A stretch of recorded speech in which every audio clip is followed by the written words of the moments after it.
Hello everybody and welcome to Fallout 1, but we can only use a 10mm pistol. I should mention that this is the same version I was using when I was doing my free action point challenge. Either way, we're only allowed to use a 10mm pistol, so I guess that's about it. Honestly, I don't know whether or not barter's worth it, but I'll take it anyway and repair for the power armor.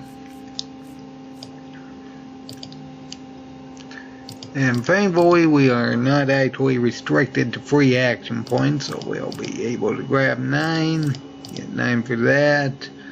Decrease charisma because that's effectively a dump stat for most playthroughs. And, yeah, I think that's about what we're going to do. I'm taking one-hander for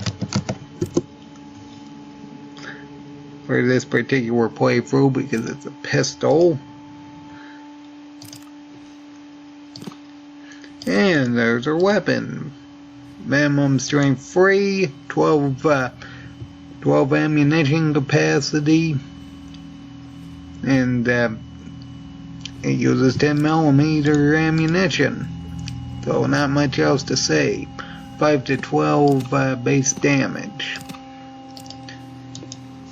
And we're only allowed to use it for this particular playthrough. Now that said, I'm not going to bother fighting any of these rats because they're not really worth dealing with. And then we need to kind of save up our ammunition for Vault 15 and dealing with the rats, scorpions, and shady sands. I mean, I think we're going to have more than enough ammunition for the majority, if not the entirety of this playthrough, but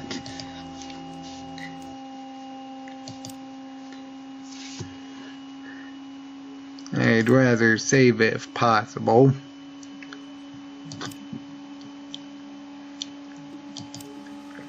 Now that said, I will say we can actually get some stuff and trade it off to Ian for 10mm ammunition.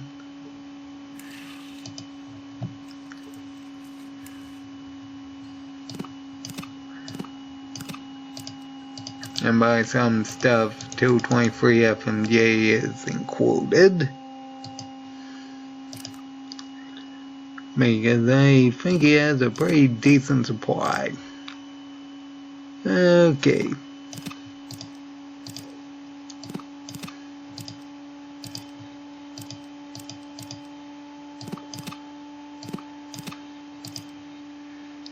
Now let's see here. We need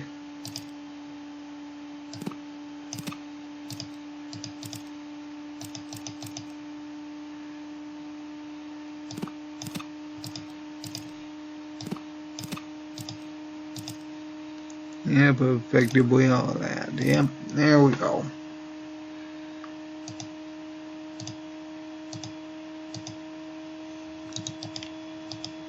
Your discretion is advised, by the way.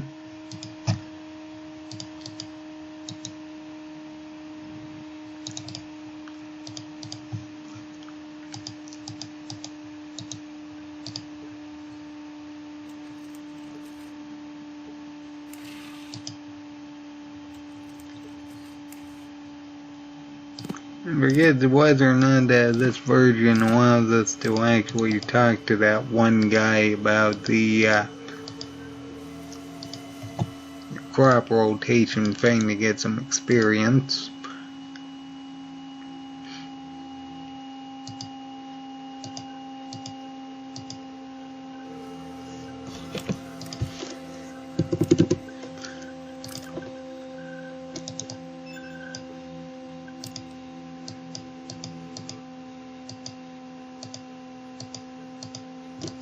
Yeah, let's just reload. We can use that buck for selling material. That's not gonna trigger. Well, there is another buck. but I don't know whether or not that thing's even an option in this particular version. Because honestly, it's been a very long time since I've done that free action point challenge. Your business in Shady Sand, Wanderer? I shall certainly. What do you wish to know? Oh my, and now the monsters are attacked. Yes. Alright, and we get the task of taking out rat scorpions. I will say I could probably use armor-piercing rounds, but honestly I think JHP or Jacketed Hollow Point is just overall better.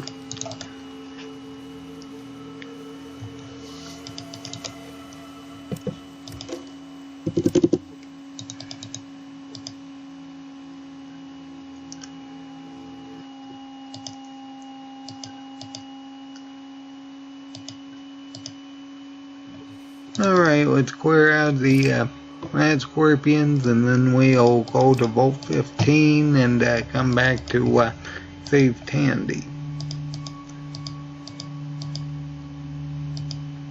And then let's just let them start.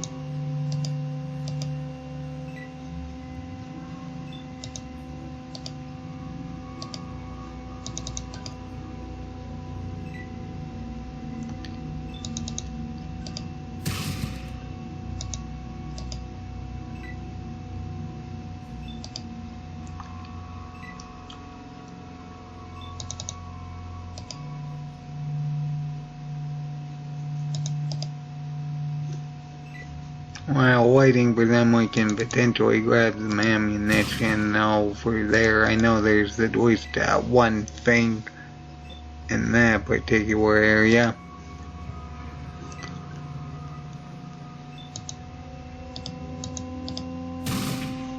Oh, but a miss. Oh, well, at least it's not a critical miss.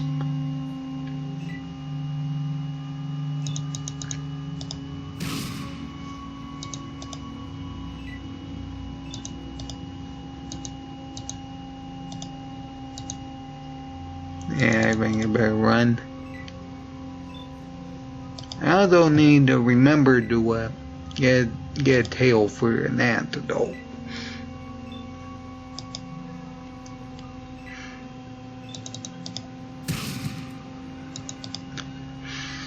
Okay, critical hit.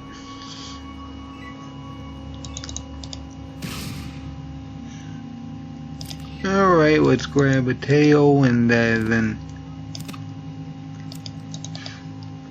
grab that ammunition I was talking about. What's here? There's one over here. I think there's one over here. There it is. And we should have almost 200 rounds. Not too bad. Yeah, I really don't think maintaining ammunition is going to be overly difficult in this particular playthrough.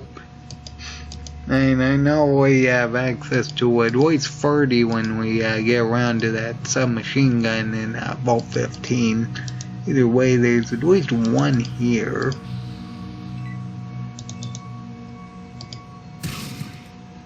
As there use it turn getting close. And we'll run.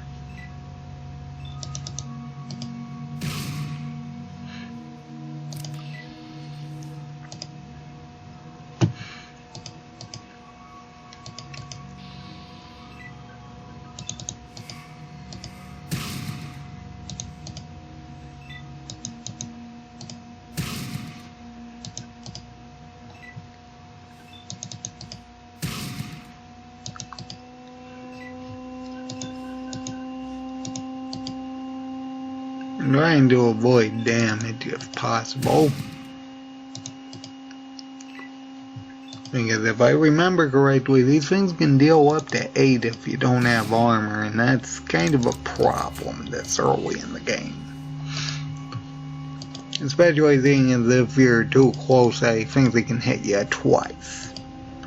Which is kind of problematic. Come on, turn around.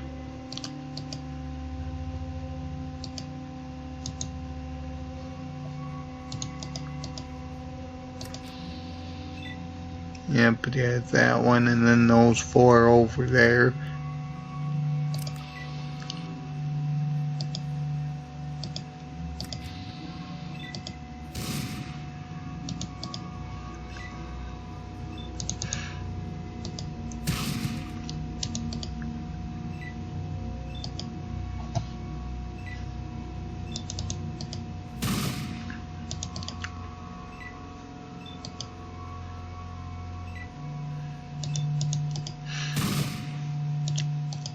I can't wait to increase my small gun skill so I don't have to use this much ammunition.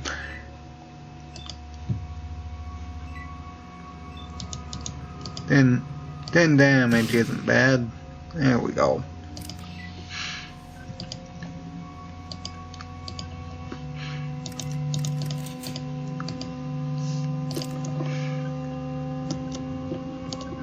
So let's see, we still have about 181 shots, not too bad. I don't think there's any ammunition in this particular. There's some. Actually, that's a step back. That's fine, that one wasted its turn walking towards me. And I missed, of course.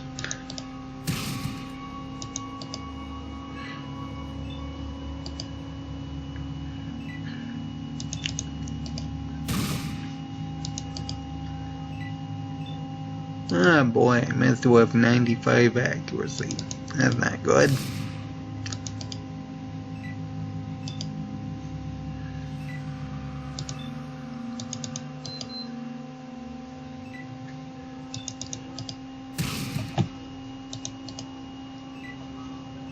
Alright, 15.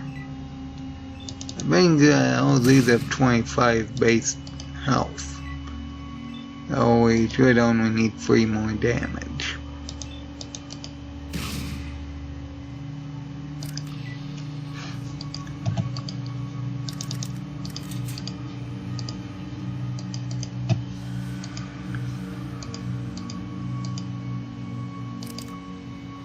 Alright, we just need about 4 more.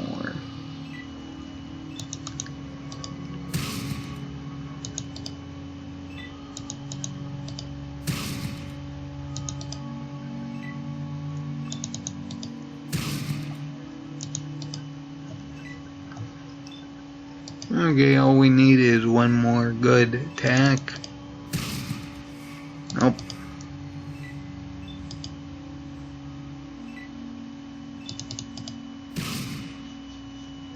Alright.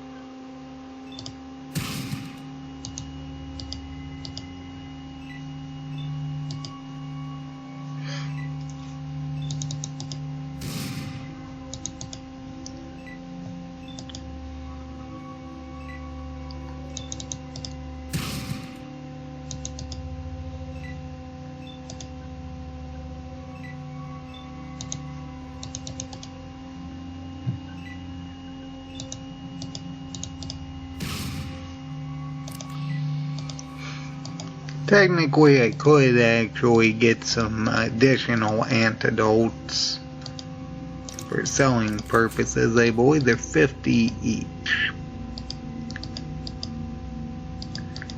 So that's not really too bad. Come on, are you gonna attack?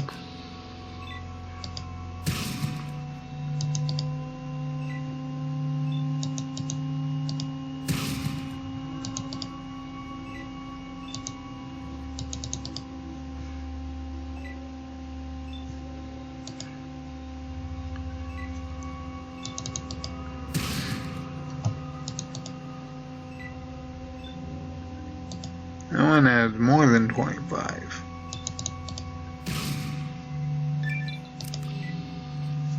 Anyway, I better check that. What's here? Normal.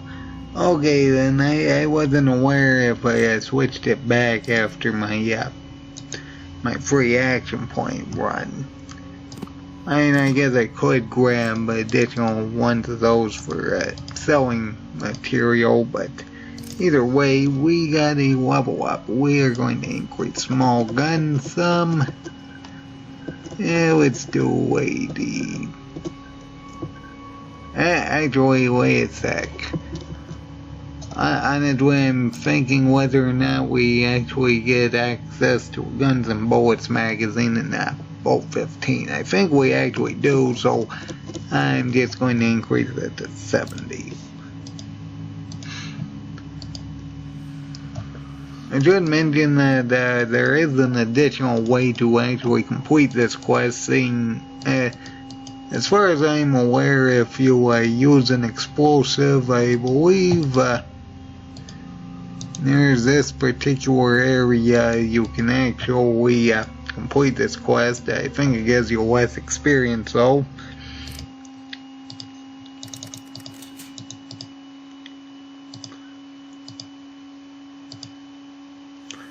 Anyway, let's switch it over to a rope.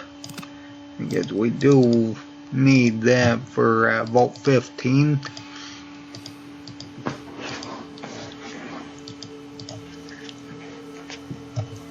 And we can talk to the doctor.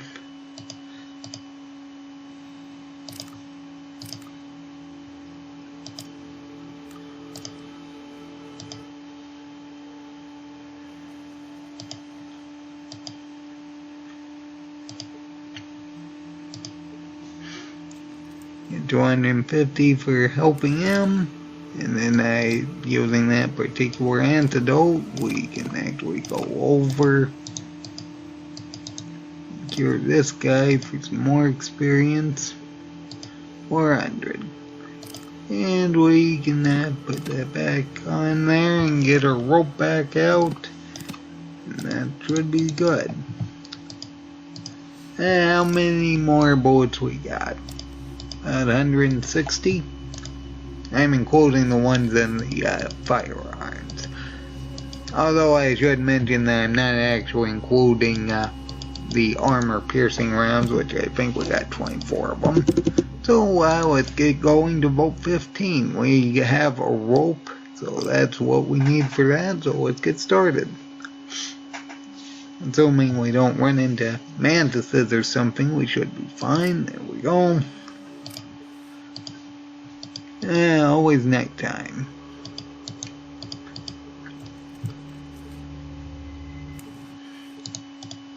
Alright, we gotta deal with some rats.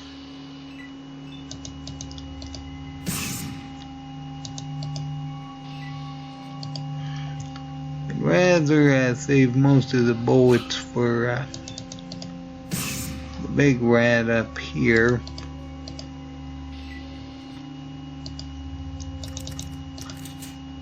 Although I will say we do have the ability to aim, which I don't think I've actually used.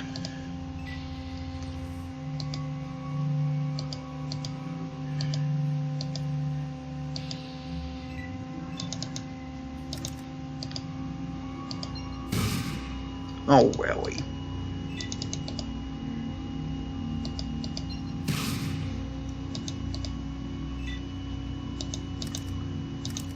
I'd either crippled it.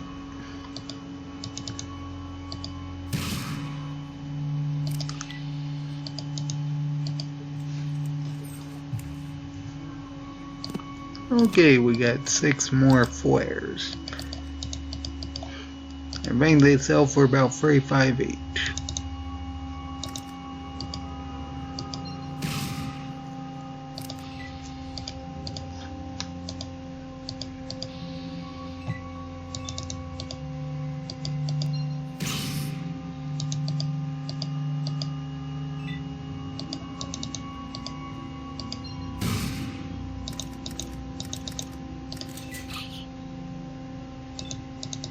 I think that's the first time anything's actually hit me this one. I'd rather avoid most of the rats.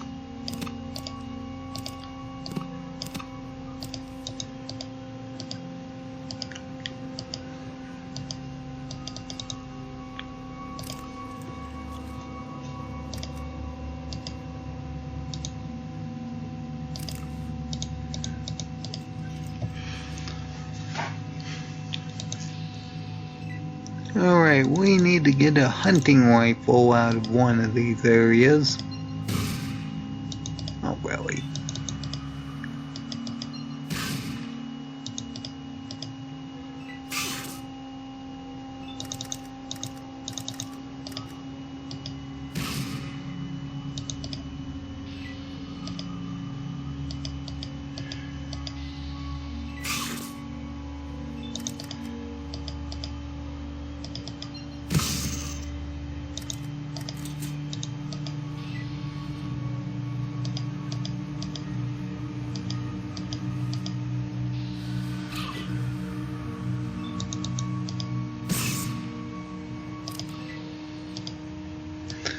I'd like to say it was this one, and right there.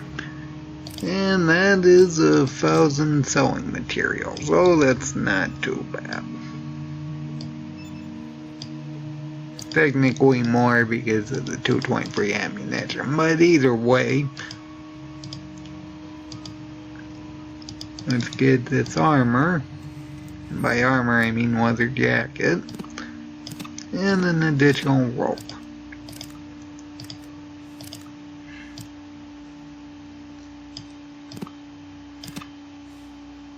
And we need that shortly.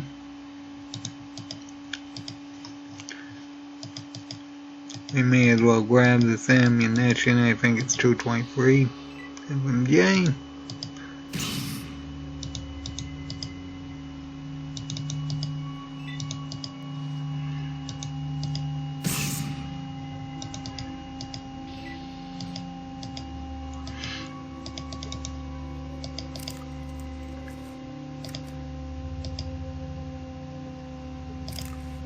I'm not doing too bad so far. Then again, these are some pretty low level enemies. Yep, until we run into that.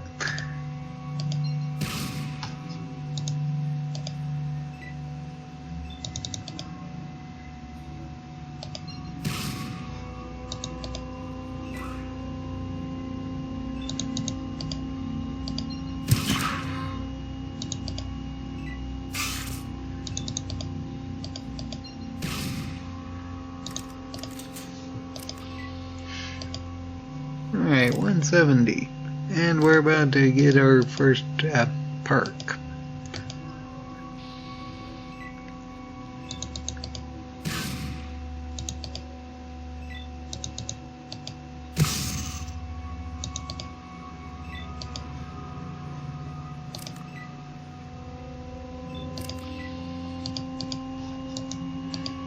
Anyway, and we get more ammunition.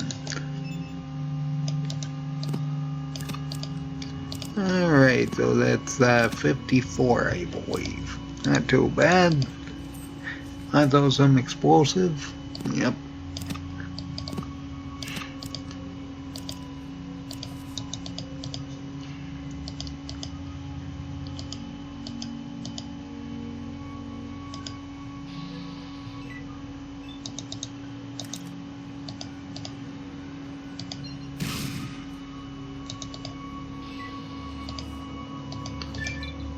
Alright, we get our first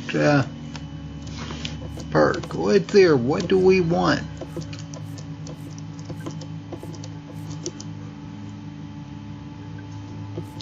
I mean,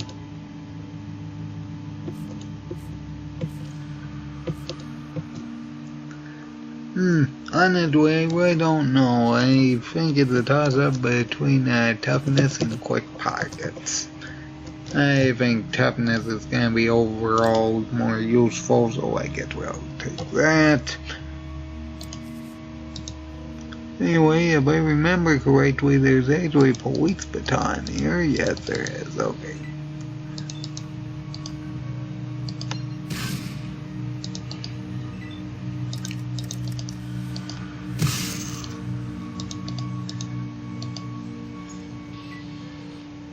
And now I guess it's a crowbar. I always thought it was a police baton. And do those not appear in this game? I thought they did. I think they're in Fallout 2 at least.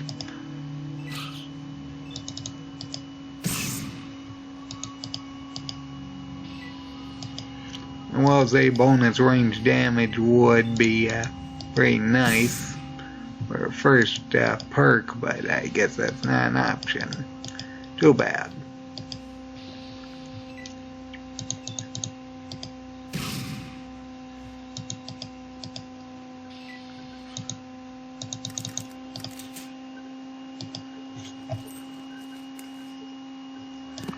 And there's some 44 Magnum ammunition. I don't think we actually have any other ammunition types though.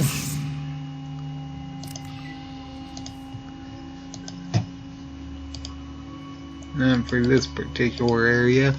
Although I will say, if I remember correctly, there is some ammunition somewhere in this area. Yep, there it is.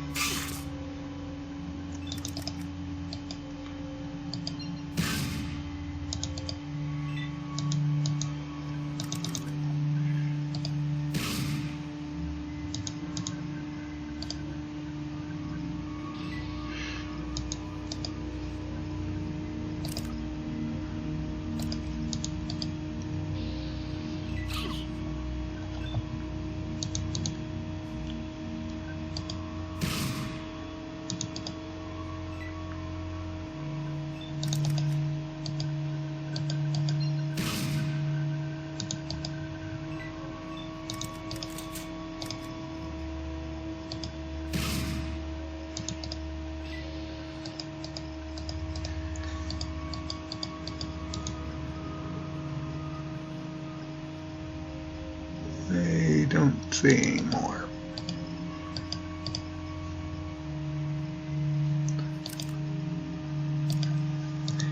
Alright, well that's about it for this area. Yes, I could take out a few more pig rats and such.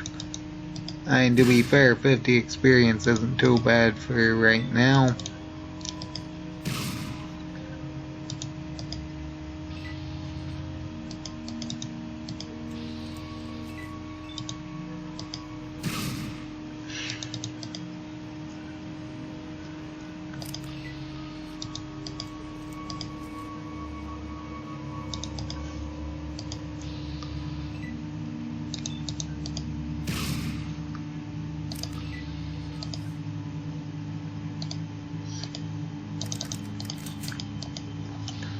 Might end this off after Junktown gets done.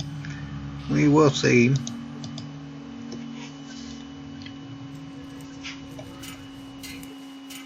Alright, we need to go back and deal with the Tandy situation.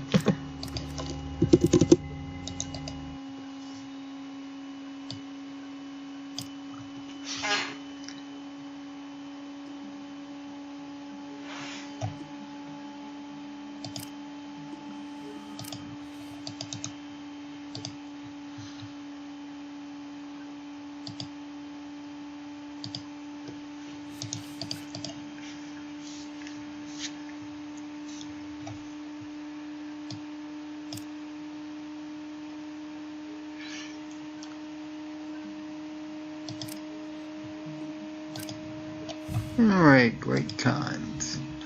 If I remember correctly, this is one of those areas where we need to be disarmed. Let's see whether or not the dialogue triggers. It doesn't. Oh, okay, yes it does. Okay, we should be able to just talk them out of it then.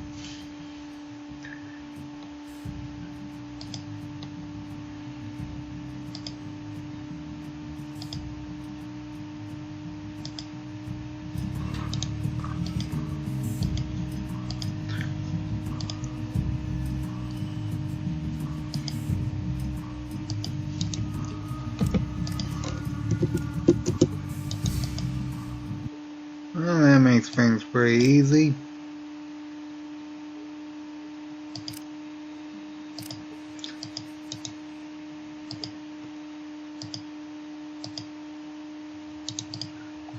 Okay, we get 400 experience for giving Tandy back to him, and we need 1500 for our next level up. What's here? I'd like to say Junktown is approximately there.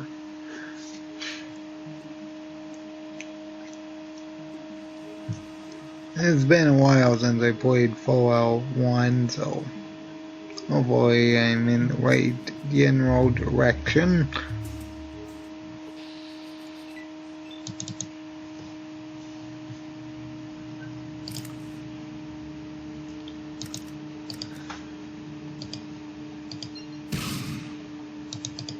Okay, I crippled one leg.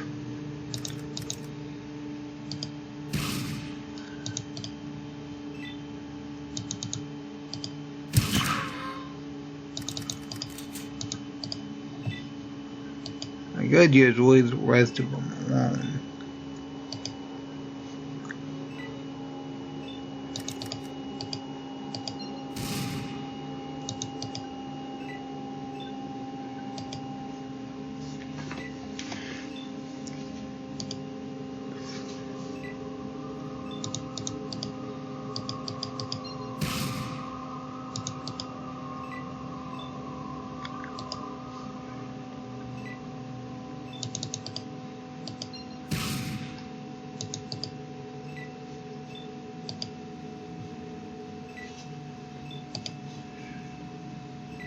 I'm not too concerned about most melee enemies.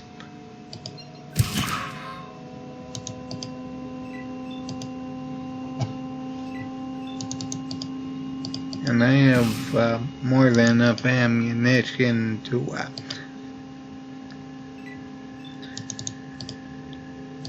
be doing this. I also got a lot of selling material. I mean, that hunting rifle and SMG is 2,000 by themselves.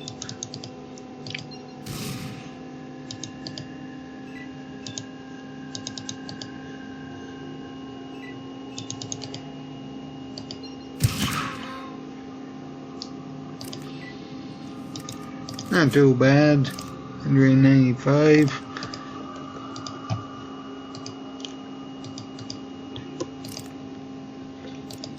$162 ammunition. Again, I'm not overly concerned about ammunition just because of how common 10mm ammunition is. There it is. Knew it was somewhere down here. Okay, and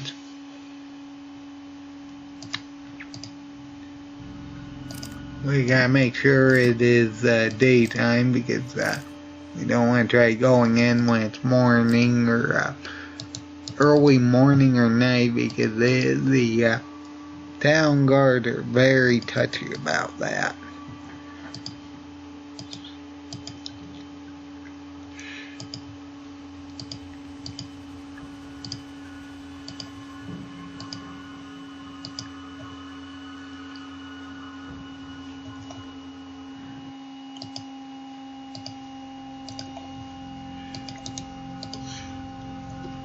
Okay, we can actually go into the store and actually buy 10mm ammunition. Can I help you? That's it, I'm not sure which one it is on. I'd rather not grab armor-piercing ammunition unless absolutely necessary. Pretty sure that one guy only triggers after actually directly talking to Killian. We don't actually need leather armor because of the shark guy that'll actually go down in the local tavern. Let's hear.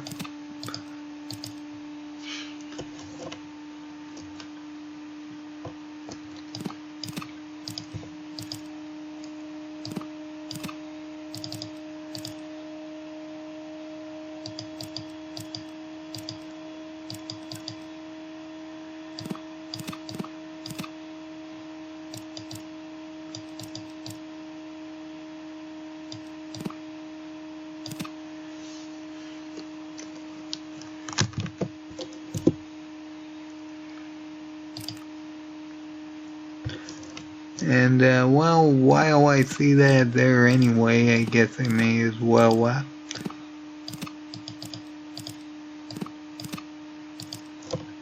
all those firearms. What's here? We're going to get another 1,000 anyway from the hunting rifle that one guy drops. And we should have over 2,000, not too bad. And let's talk to Killian and can I help you? get Gizmo's thing started.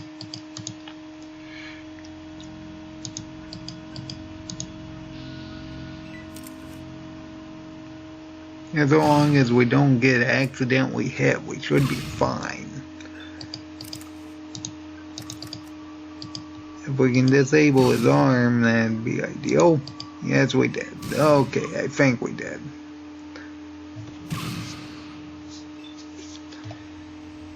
No, I guess not.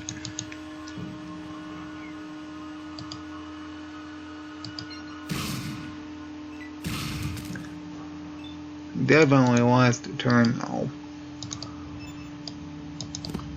Anyway, that's another 1,000. I can't complain.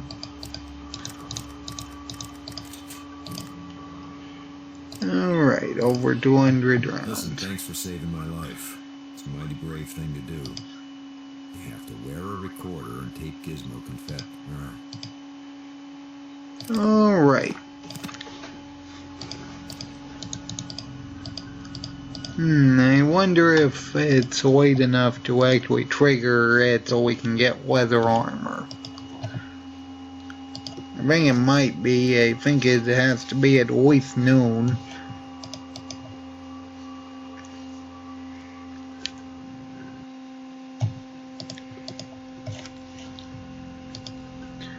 So let's try doing that for the skulls real quick. No, I guess not.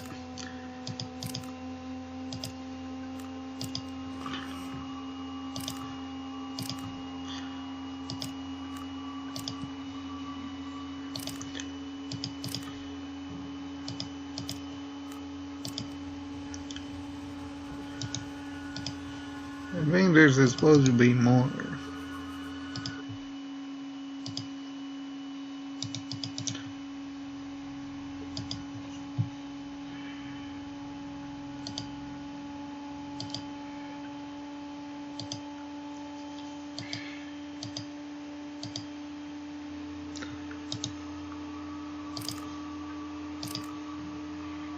Well, I know there has to be more because, there he is. Let's see here. How did you survive all the dangers? I think we get experience if we get the right one.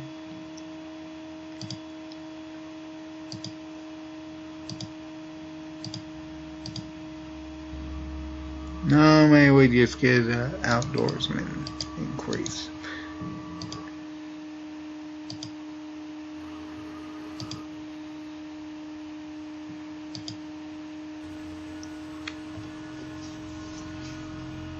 Okay, there we go. And Neil just pulls out his 14mm and takes this guy out.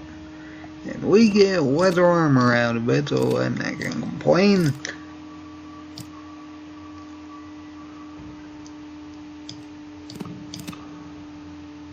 What's here?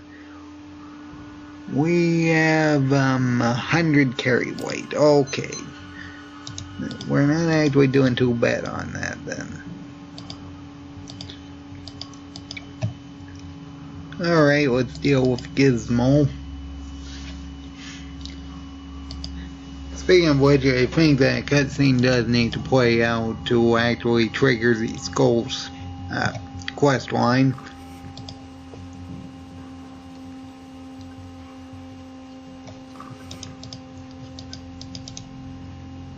Anyway, let's talk to Gizmo real quick. I don't know what you're talking about. I don't know who you are, but I... Really? And let me guess. Well, how can I trust you? business. That's easy. Good. Okay, and we have that set up, so let's go and deal with Gizmo after talking to Killian.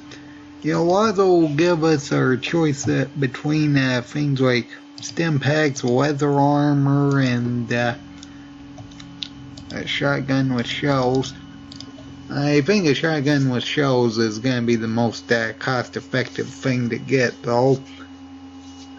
I think it gives you at least 40. So, did you get the evidence?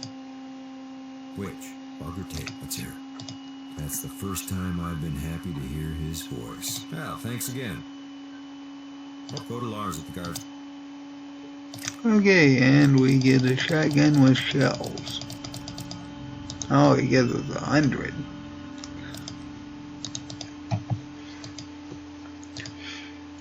And with there, we still have 22 pounds we can carry.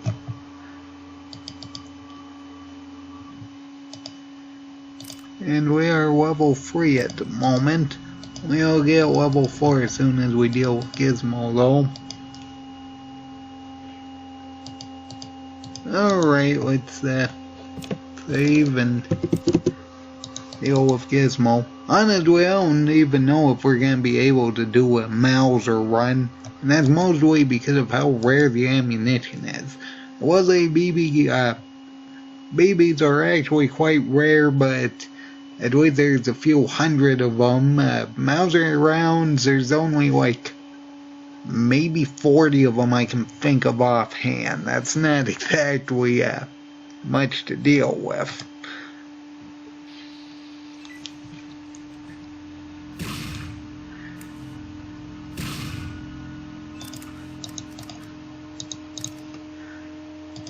Let's try pulling it away. Yep, that'll work. And he's got a shotgun, so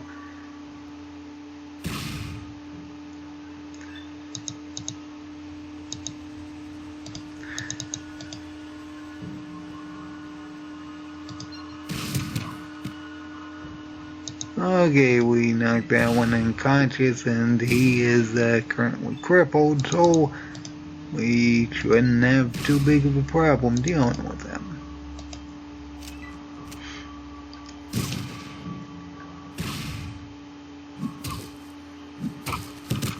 Oh dear.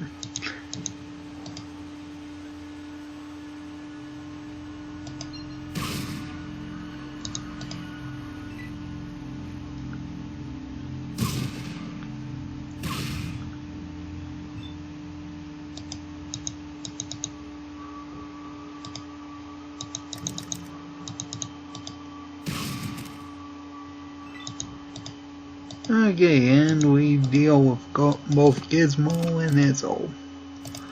That's 50.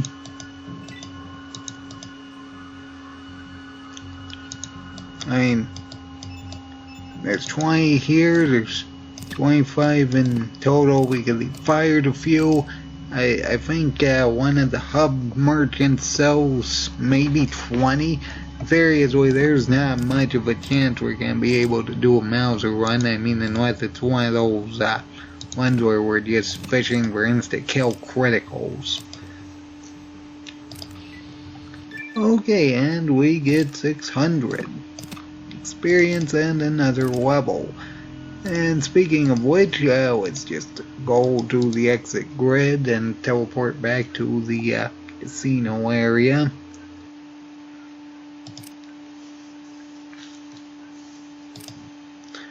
Because we need to get some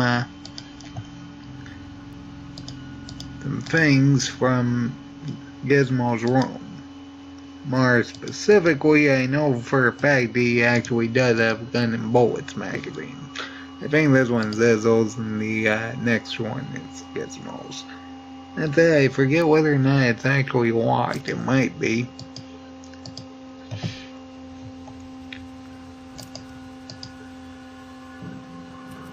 Yes, of course it is. Okay, well, let's try picking.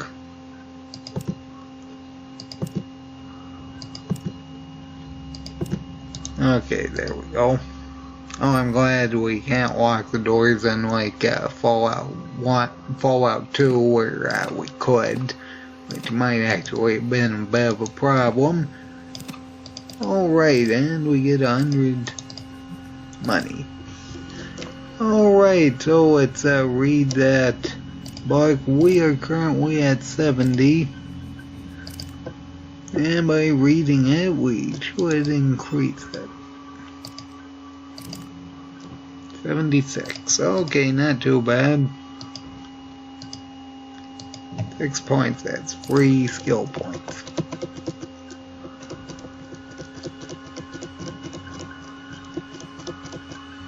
Okay, we'll put that at 120 for now. Anyway, let's see here. We still have the Skulls quest line to do here.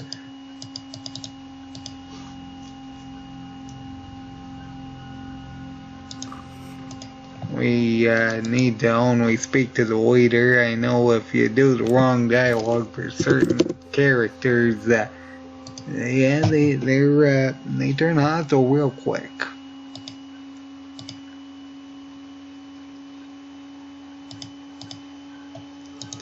Alright, we're told to go take an urn of ashes.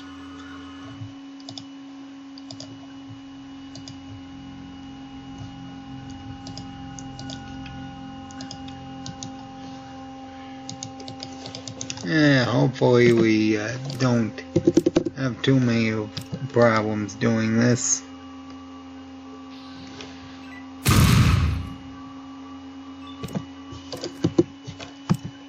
Probably the most annoying thing is that Neil can one-shot us with a critical hit with that 14mm of his.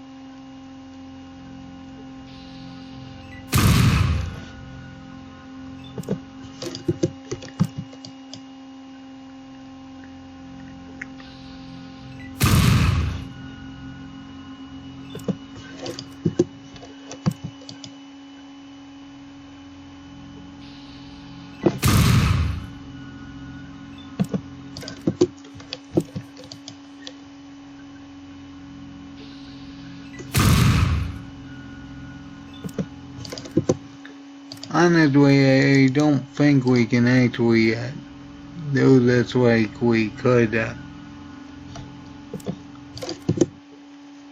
like you can actually do with the Brother of the Steel one.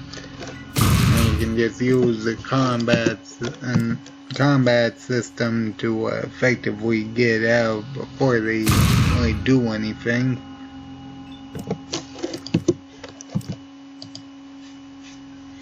Honestly, I don't even know whether or not we will be able to do this because it could be bugged. I think last time I tried doing this particular quest was kind of bugged. Okay, we'll give it 5 more tries. If we don't do it, I guess we're moving on to the hub.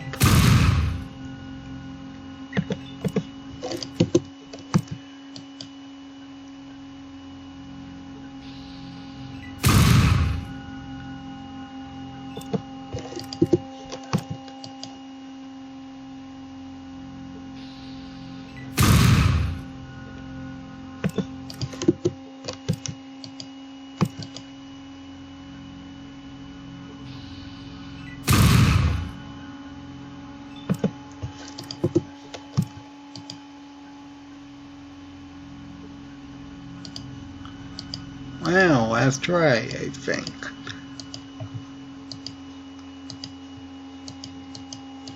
Alright, we'll go turn this particular quest in. And then we'll actually go and turn it in the skulls. Seeing as the leader has the 10mm, I believe.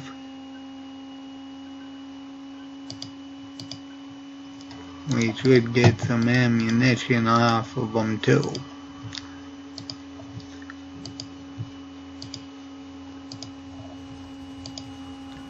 Well, that's not too bad, seeing as it'll give us over 200.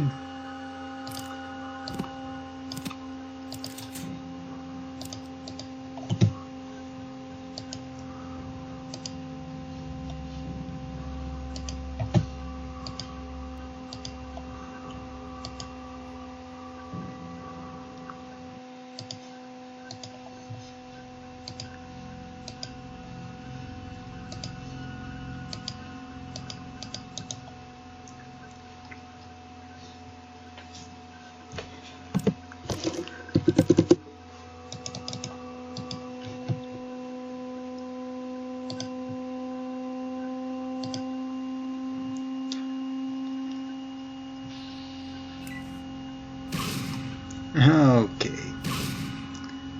The fact this guy's got 10 action points does not help.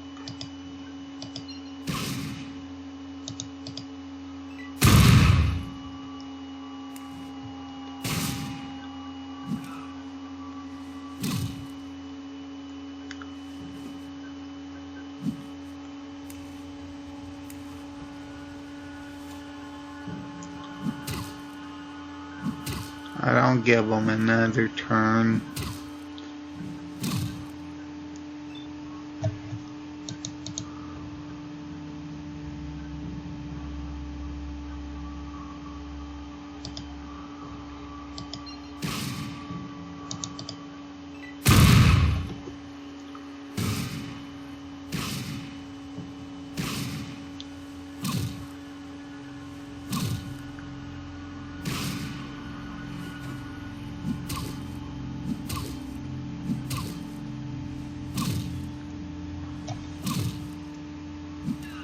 I need to deal with this guy first. Wow, that was terrible.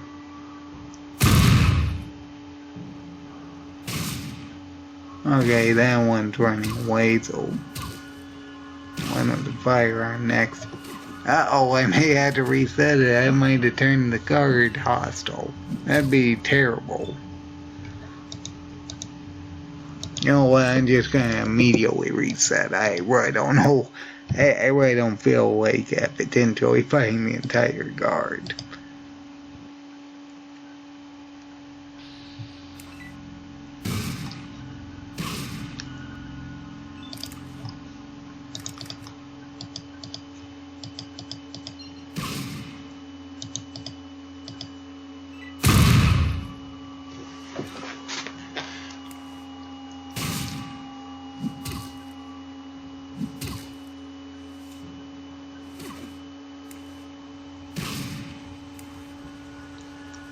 Actually, that'd be ideal if they just stayed out there and fired.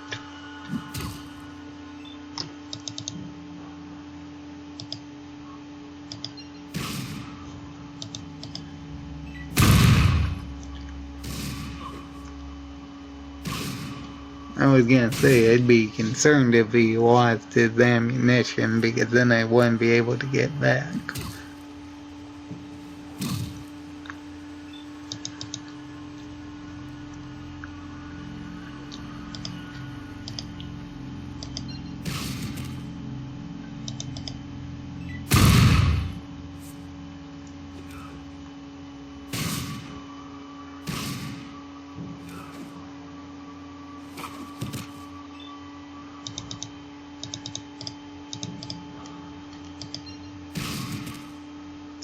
Alright.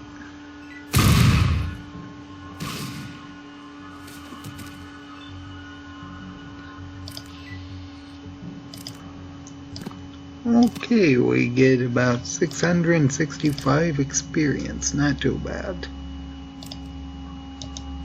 And we can pick up some equipment. Is there another leather jacket? Not too bad. Knife.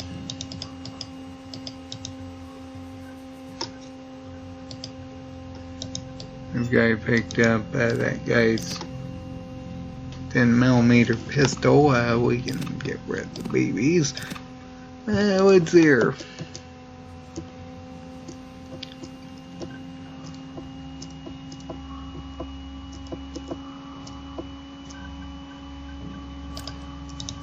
Oh yes, we can also turn this back in.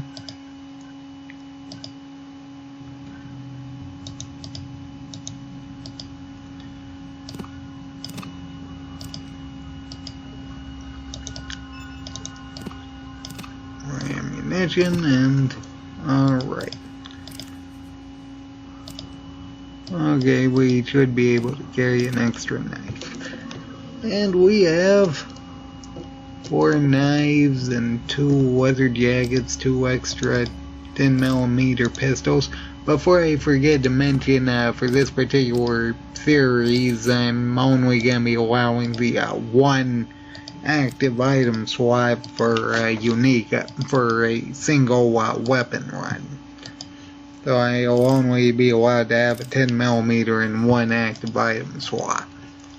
I'm making this rule specifically because the pipe rifle exists in Fallout 2.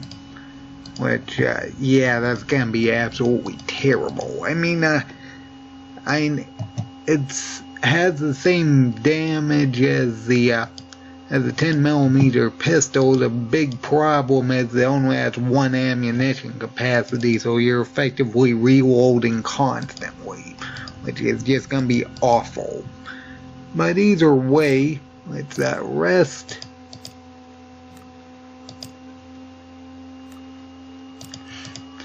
And we're going to be going on to the next area, which is the hub. And I was going to end it after this particular area, but seeing as things are going extremely well, I guess we'll go to the hub and see what we can do. And there's not going to be much I can think of we can do. We can potentially take down the Deathclaw if we get enough good luck. We effectively need to cripple its legs though, almost immediately though.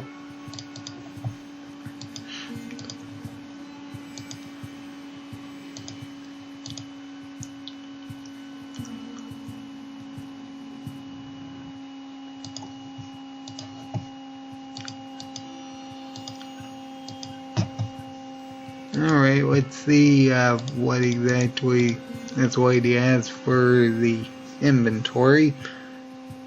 I know we can get a submachine gun, so that'll be good for more ammunition. I could probably get some metal armor. 2,500. I don't know whether or not it's worth it though, because we're going to be able to get that fairly soon anyway.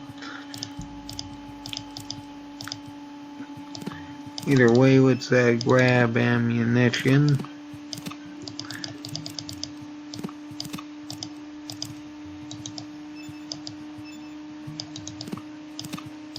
Let's see here, that is 54. She does not have any, no, I guess she doesn't. That's unfortunate. Oh well, we still get 54 out of it, so that's not too bad. And what's here, 200.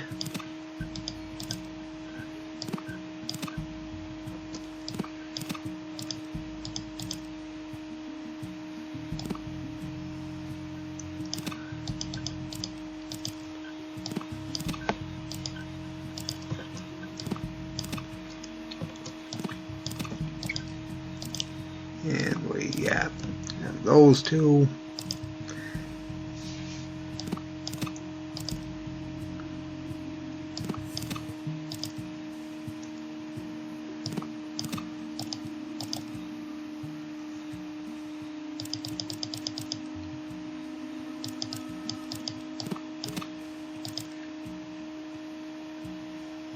Only 4 off, not too bad.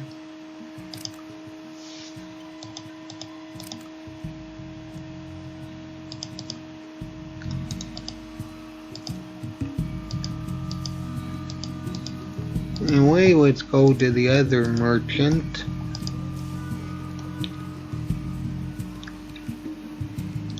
and avoid this one house because I don't think we're ready for someone with a combat shotgun.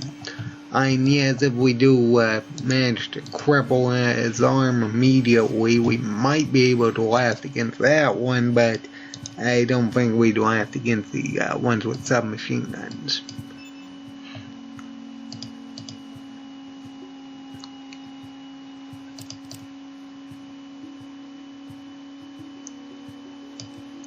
Okay, this guy has plenty actually. Hey boy, this is 1500.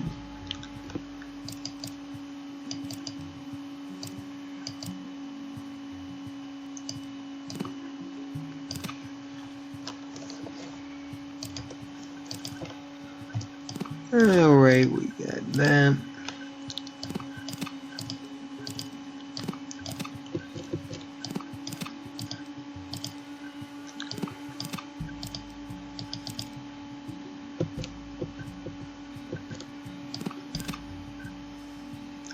Actually, that's just right. Alright, what's there? Not too bad.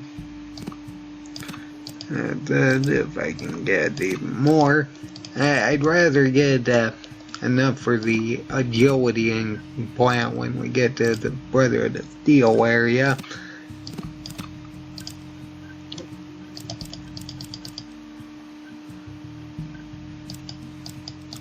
Okay, that's not too bad either. And then we can get even more ammunition. Does he have any more 10mm pistols?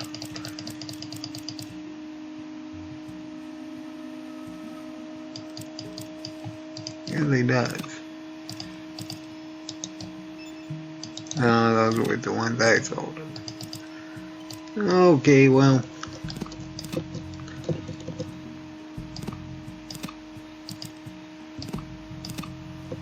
Well, that's about as fair as we're gonna get, I think. That said, yeah, we got quite the surplus of ammunition. And it's actually gonna get even more because we can get 30 right up back here. That's also money, I believe.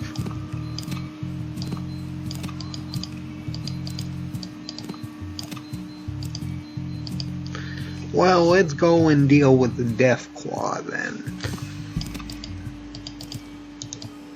And make that 78.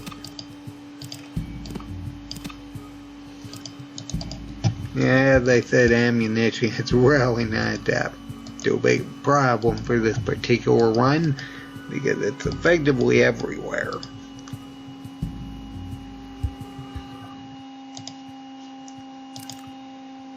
You know, if we actually get enough experience to trigger it, I guess we can end off getting the 223 pistol. We will see what happens though.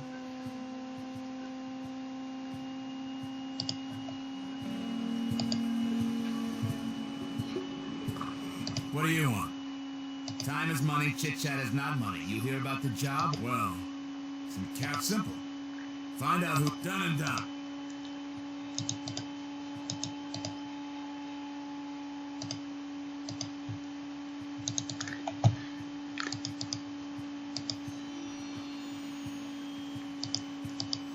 Yeah, you probably should have taken advantage of the discount you're supposed to give. I don't even know if it works in this version.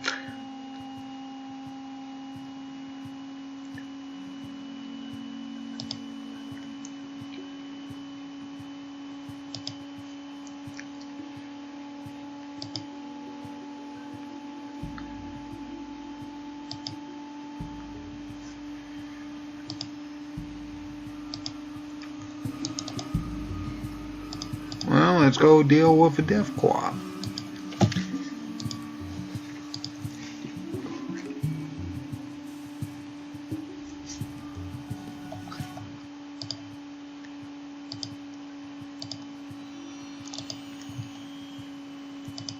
Alright, Alright, let's see where that is down here. Again, we're going to avoid that place because I don't think we're ready for the Rough Raiders. And after this guy talks, that's about talking to Harold, so we go back here, speak to Harold. Spare change, old friend, old pal? Kind of your friend. Very kind. That thing. Okay. Well, from what I've heard, maybe whack it in the head. You can't look at him. He just good luck to you. Yes, I know I'm gonna need it. Let's see here. Let's increase it to 140, and hopefully that'll be enough to disable it before I actually get within attacking range.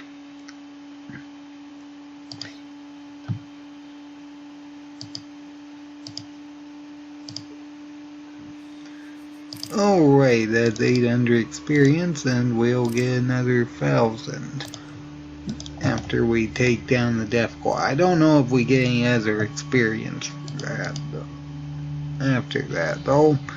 Either way,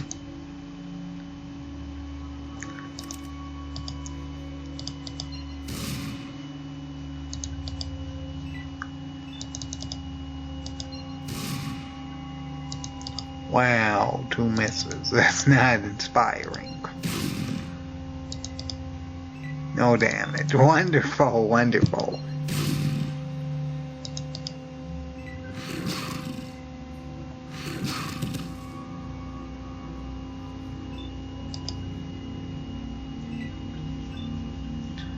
Oh dear. And I'm gonna need some really good luck. Yeah, I'm definitely going to need some very good luck.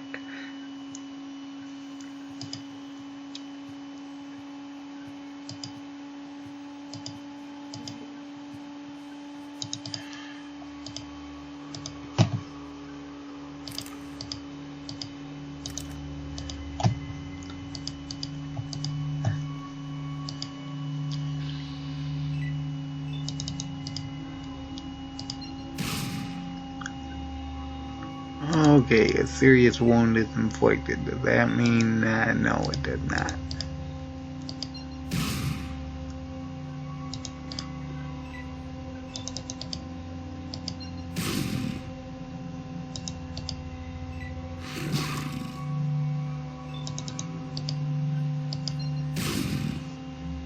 Yeah, I need to pretty much fish for cripples for that to work.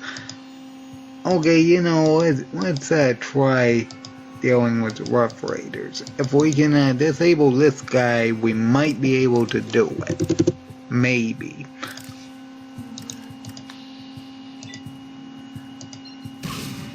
The problem is we need to disable him pretty much immediately.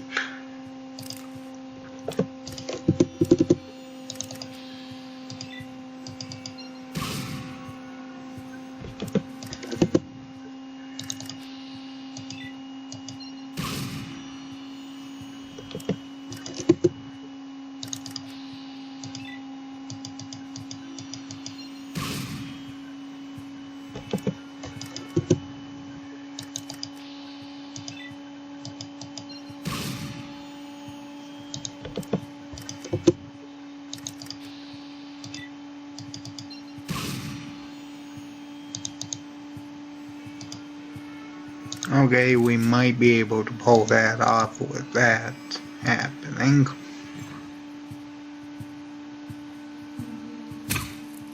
Oh, wonderful.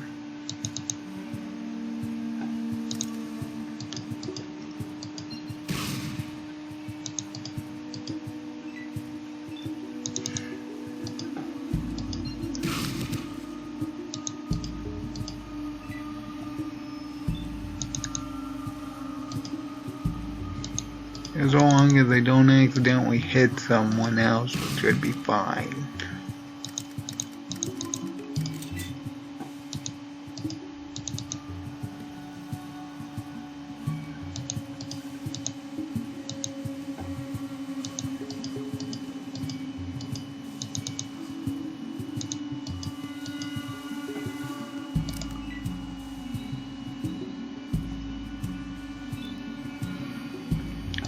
Okay, let's order that one over here.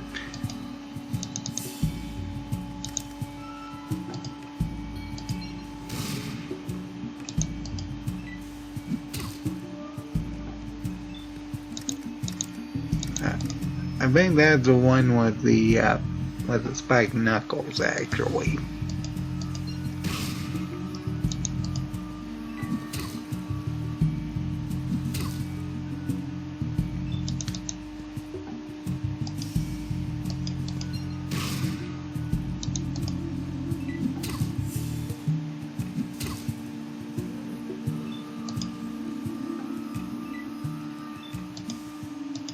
Just as fast as I am.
Okay, we should be able to take him out pretty quick then.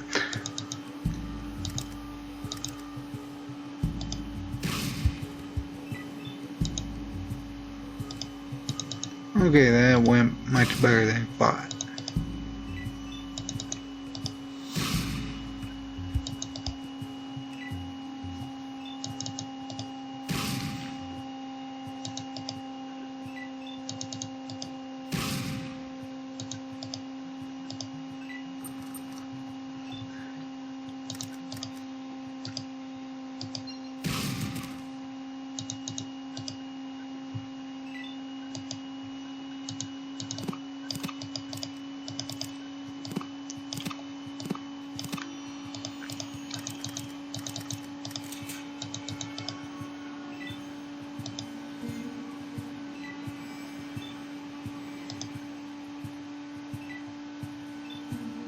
Oh, don't go walking off the screen.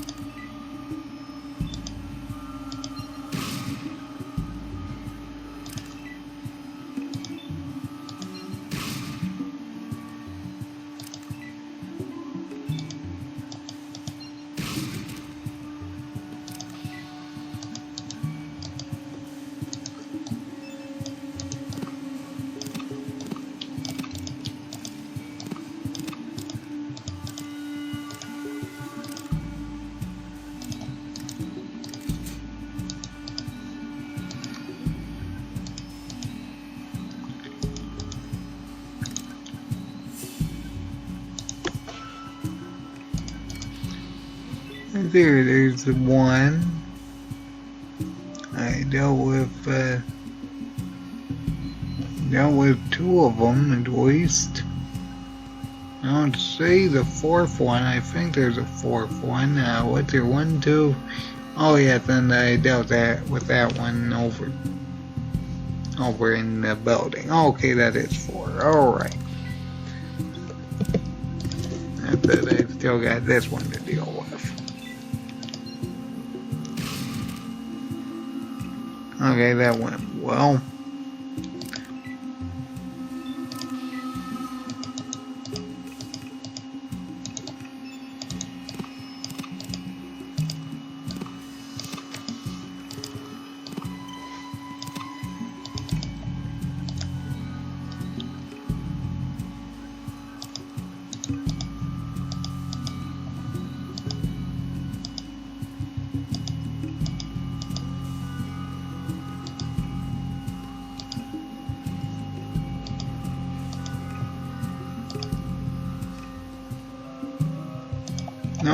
was only free. Why did I take one out in the building? On its way, forget.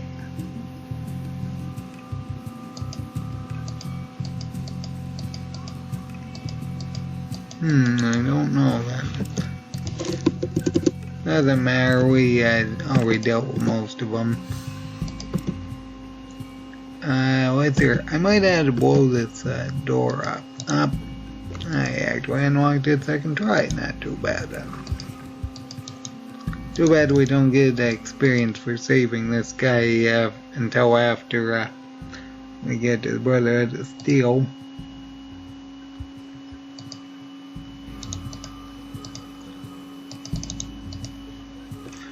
Regardless, let's get back to what I was trying to do.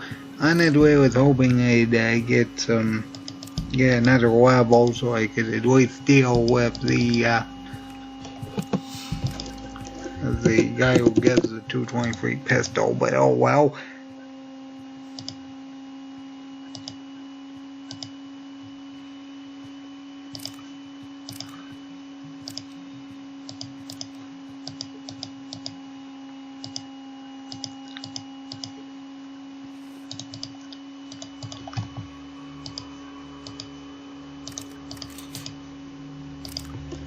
Actually, I think I'll switch over to armor piercing. Is it going to help? Probably not, but we'll see.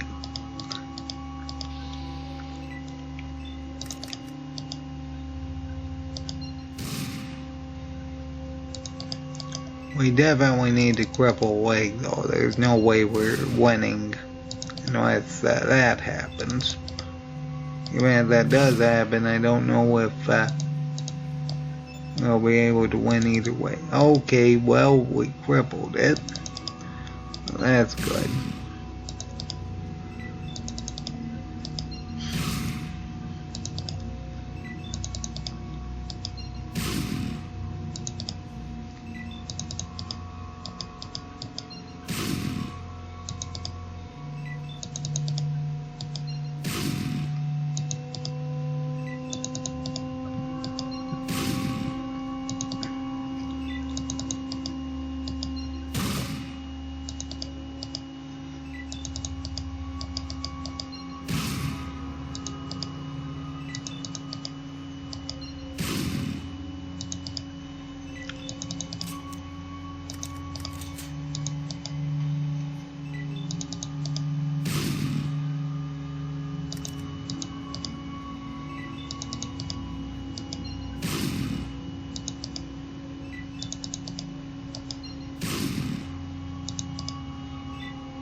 Okay, we're actually doing pretty well. I didn't think this would actually go that well.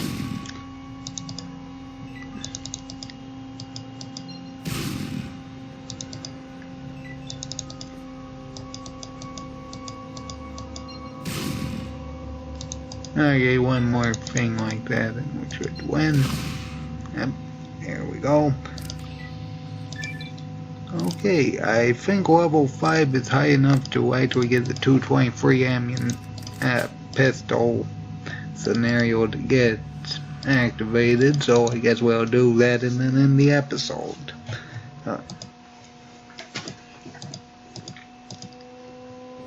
Anyway, we actually get mutant transmissions. We get 100 experience for doing that, and I guess we'll unequip that and put the HP back on.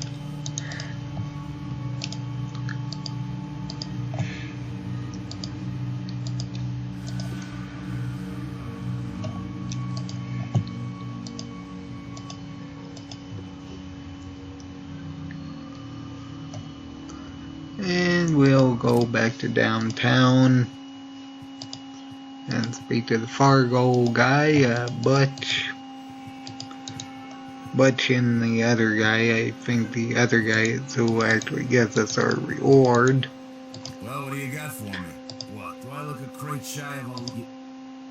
You killed it? An outpost?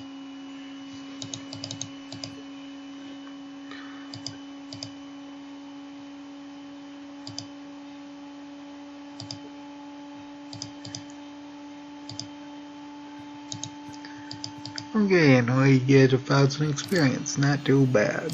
As well as some money.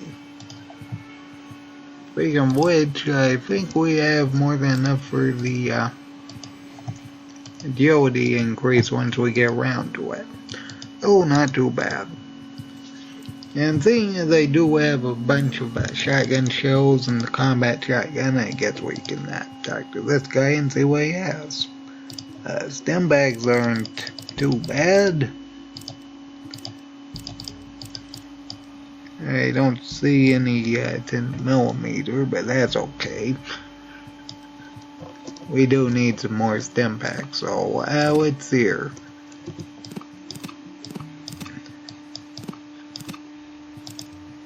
Yeah, 156, that's not too bad actually.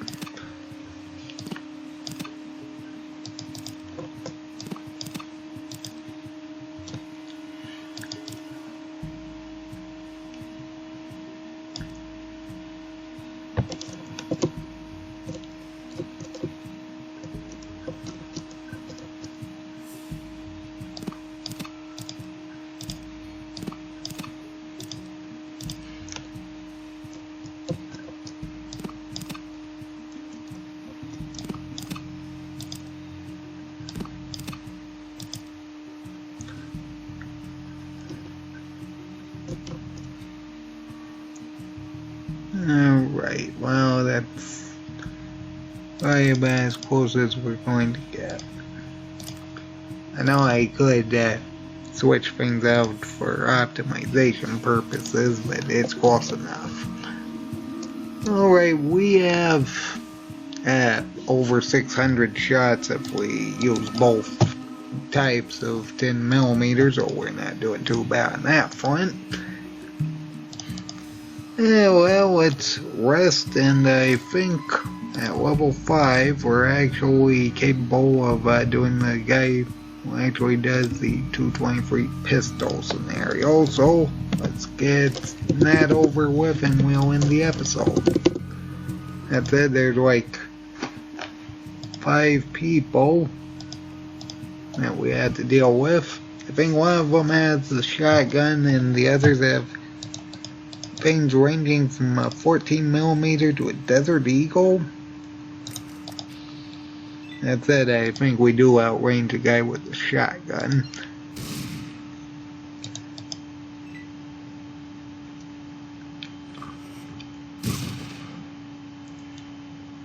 In theory. Okay, let's try this again.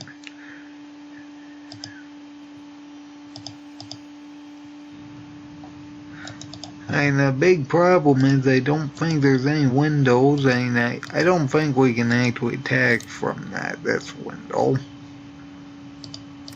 If we could, that might actually be helpful. But yeah, we effectively had to go through here, and there's like, what, 6 or 7 enemies? Yeah, this might actually be a bit of a problem.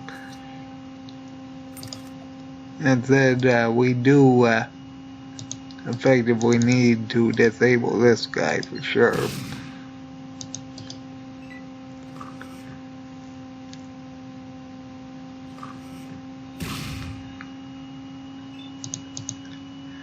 If we can get that one stuck, we might be able to avoid most of the other guys. Okay, that one should work. I think he's not blocking them anymore. That's unfortunate. Okay, that's fine. That's very fine.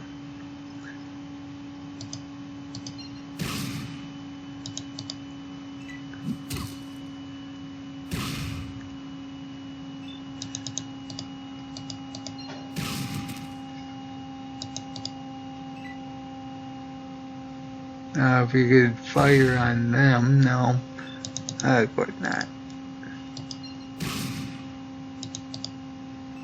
The further away we are, yeah, that one has a 14mm pistol.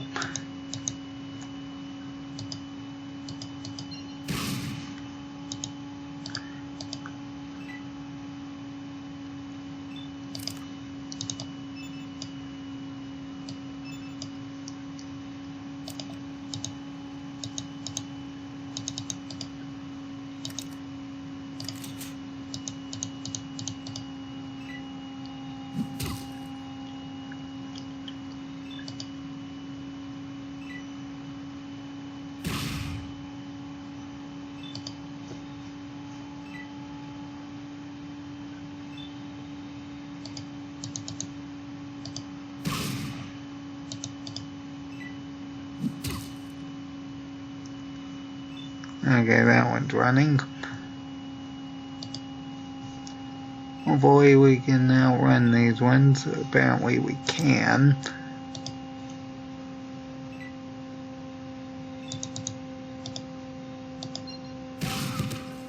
Okay, that one's knocked down at least. It doesn't look like we crippled.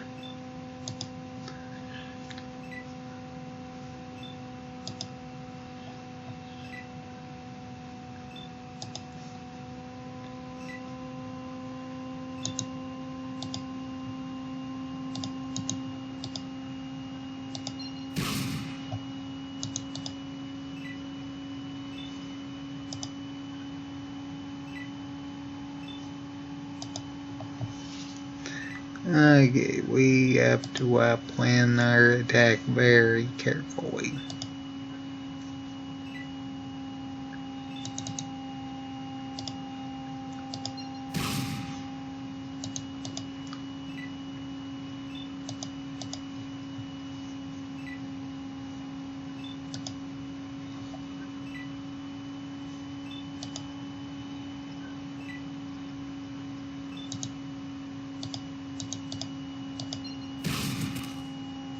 Alright.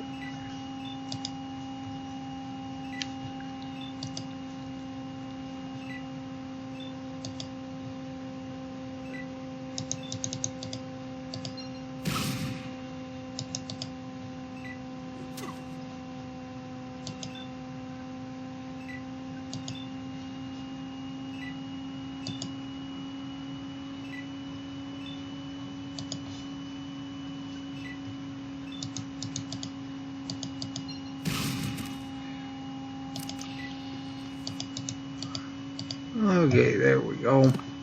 About knife, money. Let's use a 2. Definitely 2.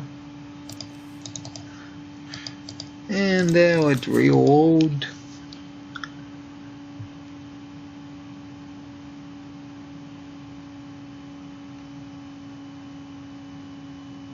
Of course it crashed.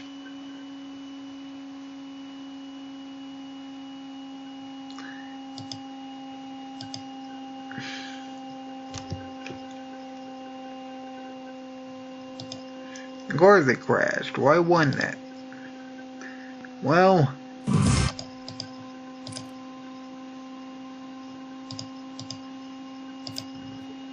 let's try this again.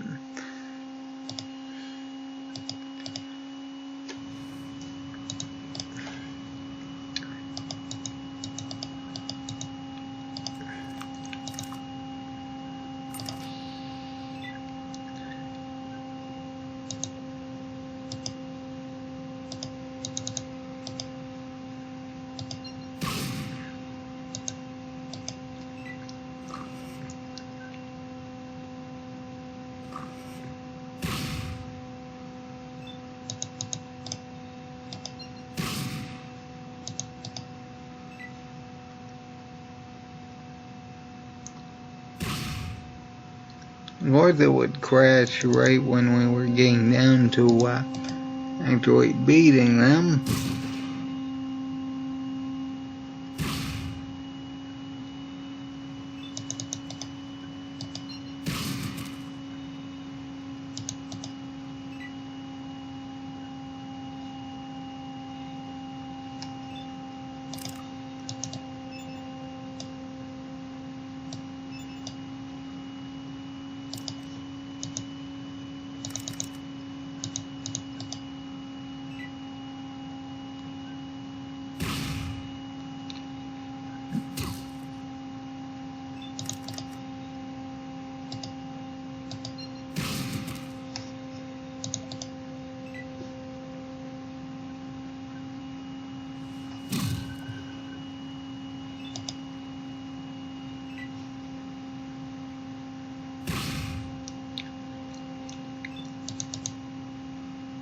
That one's got a 14mm.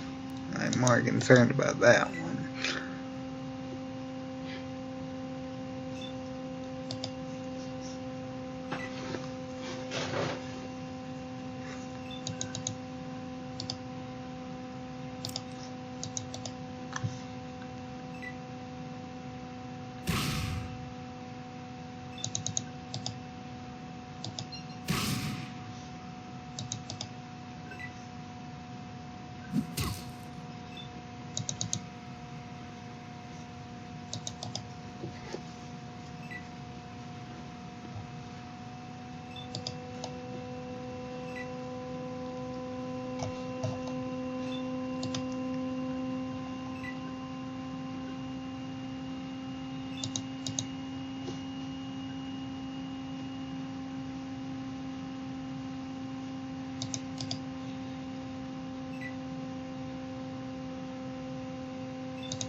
Okay, there goes that one. I'm more concerned about the ones with firearms than that melee ones. I will say that this guy in leather armor seems to be faster than the rest of them, though.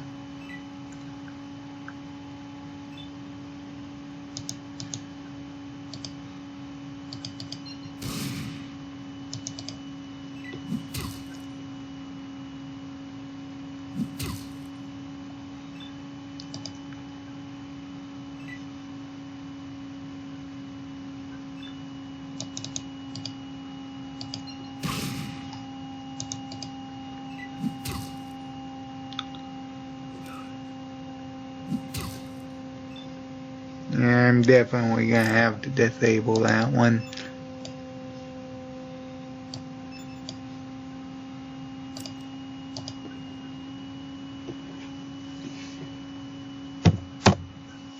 Of course it did. Why wouldn't it? Alright, let's try this again.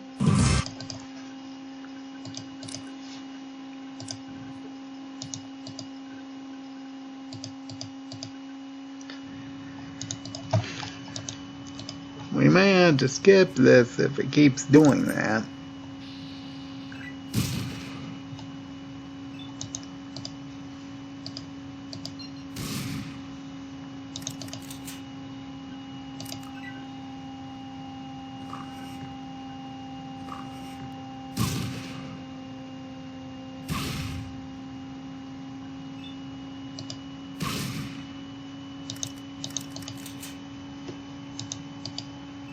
I'd rather not stand there and let him hit me, but I think beating this quickly is what's it's something we need to do so it doesn't crash.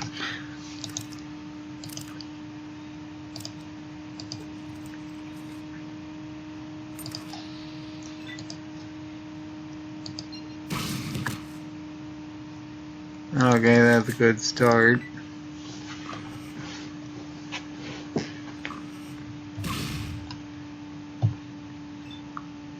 That one's got the 14mm and I did not aim. Of course I did not aim. Why wait? Okay, that's actually very helpful. And he's up already. I'm pretty sure it said knocked him unconscious, didn't it?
Okay, that's actually what I was hoping for.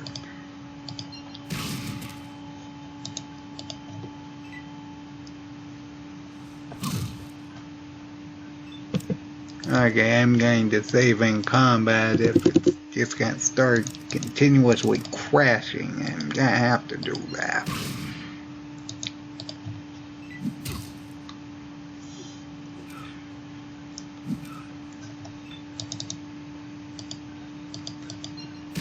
No one's got a combat knife, so I better deal with that one first.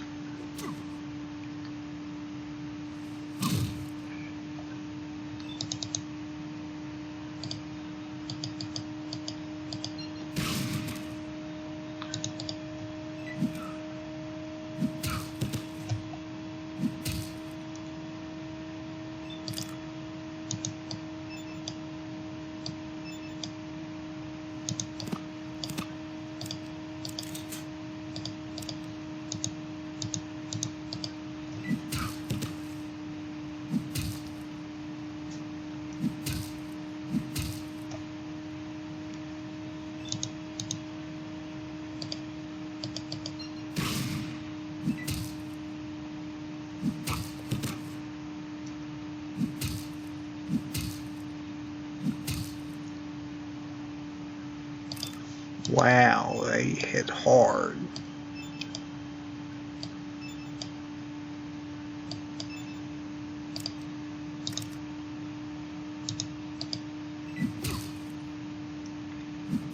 See, this could have been avoided by just running around, but the game just keeps crashing when I do that, so I can't do that.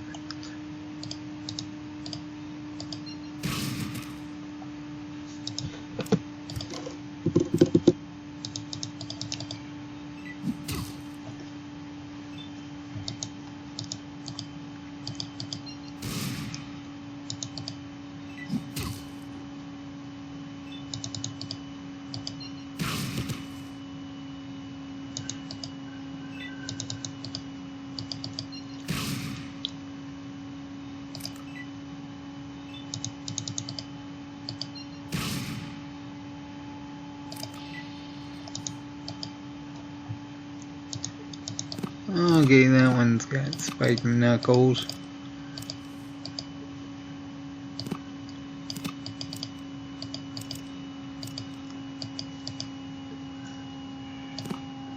And the faster one had spiked knuckles, that might have been an actual problem.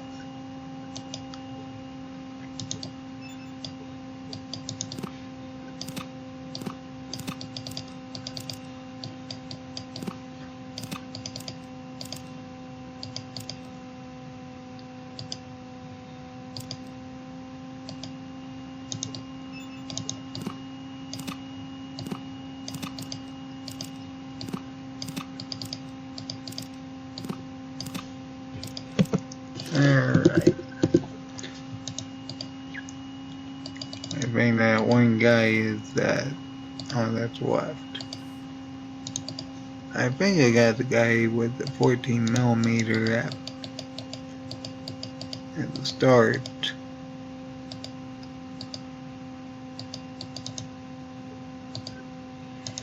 Yes, I did.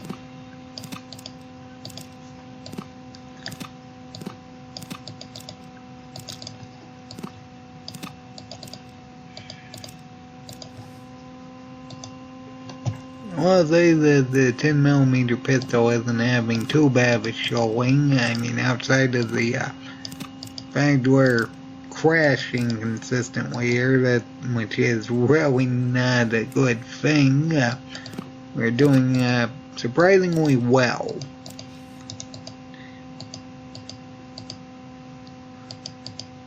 Anyway, I think we can also get some metal armor. Now let's see here.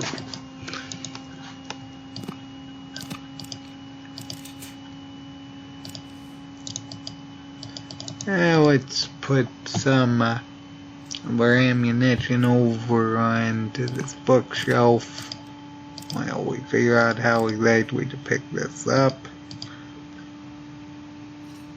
Okay. Now let's see here. 92.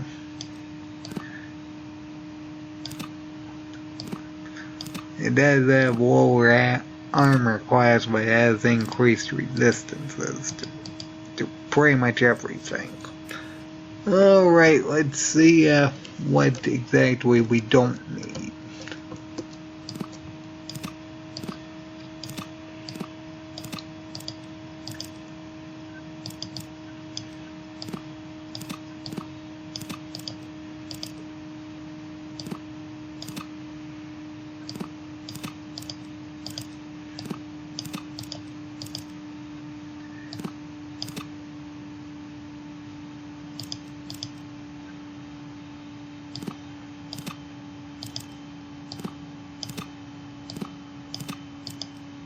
Now right there, we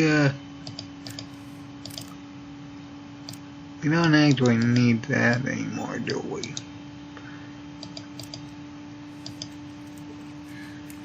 I turned in that quest, so that's out.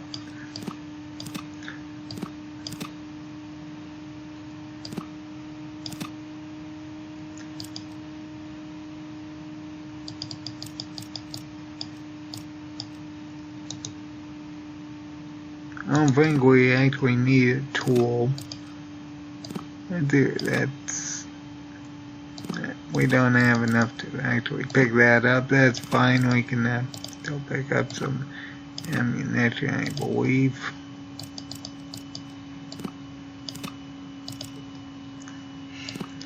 Oh, it's there.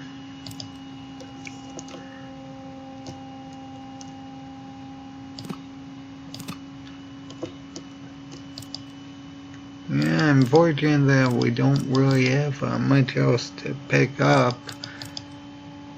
Well, I'd rather not get rid of the leather armor because that's 800, but that's beside the point.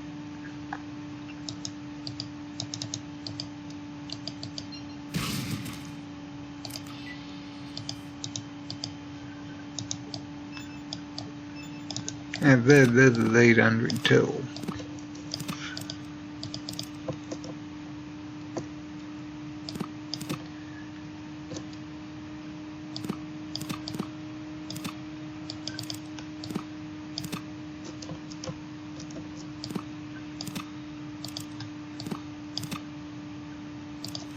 Alright. I think that's about it for this particular area.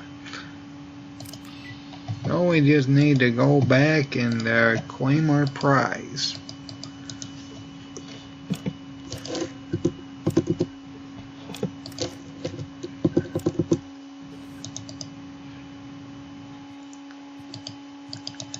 Which is the 223 pistol.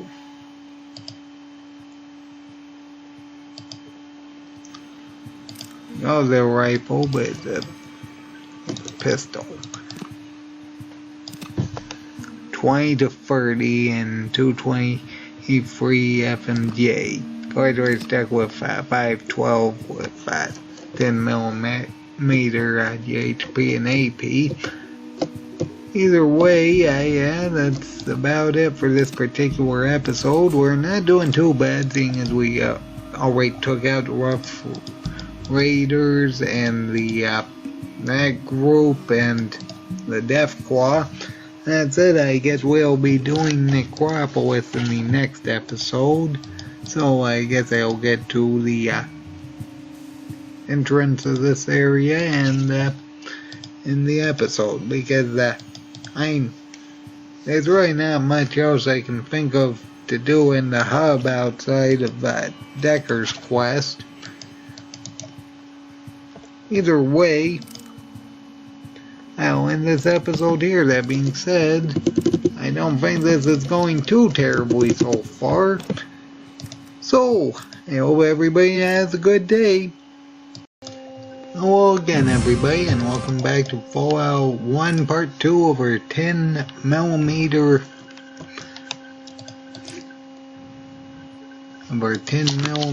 only challenge.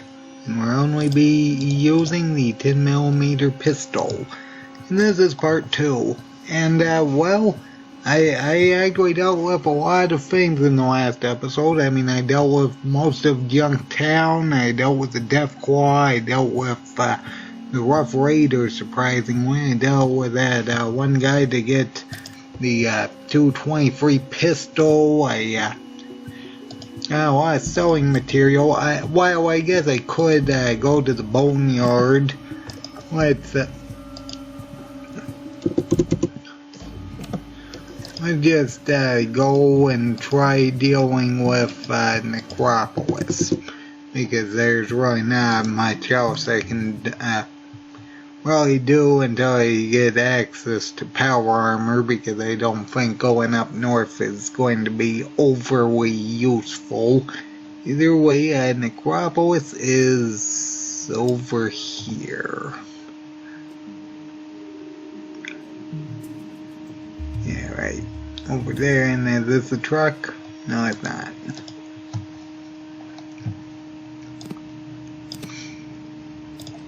Stealth boy, I don't really need that.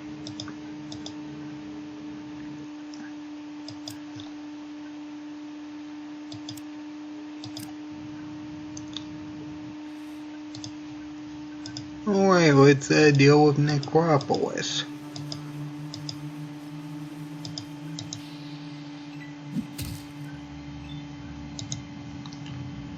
Either way, I guess we can clear these enemies out, because really there's no reason not to that I can think of.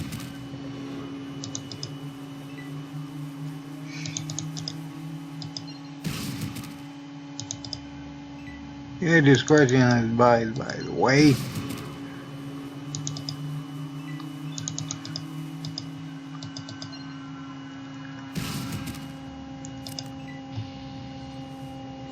Well, that's some quick experience. So let's see here. We need 2420.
I mean, there's really not much else I can think of to say. I mean, thankfully we do actually have a very good supply of ammunition, seeing as we have approximately 600, if you're including armor-piercing rounds. So we're not going to be running out for quite a while.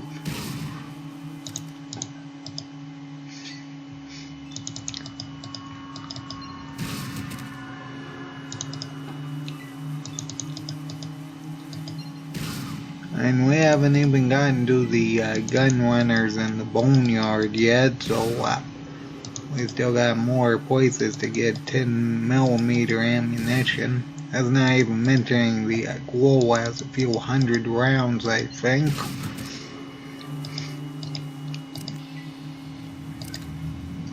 Because we got 68 armor piercing and 570 HP, so we're not going to be running out for quite some time.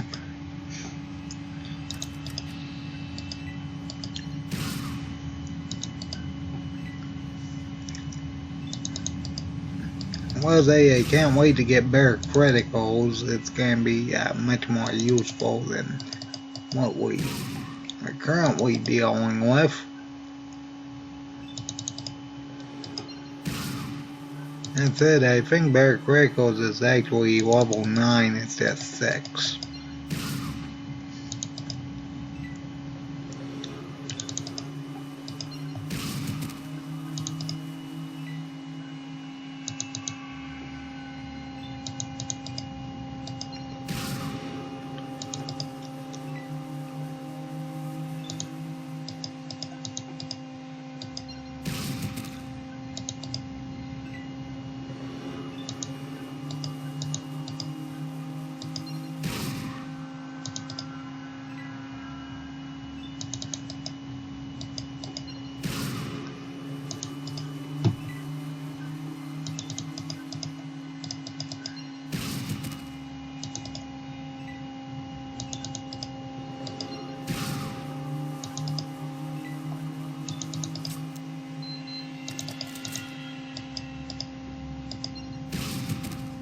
I may use armor piercing rounds for when we deal with the super mutants.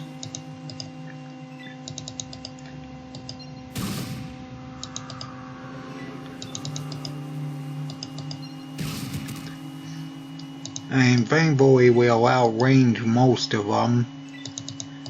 It's more the critical hits from the laser rifle I'm more concerned about than anything.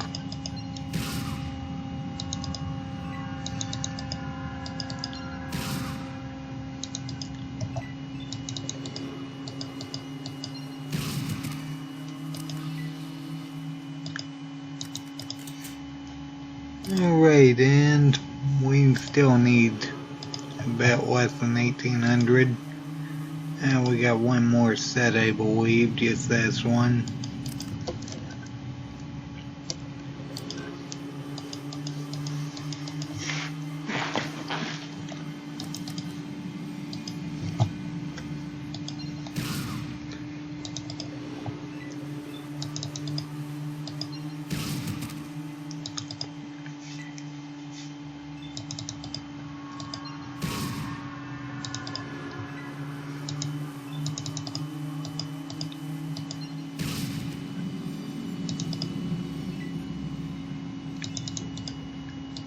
I also had to deal with the rats to get the parts for the water purifier.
Okay, there we go.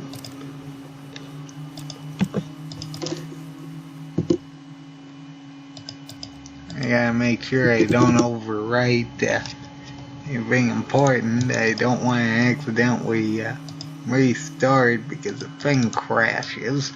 Let's see here. Alright, we go down this area. And I believe there should be some rats over here.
Alright, and the cattle prod.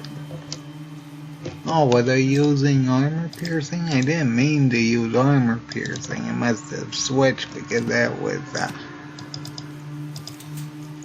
first on the list. Okay, what's here? Oh yes, that's right, I do have too much weight. I only have a max weight of 100 and it's over that because of I got that 223 pistol. I just went to some store somewhere, but oh well. Well, it's gonna be a bit inconvenient trying to figure out how exactly to get the parts over to the watershed.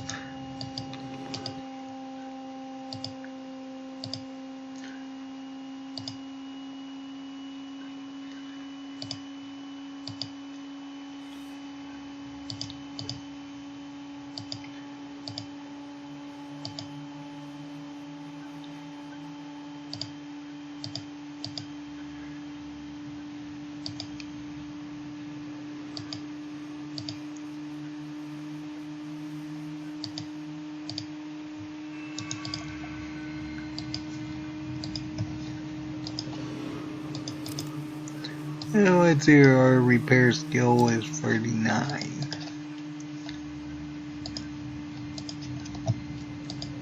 Let's see, I would go through there if I could actually pick up that plasma pistol, but let's see, let's get to the watershed.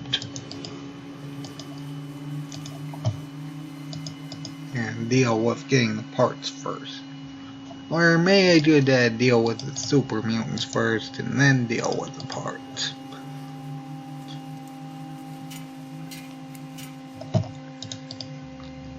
Yeah, I think we'll deal with the super mutants first. That said, the only one I'm really concerned about is Harry, because he actually has a laser rifle, and if he gets a crit, we're pretty much dead.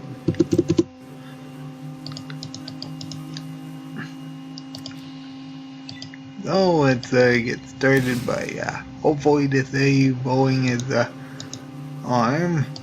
Unfortunately, we just made him lose a turn.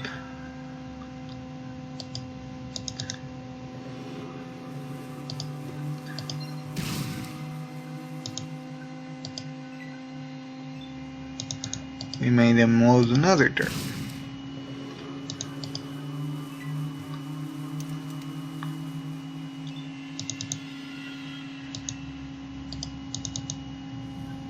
Yeah, I think we better reload and back.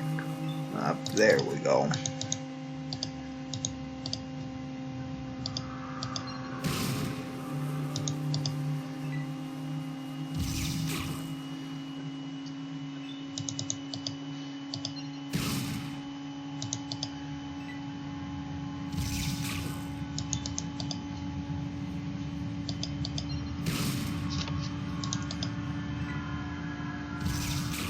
Okay, was hoping he would accidentally hit that one.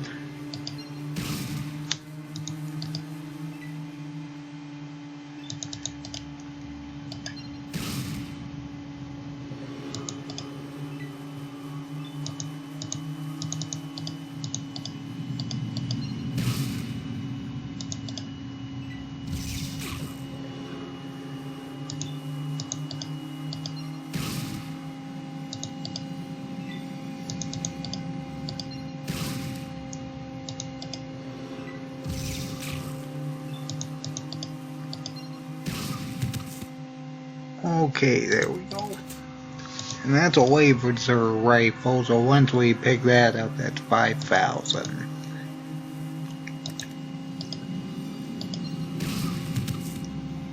That said, I'm more concerned about the guys with a flamethrower. Because I know there's at least one person with a flamethrower.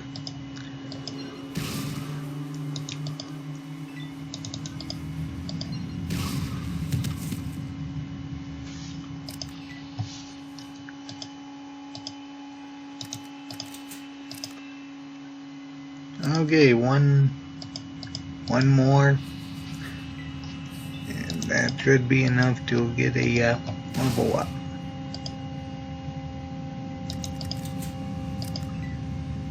And my turn again.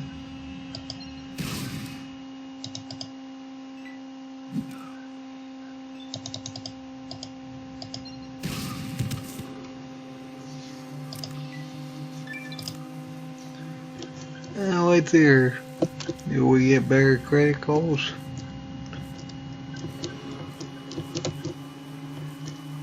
It doesn't look like it. That's unfortunate.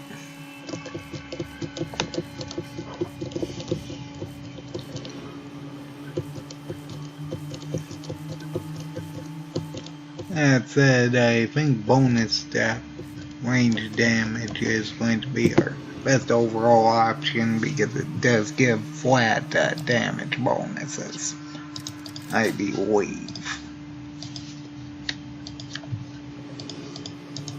So we should be dealing a flat 2 more damage, which doesn't sound like much, but I'm sure will be kinda sort of really helpful.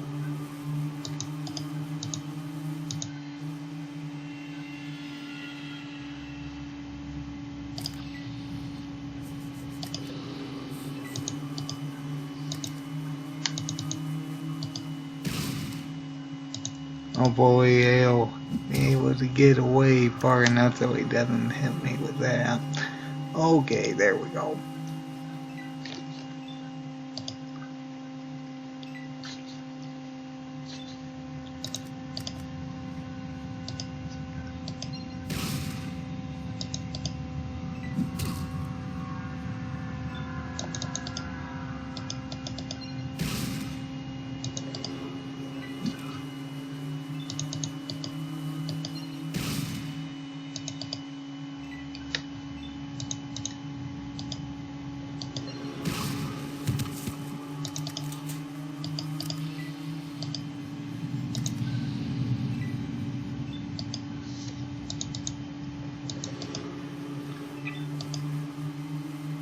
I might have dealt too much damage, so it's running.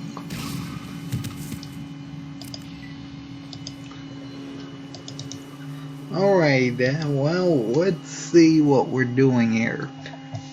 I will say that laser rifle would be nice to grab, but I don't actually have to wait for it. Let's see here, we have 104. I don't think containers actually make items disappear, so I guess we're going to be using this one to store certain things. At least I don't think they do.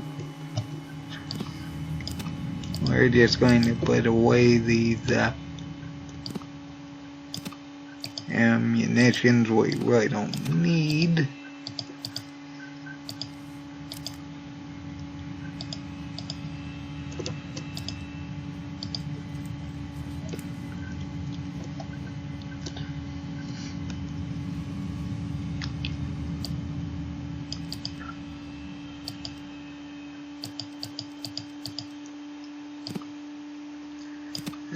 Let's put that up, and we're going to go grab that one part pretty soon that we kind of need for the water purifier.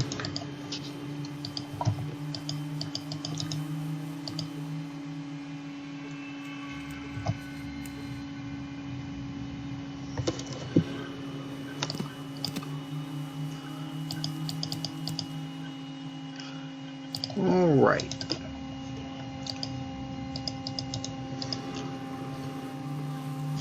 And this is right down here.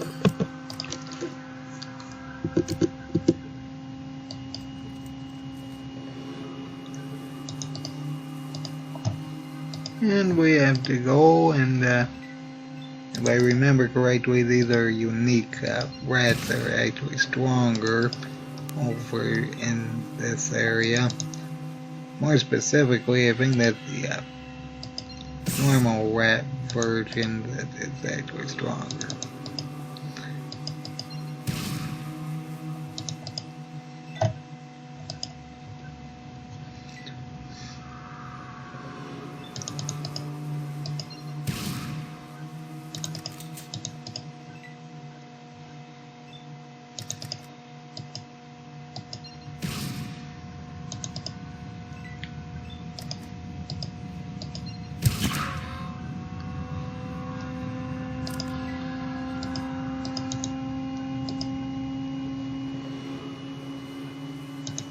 Okay, and we get the junk.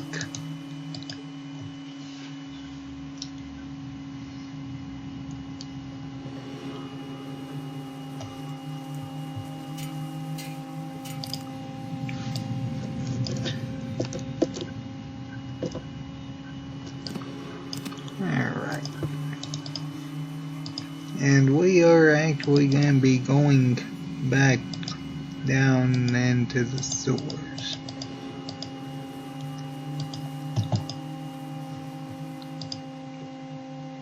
Because if I remember correctly, there is a rather missable interaction where we can actually get some repair books. I'm pretty sure you can only activate this before you actually fix the water purifier if you actually have the parts to fix it.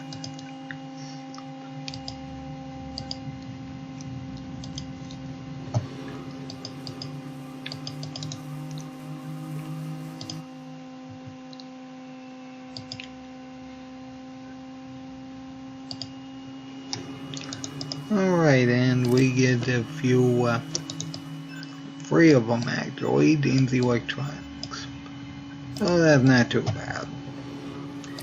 We need repair for, when we fix the power armor anyway.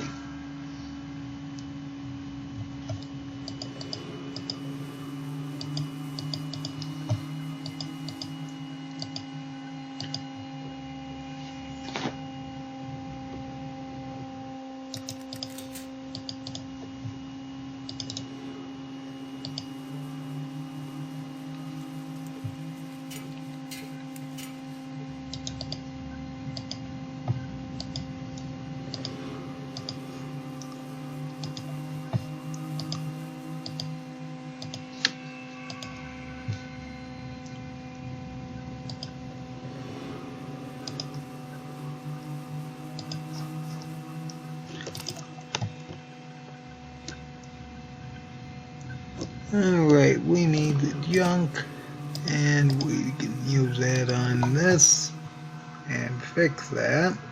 There we go, 1,000 experience. We can also lockpick this particular door to let this guy out for, I think, about 250. If we can actually do it.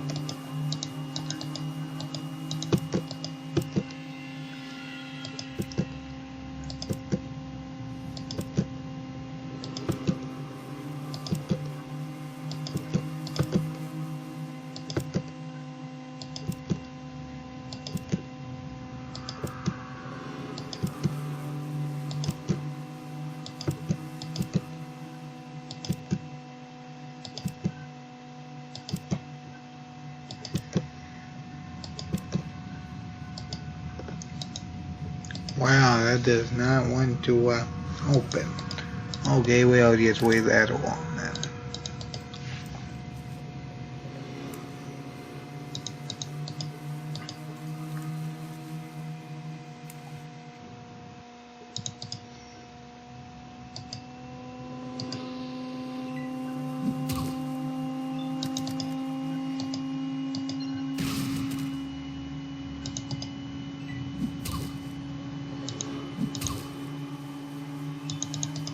I probably get a payload coming into this place.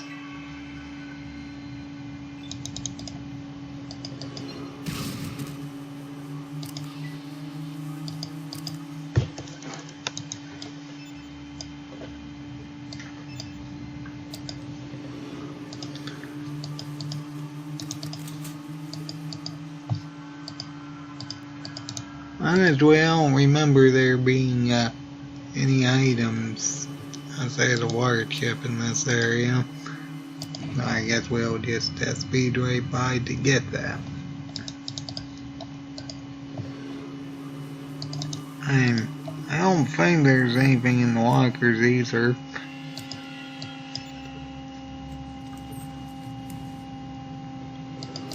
Nope.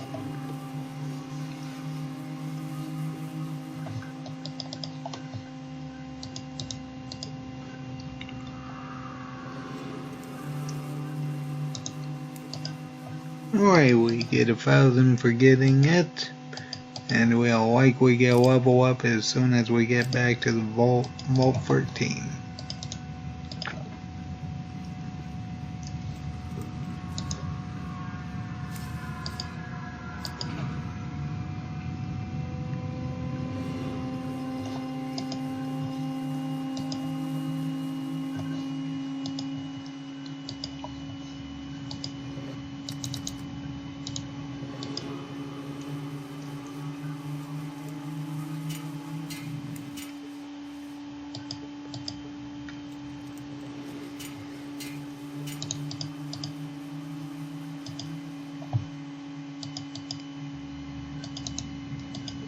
Well, while I'm here, I may as well grab that laser rifle.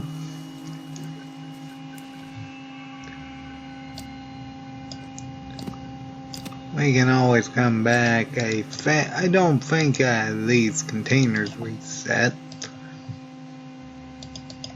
Even if they do, we got most of the things of value. I mean, I guess we could take the 10mm ammunition, but I honestly think that about 555 is more than enough for the majority of the game. Either way, let's go back to Vault 13.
I think it was 1 damage off.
I don't know. Did I see another one? I saw 2 more. And I could just run, but 200 experience isn't too bad.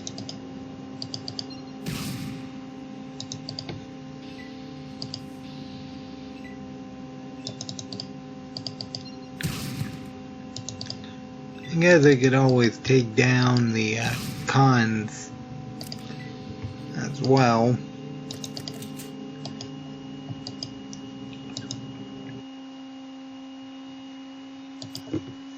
Oh wow, that was about 660 experience, so that's not too bad.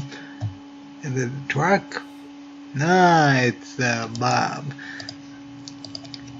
You know, that'd be very good if we were doing a BB gun only run, because that's at least 200 BBs in that shack.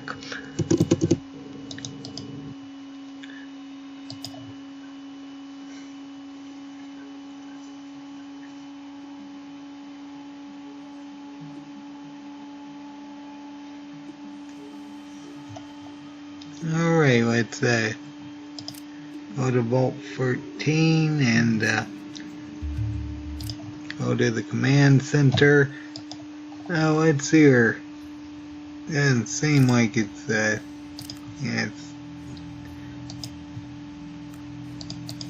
morning. We can talk to this guy and do this particular quest.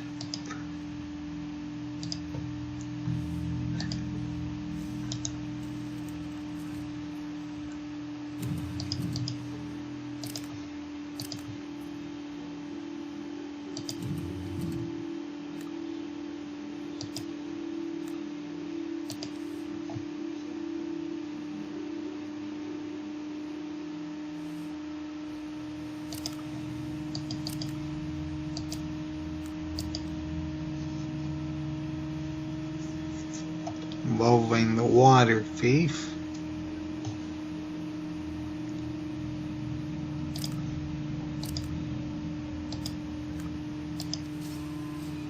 Okay, there he is.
I think he uses a crowbar actually.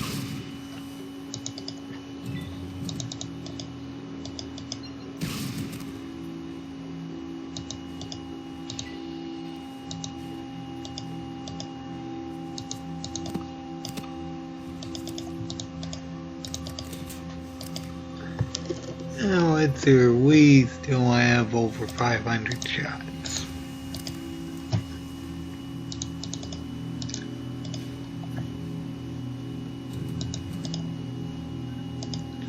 Alright, we can go and talk to this guy and turn in the quest for the water chip. Found the chip? Okie dokie. One moment that you saved the... Okay, another one, and we need about 1,000 more experience. Speaking of which, if I remember correctly, we can actually use science on some of these computer terminals to get some more experience.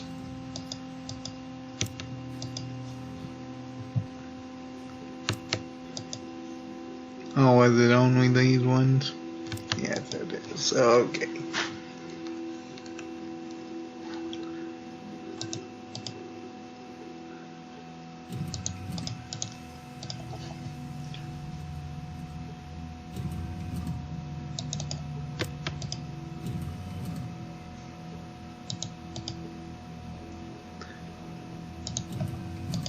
But there were multiple of them, but oh well.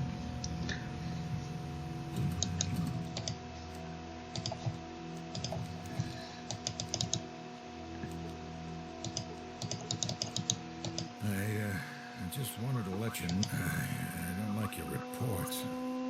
What was in the mutant puppy exactly? And as you've probably guessed, none of these mutations could have occurred naturally, as long as someone is creating hostile. Alright, so we gotta go out and deal with another mess.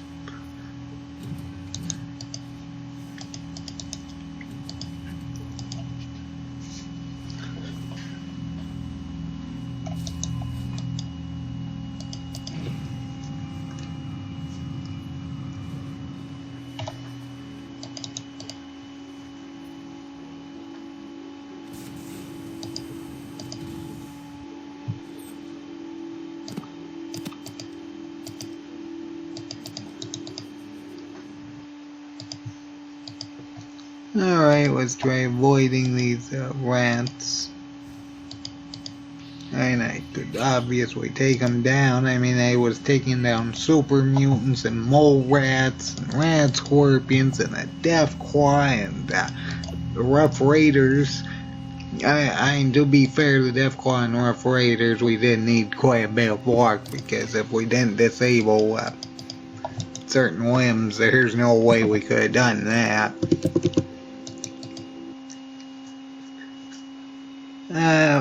I could deal with the raiders.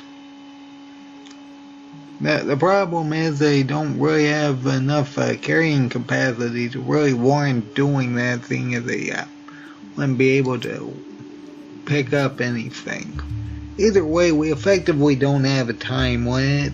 I mean, technically we do, seeing as there's like that I think it was a 5-year thing, but we're not going to be able to actually hit that. I think it's about 5 years of a time limit. I think that's Fallout 2 I'm thinking of, though.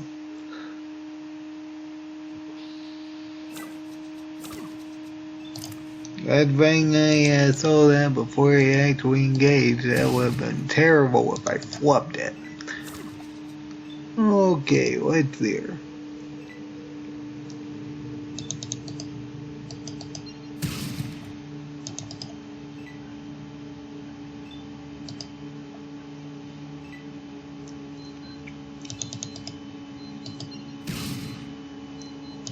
Alright, 40 damage. Can't complain about the damage output.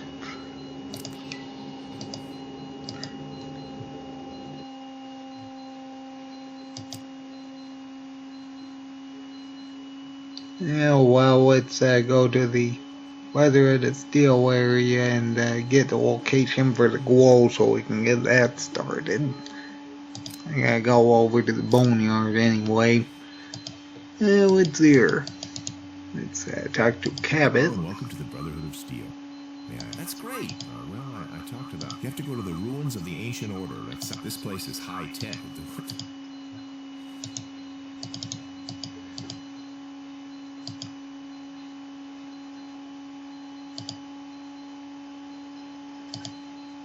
I apologize for the beeping. It's just one of the miscellaneous watches I have.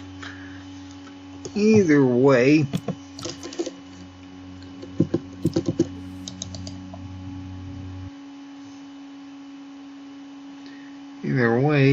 I guess technically I could try going and seeing if they restock the stores in the Junktown and the hub, but I really don't know whether or not they actually did.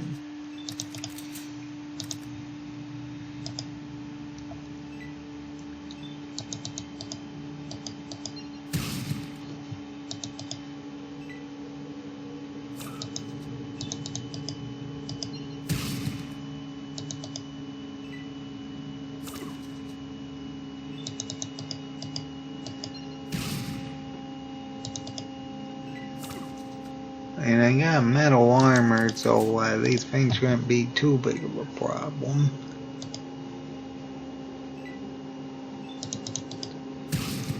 Well, the sooner I get power armor, the better.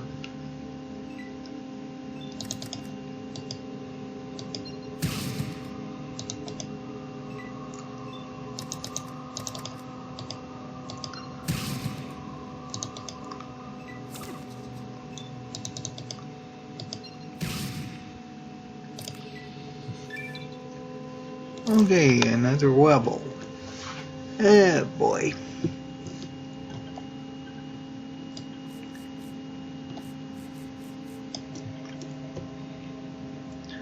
Well, I may as well max out my small gun skill.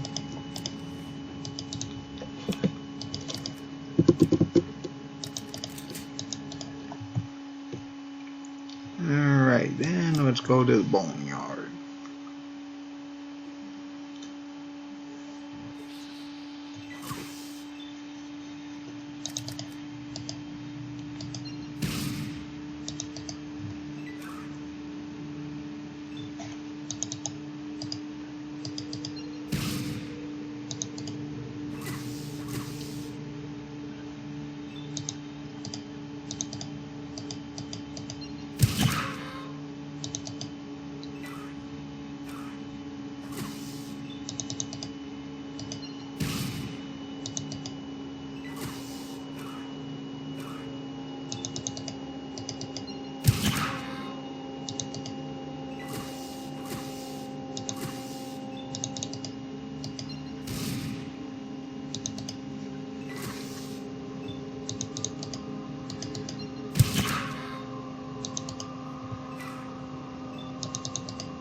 Alright, 313. 315 black. Unless we run into a Deathclaw or something, I really don't think we're going to have too many issues. Oh yes, the Alien Blaster. I should mention I'm probably not going to include things like the Alien Blaster in the tier list for the playthroughs I will do, and well, that's more because it's obviously doable, but yeah, you know, I might just include it just because.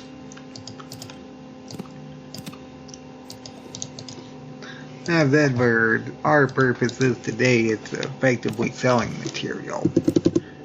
I forget how much it cost.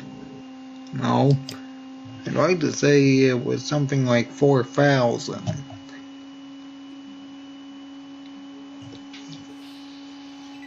I'm not gonna deal with that.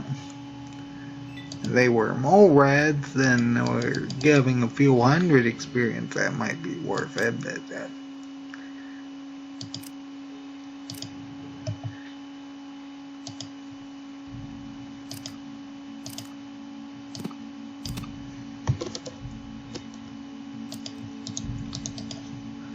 alright, let's see what this guy has down here. What's here? Does he actually have his own inventory? No, I guess not. Okay.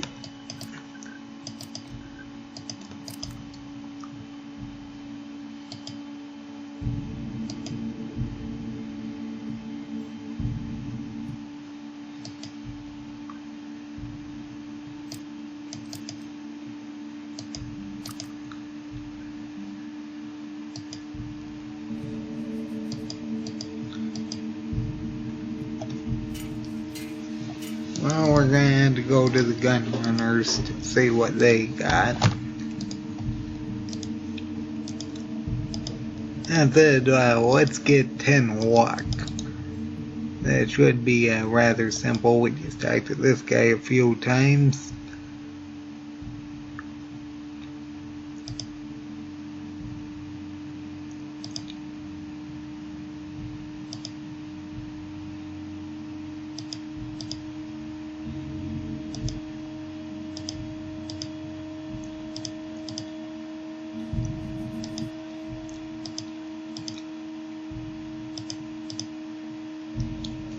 After going through this card stuff about 4 times, you should get a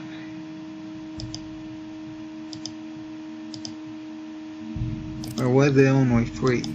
You should get 1 more luck. So we got 10 luck. Now let's see here, does May have anything? I know he does have stuff to sell. I don't think you can actually talk to him about it though. Not too much.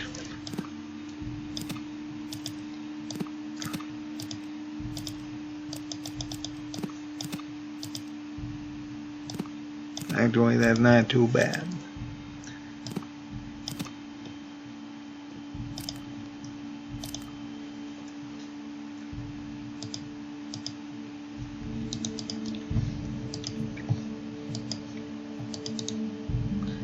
Back to Miles.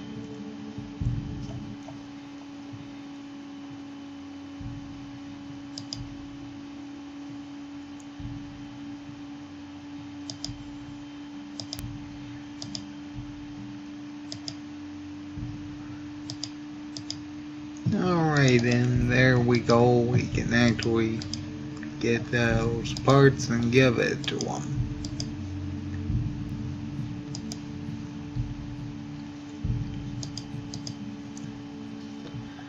Alright, well, we have a laser rifle and the Alien Blaster and the 223 pistol. Wow, we do have, we could have gotten 3 unique items if I got that, limited edition Red Ryder BB gun, Bob Smart. We're actually having quite a bit of good luck with that. regardless, let's save there. Yep. Let's try avoiding it. I mean, you know, at least I can outrun on my, unlike my free action point run where I tried getting a weapon from here and immediately got soft locked. Let's see here. Seriously, it is absolutely terrible when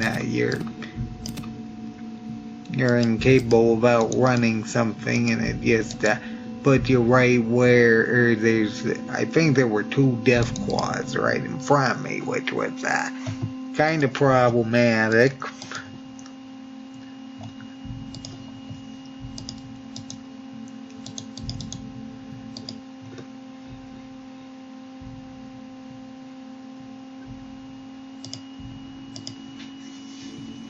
Okay, hopefully they actually have something we can use.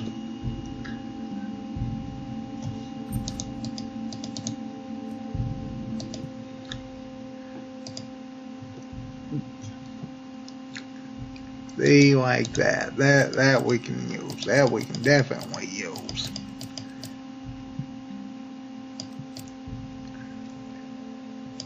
Now, let's see here. I like how much money they have. Actually, that's 10,000. Wow, that's more than I thought. That said, let's sell the laser rifle first. And the 223 pistol, because we don't actually need it for this run.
Okay, let's see here. And there's really not much else I don't need.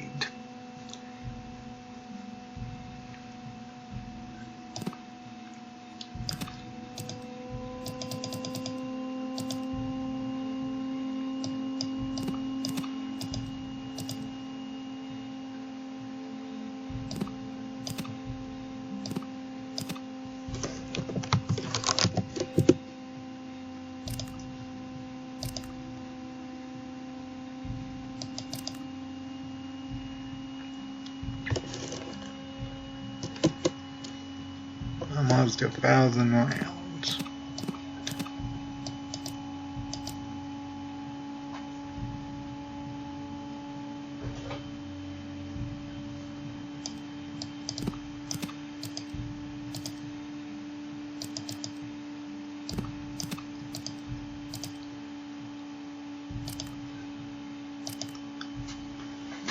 And we'll save the alien blaster if we actually need to buy any more things.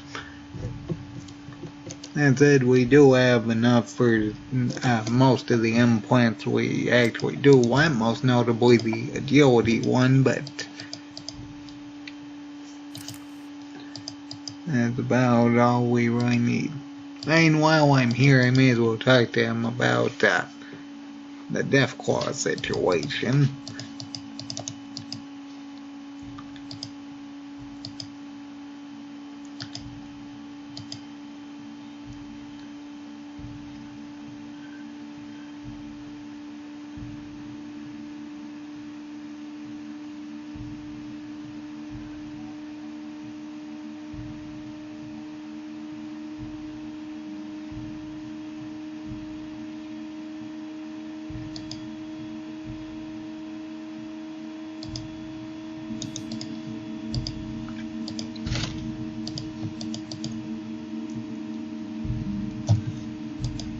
I might just deal with Eddie Tum myself. On his way, I don't know how many casualties there will be. So, now it's here. Just so long as we don't get a Defcon in front of us, we should be fine.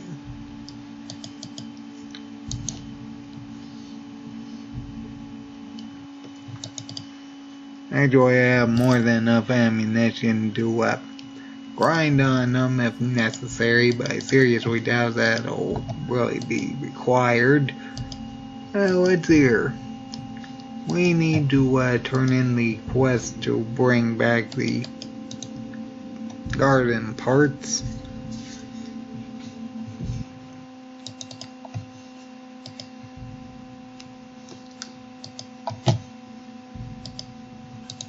And we'll be able to get hardened power armor as soon as we get to Miles here.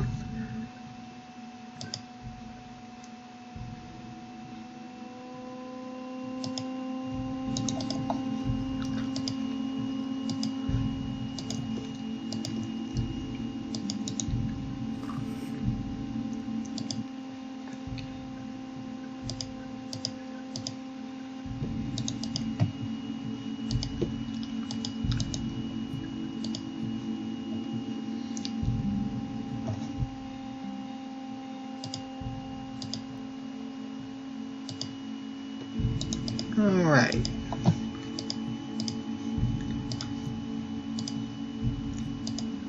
Well, let's go and get the radiation protection from the Children of the Apocalypse. I think that's them.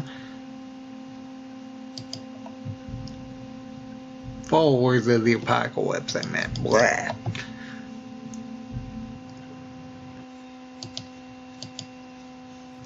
Now let's hear. If I remember correctly, it is actually the second crawler.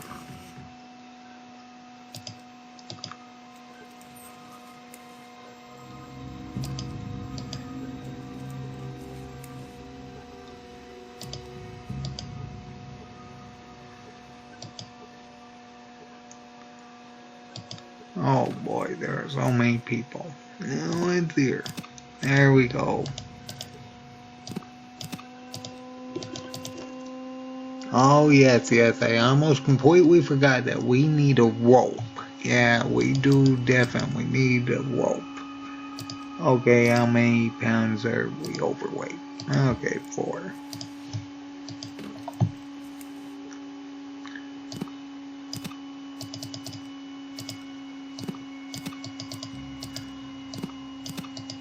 I almost completely forgot that we needed a rope to actually access the globe. I guess that's where we're going to be going.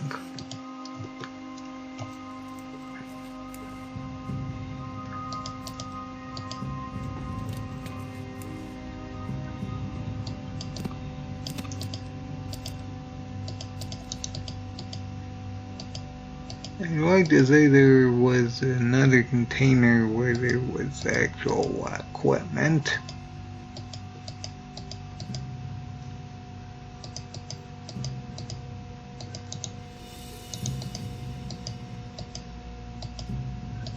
And there it is.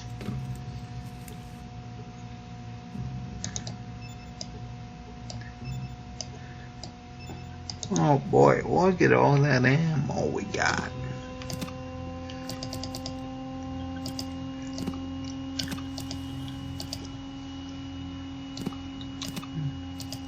Alright, well, let's go get a rope.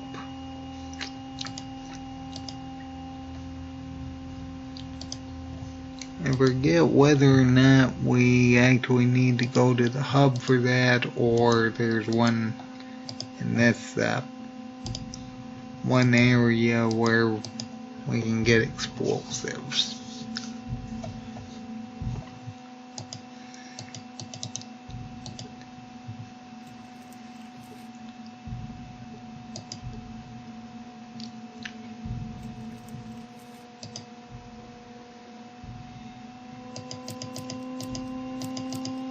Well,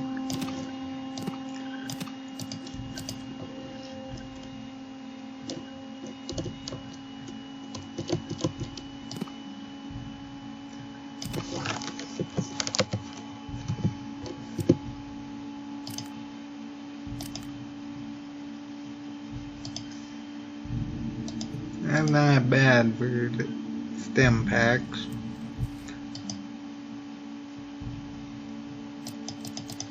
No, but I'm gonna have to go back to the hub. That's unfortunate.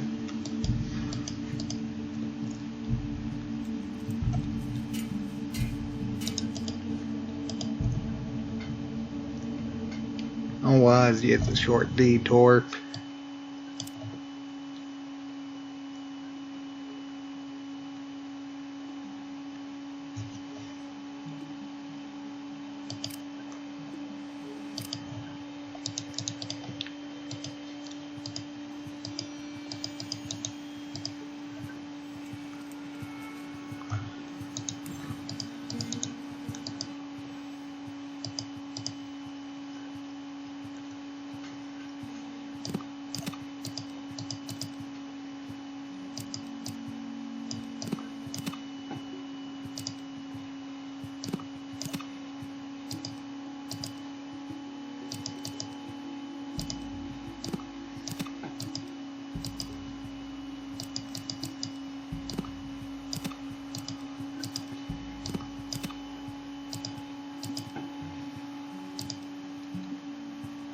You know, I would do that, but I don't have the,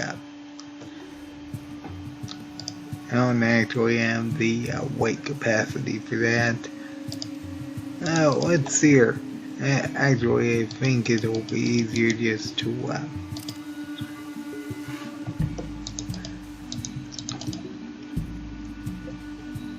yeah, I think I should just, buy the rope. Was going to get a few bucks, but oh well.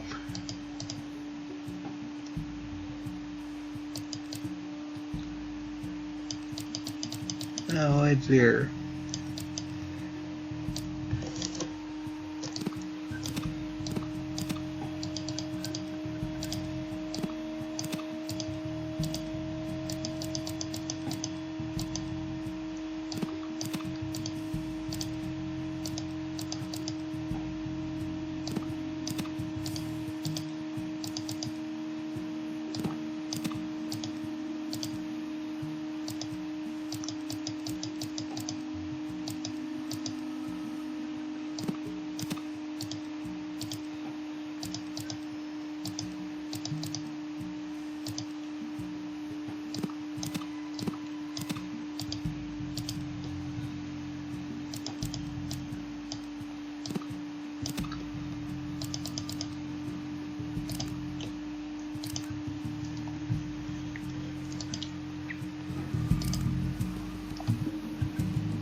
weight.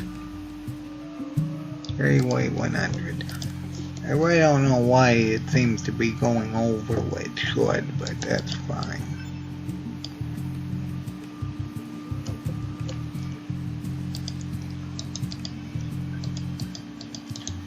Okay, I'll just drop some ammunition. We need to drop at least 10 pounds worth of weight. What's there? I don't actually need dynamite for anything I can think of offhand. Oh, we'll just drop that.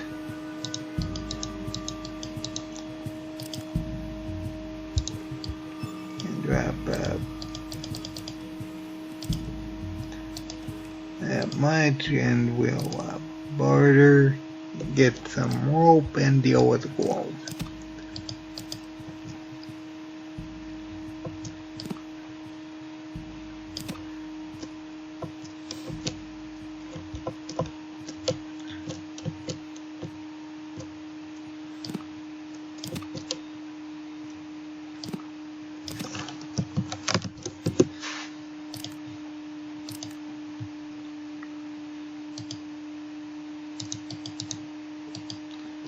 Honestly, I can't think of anything that we actually need explosive for outside of like maybe the barriers in the Mariposa military base. That's about it though.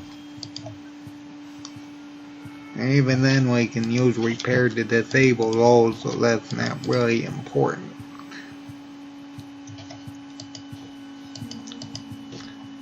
Either way, yeah, let's save and deal with the globe, because we do actually have a rope.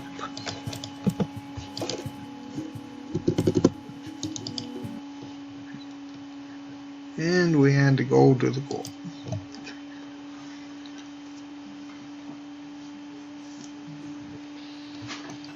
Uh-oh. Okay, this might actually be a bit of a problem.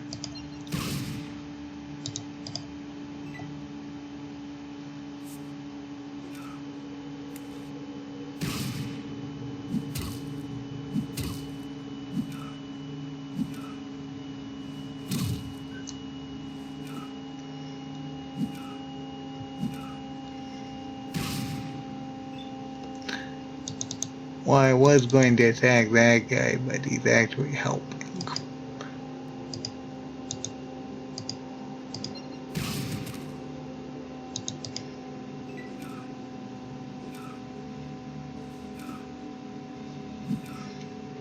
Oh, you mean my weapon?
I will say that, you know, I did realize something about why exactly these guys aren't capable of using that. They don't actually have a sprite to use rifle animations, which is why they're not capable of using their weapons. I really don't know why they did that. That's like one of the dumbest things they could even think of as a reason. Unfortunately, I think that's just how it works. Because these guys don't actually have an animation to fire a rifle or even hold a rifle, they just can't use them. So the only one that could attack was one with a 10mm pistol. I know that sounds really stupid, but that's the way it works.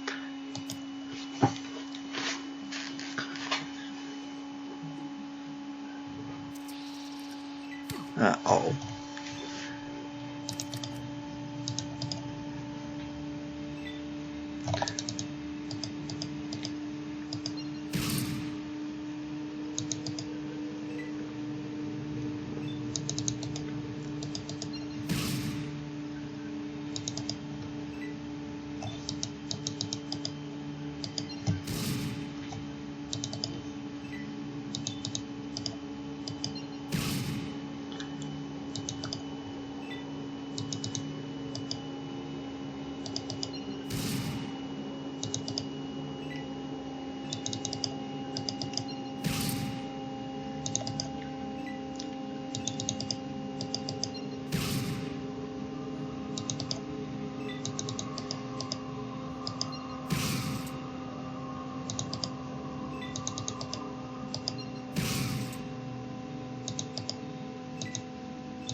420.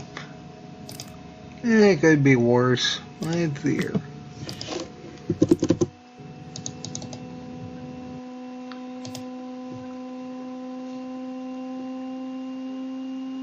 Hey, this is a truck. Yes, it is. And I get 10 walks, so I get maximum.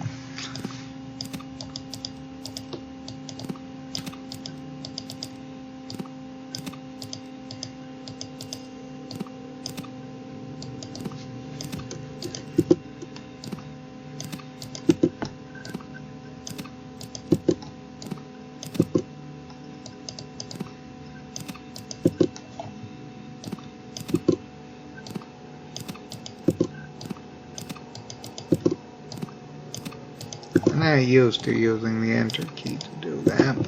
Okay, there we go. Yeah, we definitely have enough for all the implants now.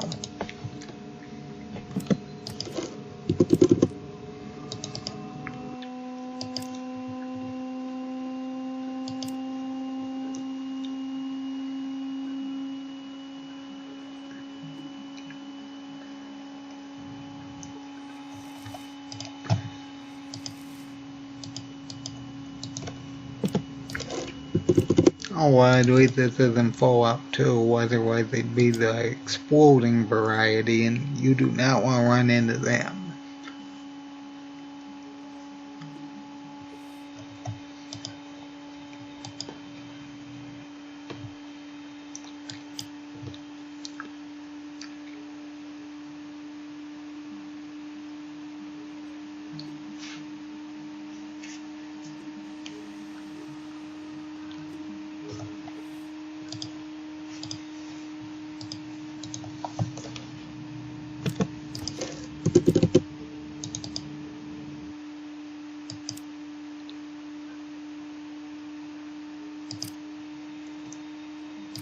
Alright, we go to the crater, and we just use 2 of these.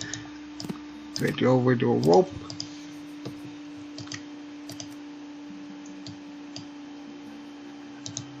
Put that on. Save. Go down. Let's see, if I remember correctly, the first 2 rooms don't actually have anything. This guy's got rat away. I will say that we're going to have to make a fast track to the glow when we try doing our laser pistol run, because 4 or 5 of the glow is probably the first place we're actually going to be able to get a laser pistol. It's just one of the most inconveniently placed items in the game for trying to do a run with.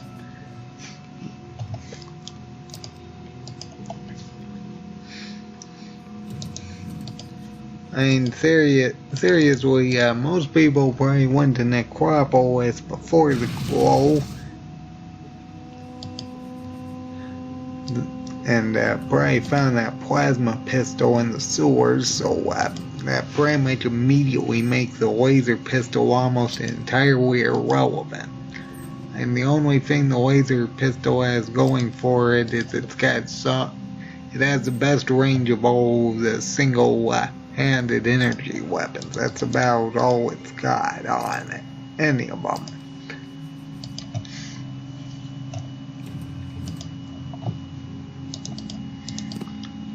Okay, we need that. We can grab the key card. And yes, not really too concerned about getting selling material yet.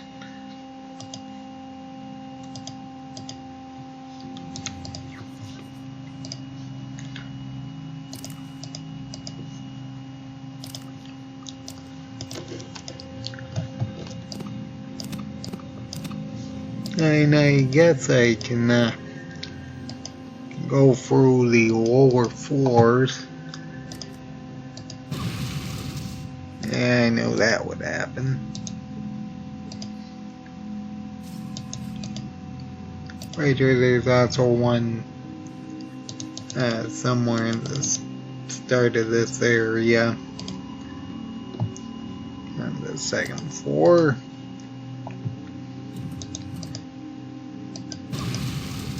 Should I even give the robots the fighting chance? I could just take them out right away like I did with my free action point run. And of course, the main reason why I did that for that run is because I kinda needed all the experience I could get because everything was unbelievably terrible. But either way, because anyone who saw that one would know that we got taken out quite a lot, especially by probably one of the most notable NPCs I can think of is actually Kane, Decker's bodyguard. He just kept knocking us down and just dealing large amounts of damage. And it was absolutely terrible trying to deal with him.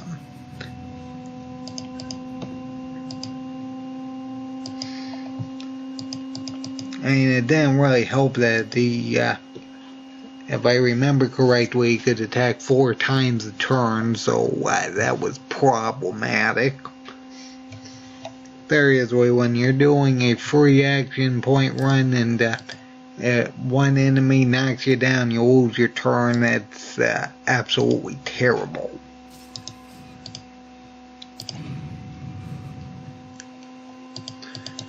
Oh well, it was significantly worse than Fallout 2 when I did a free action point challenge just because of the Wanamingos.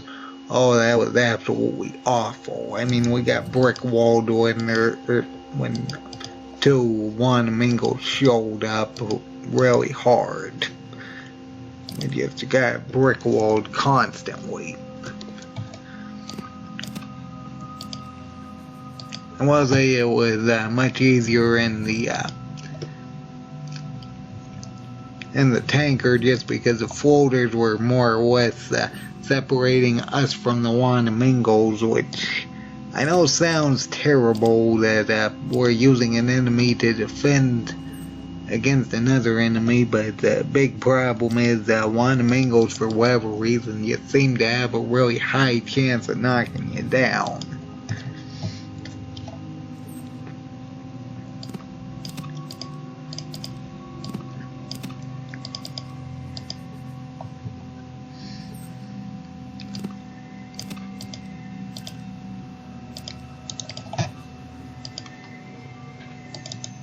Alright, we'll use red. I guess I'll win this episode after I collect the power armor.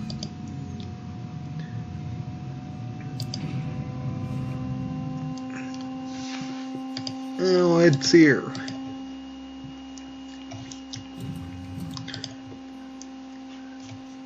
I think 4-4 has blue key card and 4-6 has generator. Let's see here. Blue key card is, I think, in this room.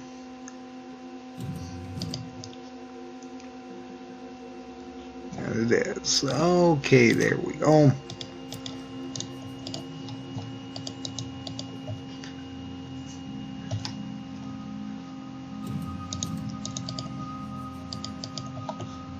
I'm not going to bother opening all these lockers. They really don't need that much. And I got all the ammunition I can really carry right at the moment.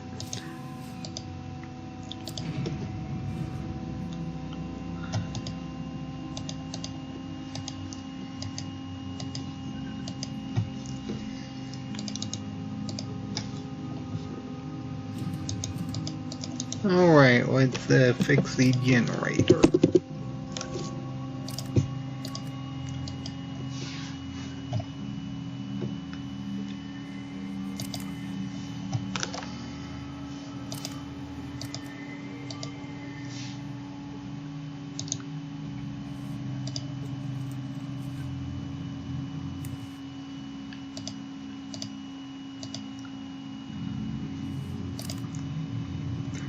Alright, and now the fun really begins because we got robots activated.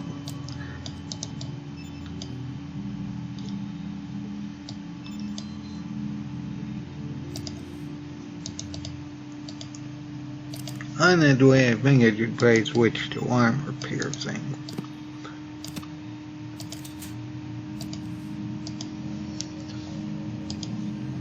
I will say this first robot in particular might be a problem because he has a sniper rifle. This one right here, not the other one. That isn't even the part I was aiming for, but okay.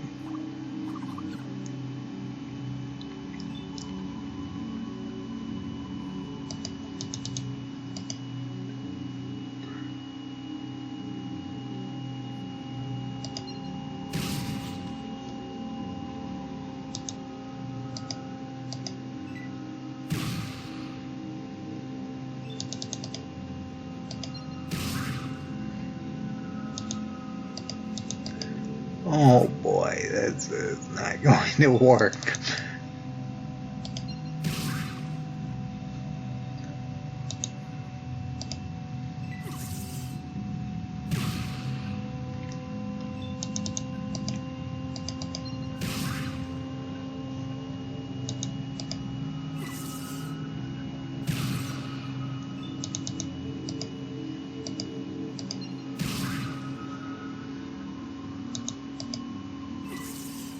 Come on, hit the other one. Or don't attack, that's fine.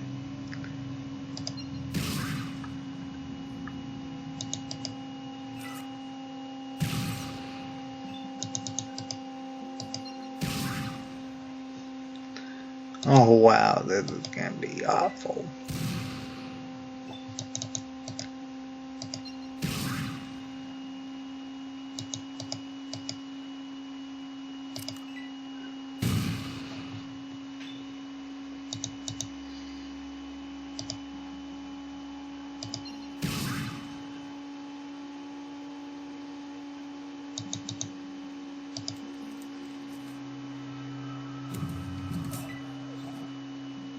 Okay, it's out.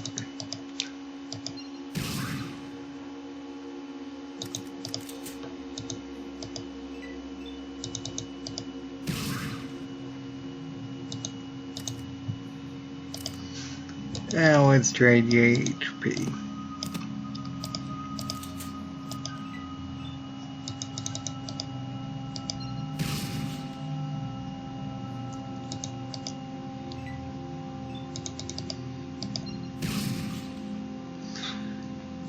I can already tell this is a terrible idea.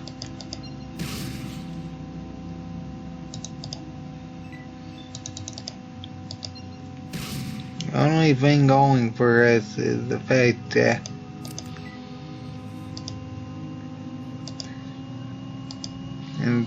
we can actually survive getting shot that many times. That's mostly because of the metal armor. Oh boy.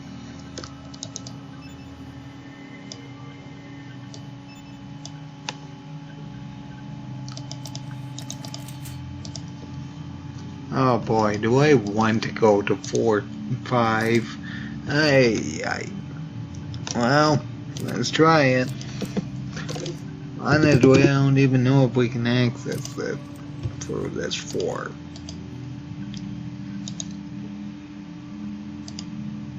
Yes, we can. Okay, well.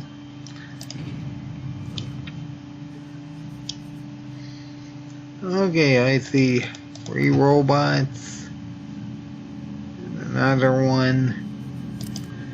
What do they have? Probably assault rifles at least.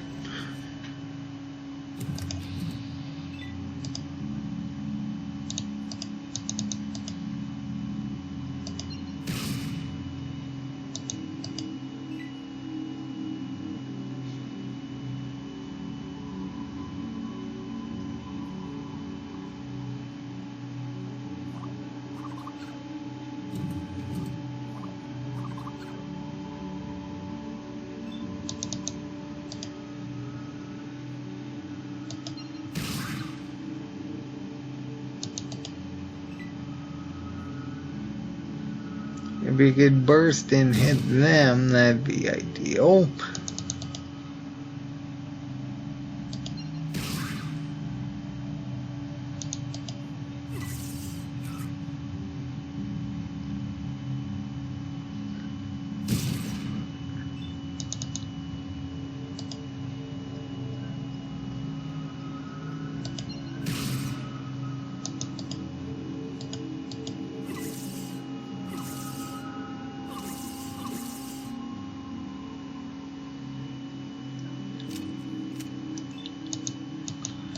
Okay, it's got shotgun.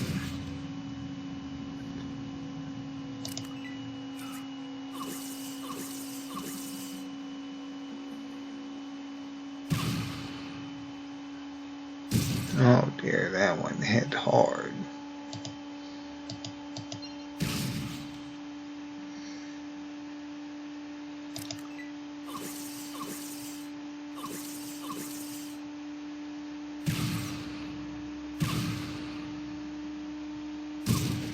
Yeah, I need to disable the bottom one in particular. That one's probably got a sniper rifle.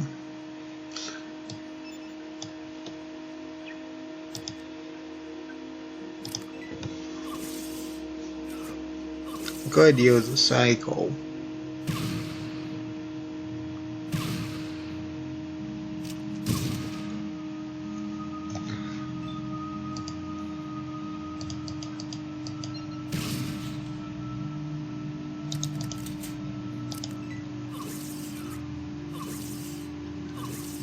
Yeah, I think I'll use a cycle next turn.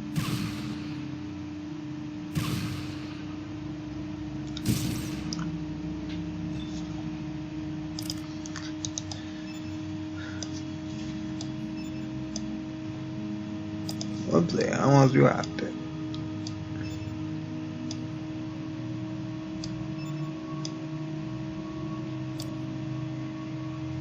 Typically I don't use cycle or any chem, but that's fine.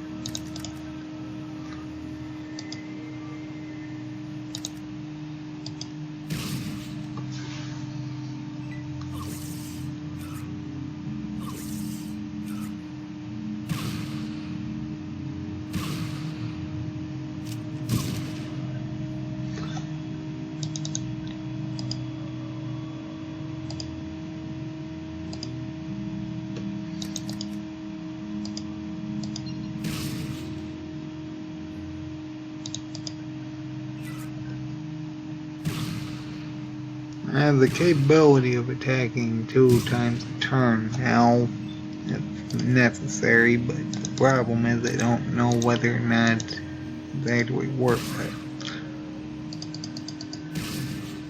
I'd rather be able to disable something rather than just deal more damage.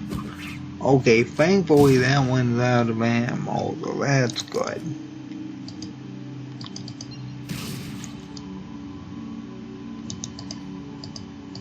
Oh dear, I am stuck.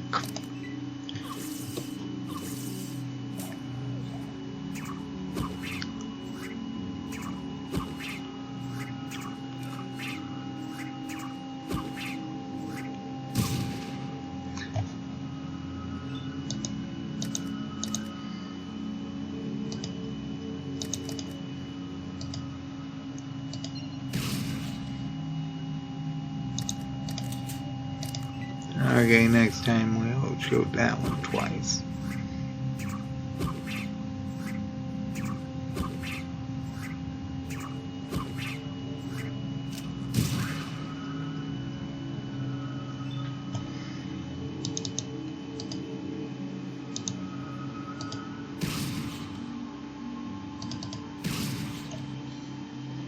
Hopefully I can trigger that one to run.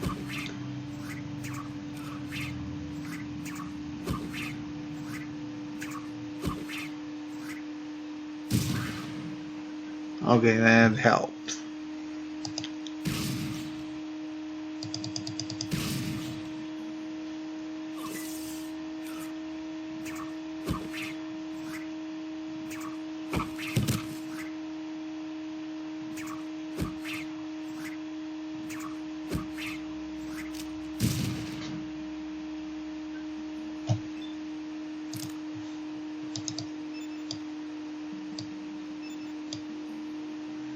It's so nice to be able to heal in battle. Anyone who's seen my free action point challenge, you know how unbelievably awful things were like this were. I'm seriously, not being able to access your inventory in battle is absolutely terrible. Especially when you're stuck in a scenario like this.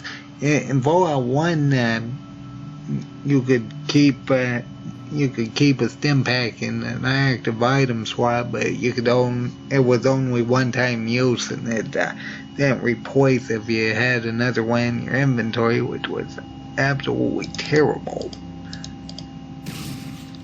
Hopefully this is all we need, no?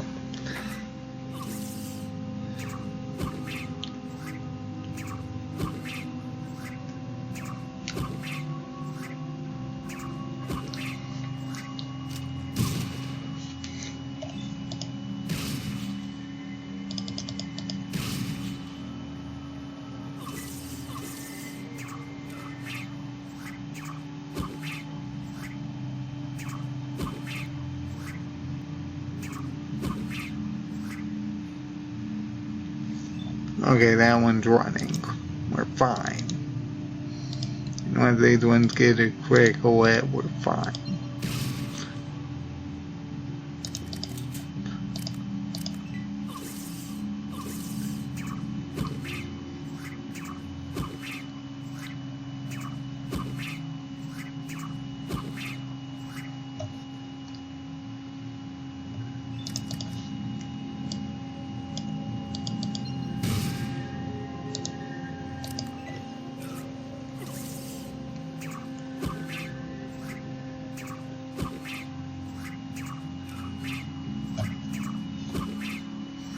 That's why I'm starting to get kinda concerned that cycle will wear off before this fight's over.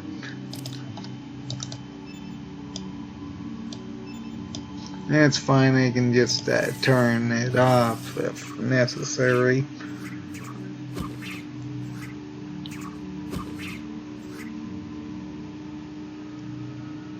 Or the game can crash, yeah, that's an option. Ay.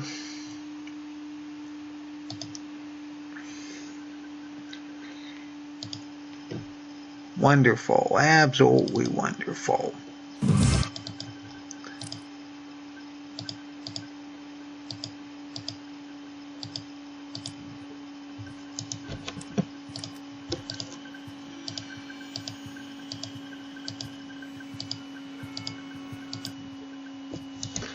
What's here? Oh boy, do I even want to attempt that again? I mean, we're gonna get power armor anyway. We're gonna get power armor extremely soon anyway. I mean, it's very obviously possible to do it if the game doesn't crash, but I don't think we can really do it fast enough to really warrant doing that. Now, say if we had something like an assault rifle, we might be able to do that before the game crashes, but oh well, the only real notable equipment that we can use for this particular run that we could get from there would actually be a combat armor, which is really not relevant because we can get power armor pretty much immediately after being through here anyway. Let's hear, was it red or yellow? I think it was red. Yep.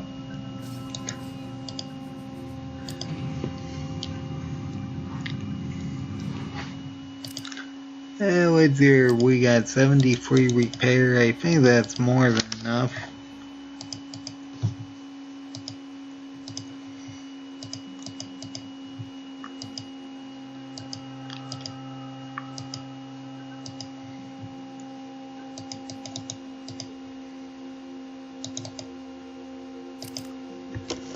Let's hear, we need yellow.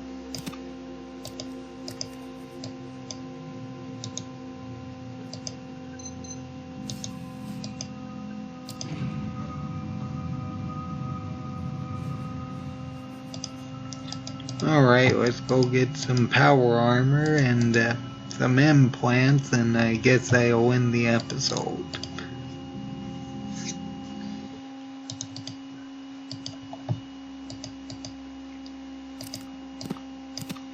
Oh well, we got what we came for. So let's get started and head all the way back over here.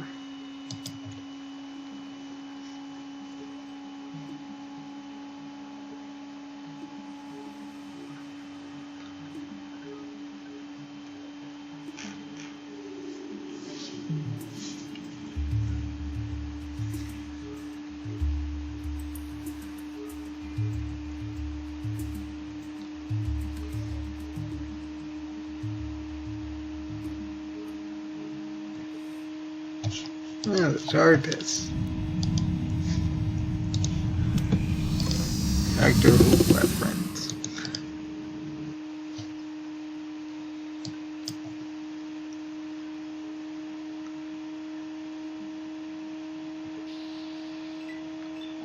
Oh, wonderful.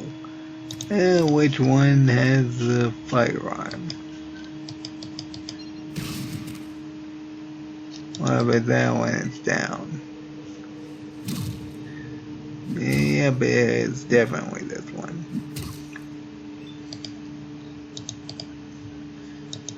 No, I guess none of them have a pistol then.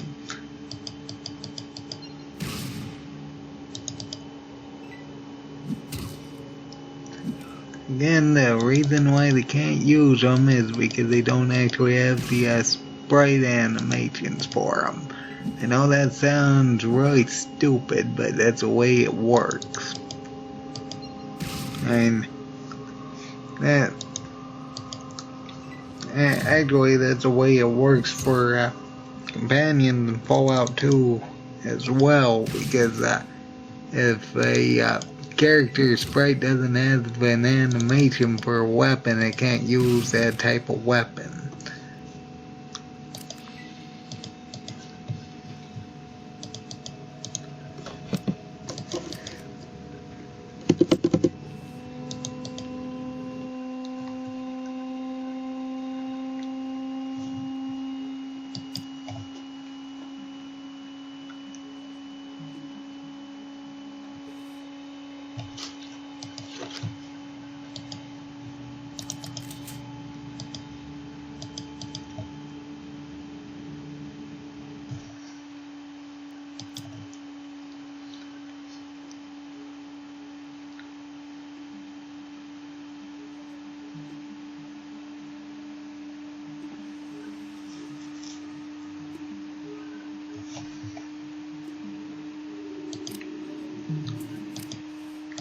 Alright, and it is daytime, and we're going to put that there, and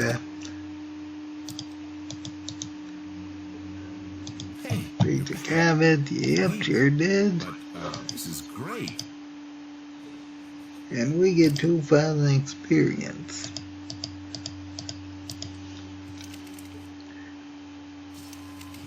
We may not even need to repair the power armor, because we did save the initiate in the hub.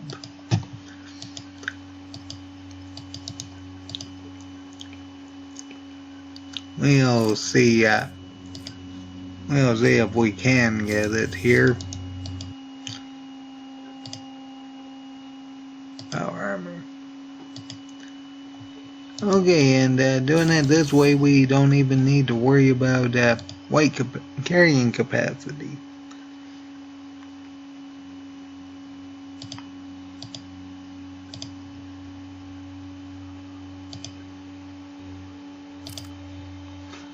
Alright, there we go, and we get power armor. Or powered armor. And that gives us 6 strength and 175 carrying capacity, so we're free off. That's fine, we're going to be getting strength increase anyway.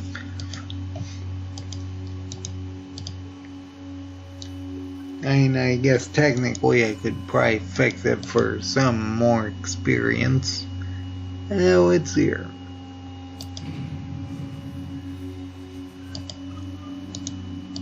We don't actually have a time restraint, so we can effectively get all the implants as well. I don't think this one sells anything though. Nope.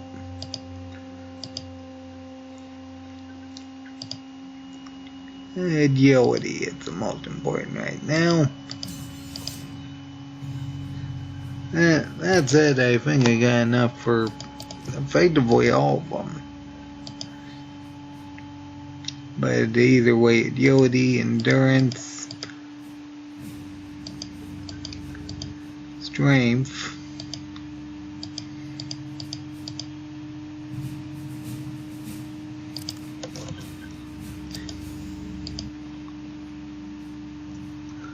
actually I'd say intelligence is probably the one I'm most concerned about.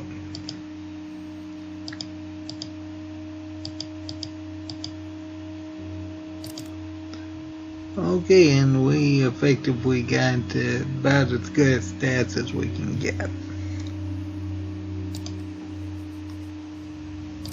Oh yes, it also takes away your power armor if you got it on. Okay, there we go. So we got 7 strength.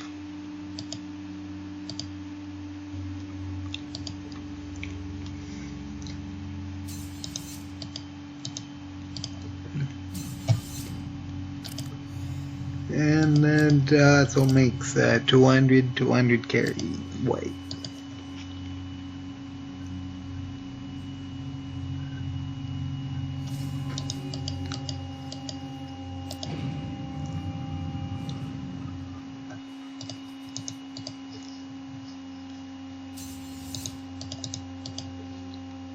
Now let's see here. I guess we can still fix the powered armor over here.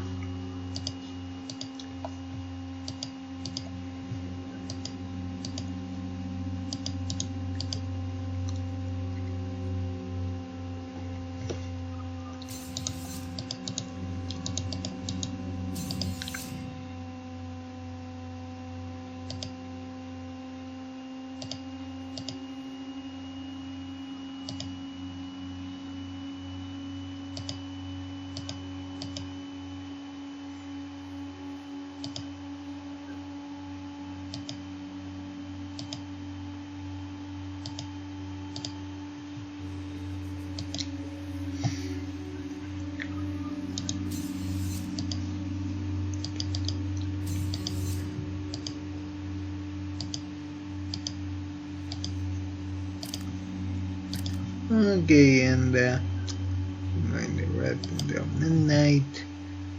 And you know, to end this off, I guess I can get the upgraded version of power armor. I know what I really need to do is get the chemistry book.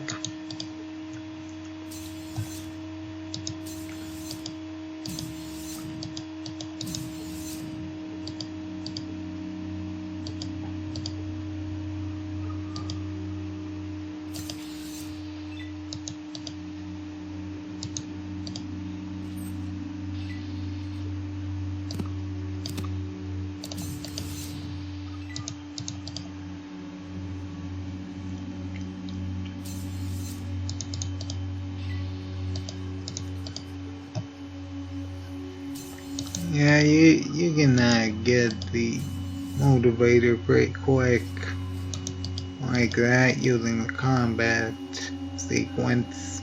It's there.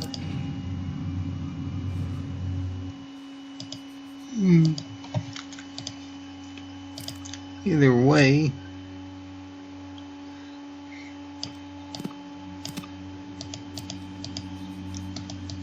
yep, we got this thing.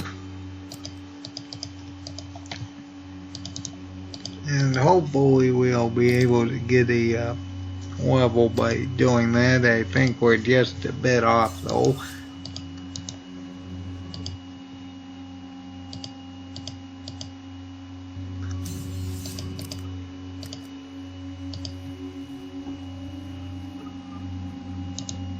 Okay, 500, and we'll leave that there because we don't actually need it.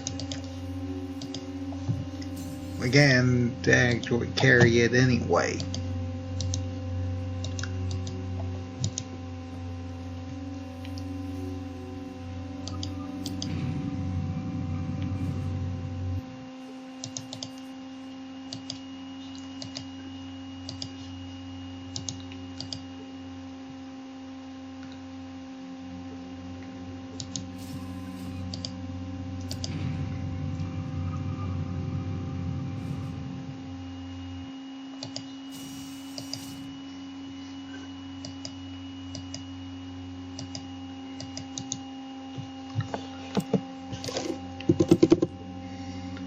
Well, let's get the... Oh yes, it does unequip your weapon, doesn't it? Okay.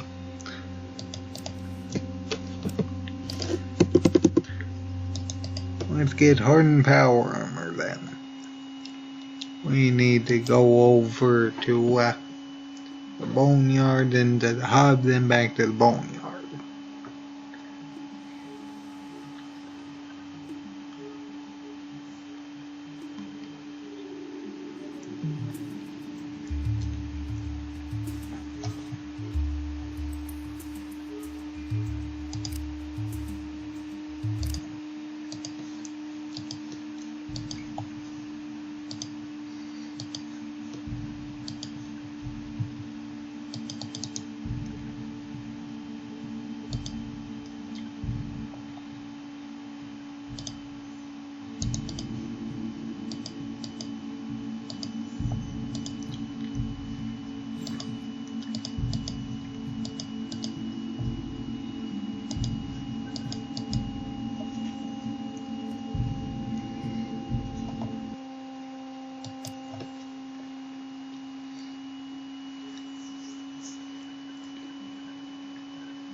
I thought it would be more raiders.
Alright, back to Additum, and we go over to Miles, and he fixes up our power armor into hardened power armor.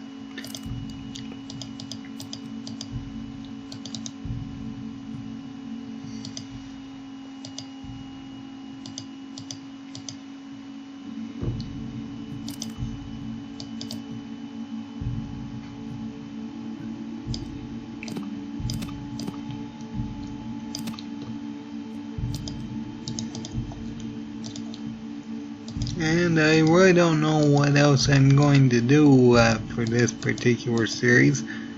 And I might actually start off with a cathedral, seeing as it's closer. Either way, I'll end the episode. I guess I may as well go to the cathedral. I'll end this episode here. That being said, I hope everybody enjoyed it. So, everybody have a good day.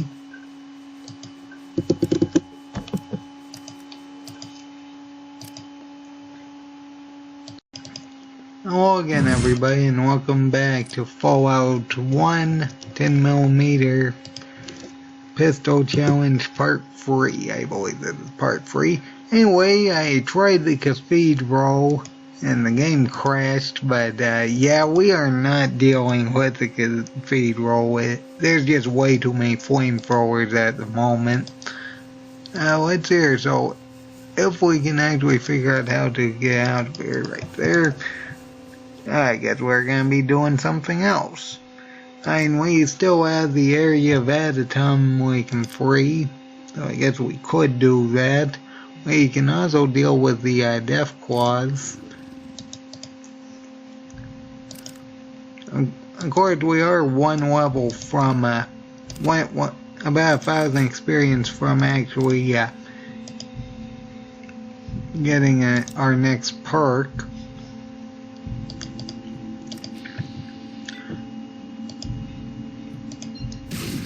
So if we could deal with one Death Claw, we could get something like bonus rate of fire or maybe better criticals.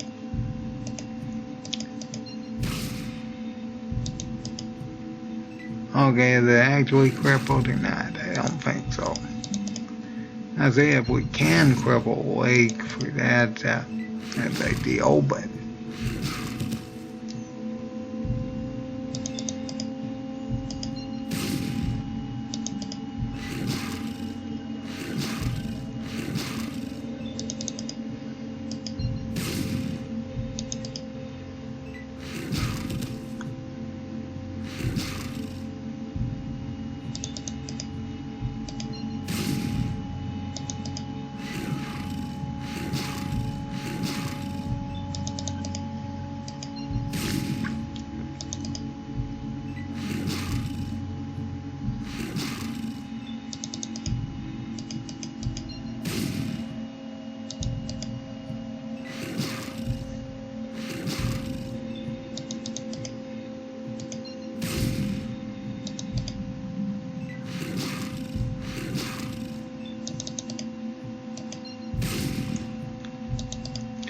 if we could trigger it so it could actually lose a turn, that'd be ideal.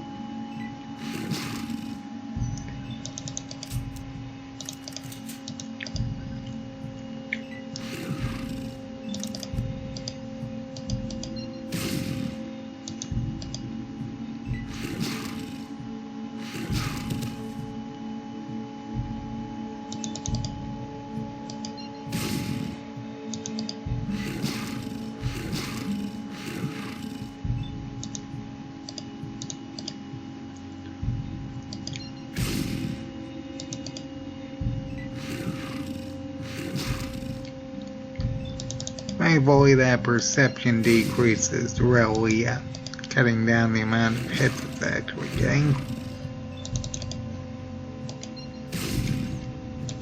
If we could knock it unconscious, that would be helpful.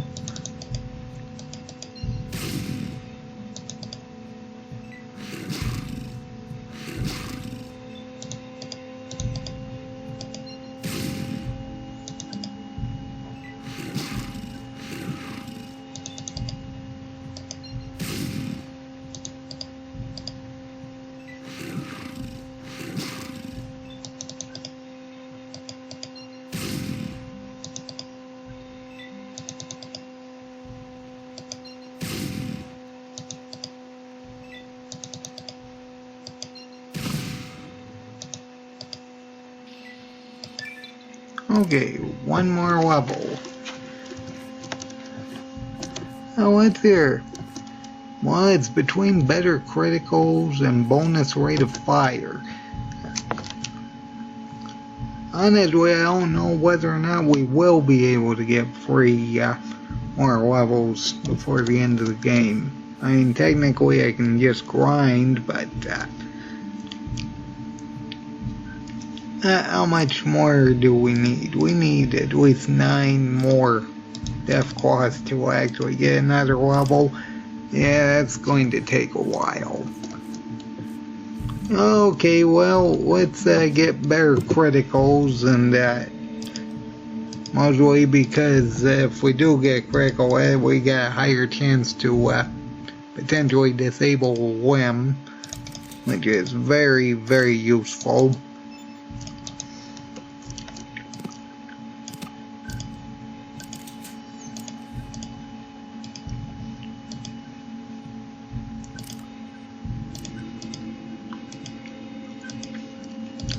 And let's deal with the Atatum situation. Let's just rest up to heal.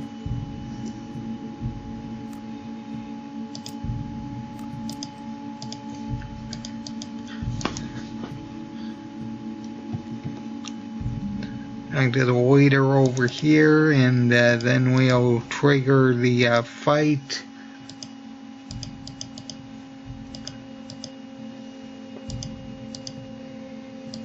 Which I really don't think should be too difficult.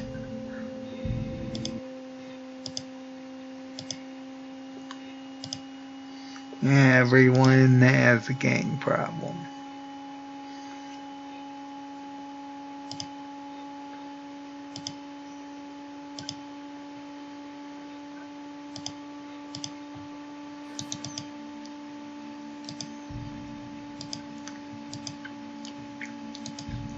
Let's see here, I have 61 stim packs. Also, I think I got 2 super stim packs at some point. I think that was from the merchant in the hub. Either way, let's go and speak to the leader over here. And let's save in a separate slot.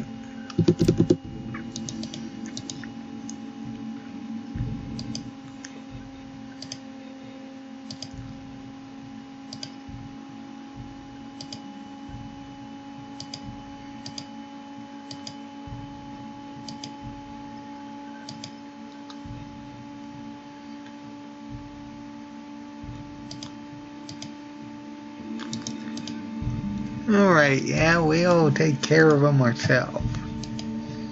Assuming, of course, the game doesn't just decide to start crashing again.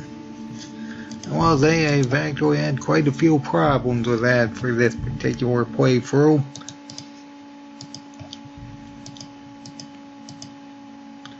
Regardless, let's try to give him the message. Honestly, I don't even know whether or not it's bugged in this version. I don't even see the message, so it probably is.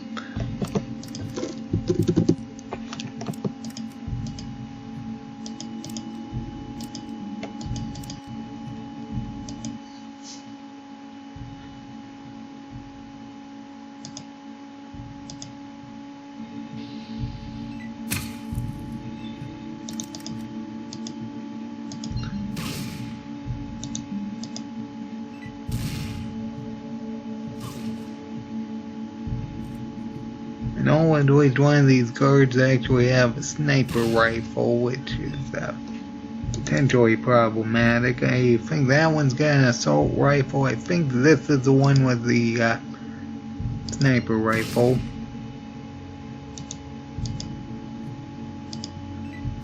If he uses a burst attack, I'd rather him get hit.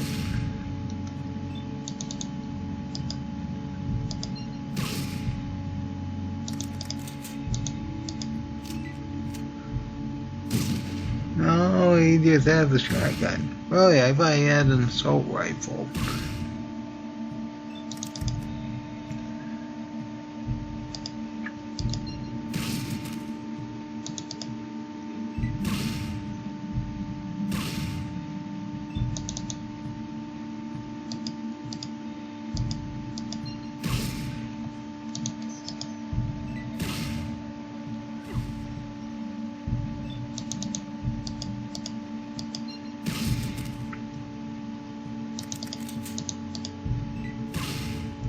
I'll say I'm glad I have somewhat decent range.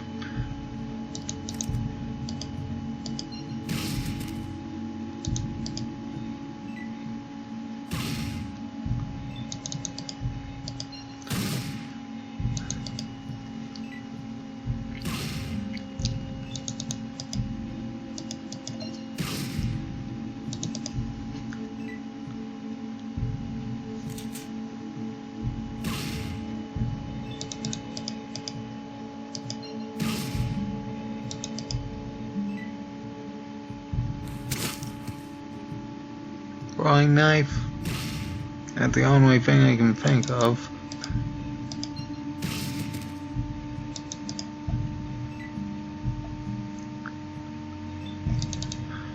Oh, well, it was in something like a flare. You want to see my flare only run, assuming of course it's actually up by now. Let know what I mean by that. For those of you who don't, let's just say flares have the potential of being unbelievably broken for most targets.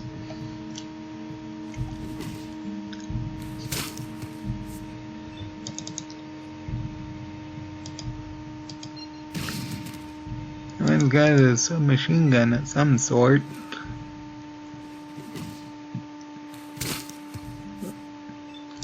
Either that or 14mm or 10mm.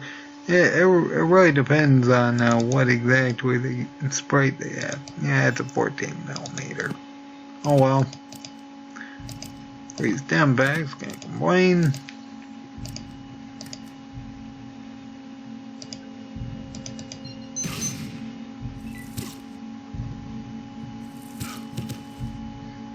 Oh wow. That one's got either a combat knife or ripper. I'm going to have to guess a combat knife though.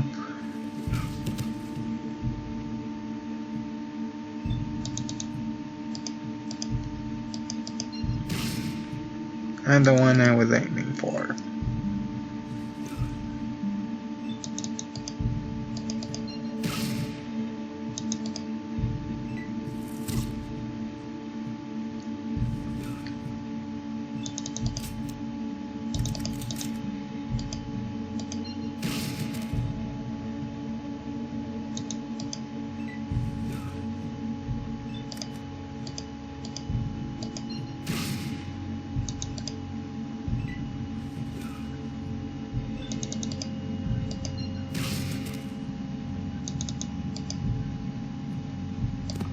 Another explosive. I'll take it, but honestly can't think of anything we'll actually need that for. Yeah, that one's got a ripper. Honestly, if I might be a combat knife because of how many action points the it was moving.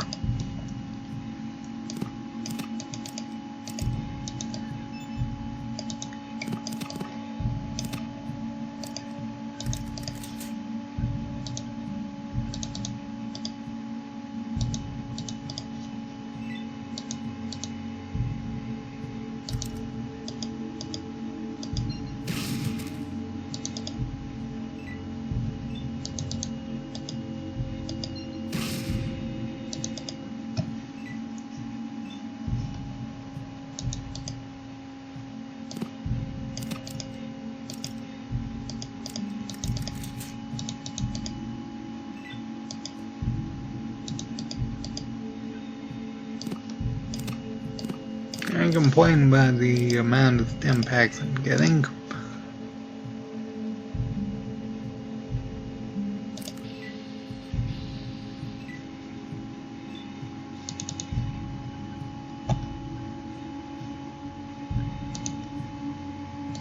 I don't know whether or not those are, yeah, that one's, looks like we got 2 more regulators. Okay, that's fine. For that one thing is he's got the firearm. Oh well. He doesn't have a submachine gun, does he? That's the only reason I can think of why he wants to be point blank, so he can use a burst weapon.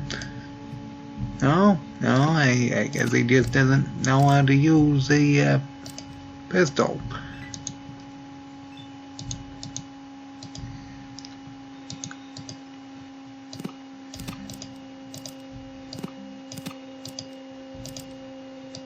Pretty sure there's a sniper rifle in this area.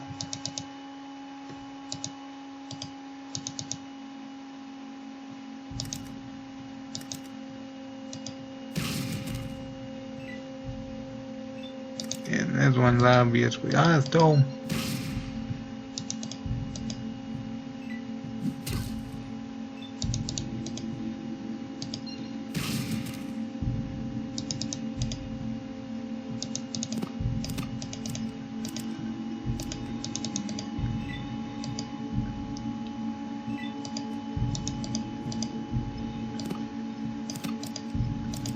I always thought there was one with a sniper rifle here. May not. Maybe that's one of the robots in the school I'm thinking of. I always thought there was one over here though.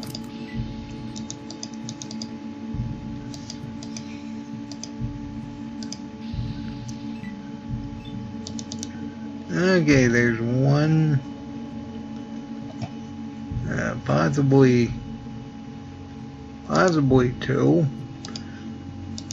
I think there's more than that. Yeah, we must be just out of range.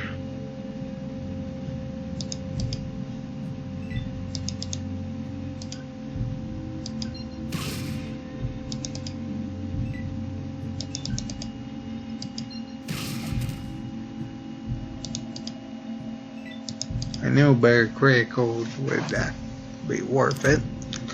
Let's see here, let's take that, take this.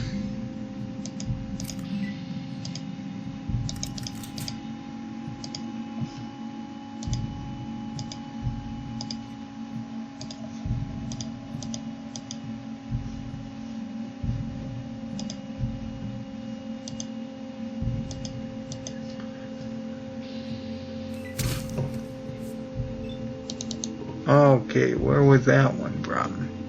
Oh, okay.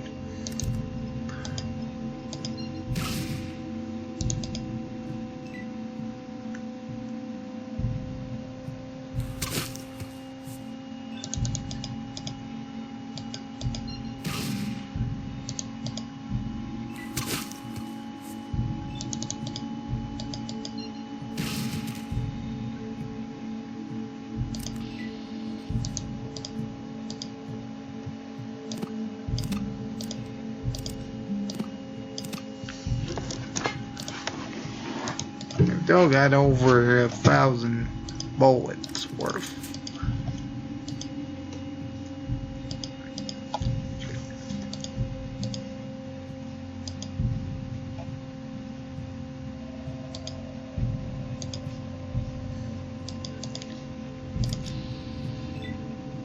Yeah, looks like we still got one more.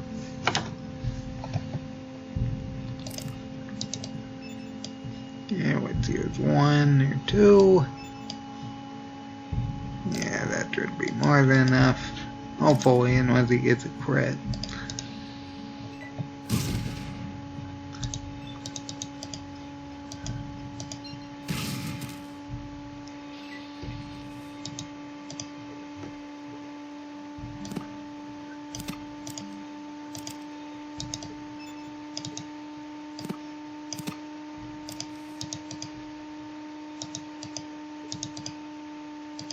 Okay, and we got red regulators.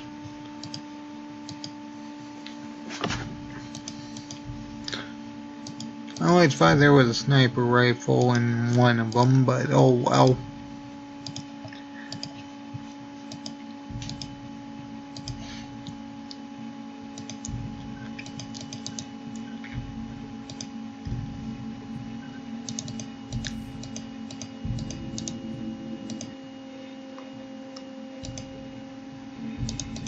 Alright, and we get 500 for reporting back to them.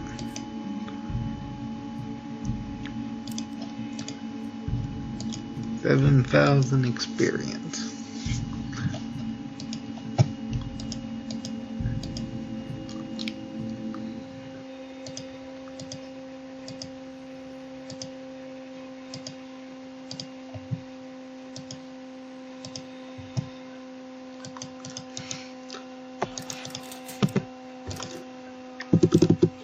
Well, if we need more experience, I guess we can go back to Necropolis.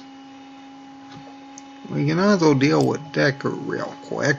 It shouldn't be as hard as my free action point challenge because I don't You know, when we have free action points.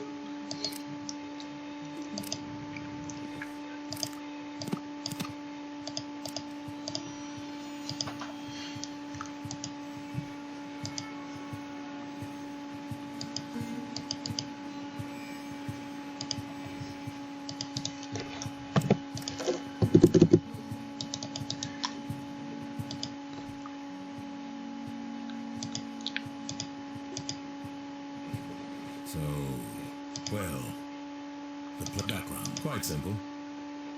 Hunt up its standard pay. Very nice.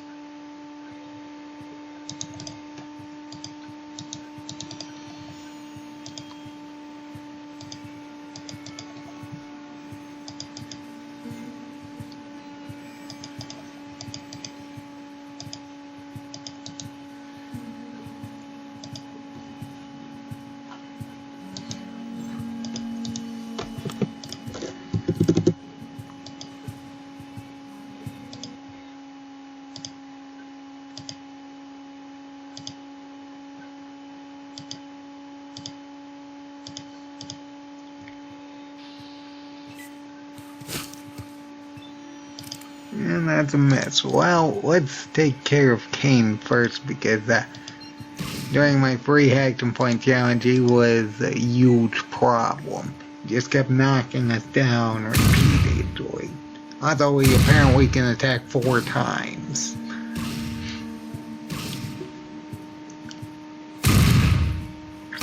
And no hardened power armor didn't really help.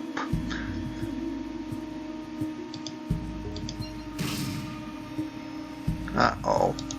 I'm going to hope I didn't accidentally make them hostile. Ah, boy, that would have been the problem.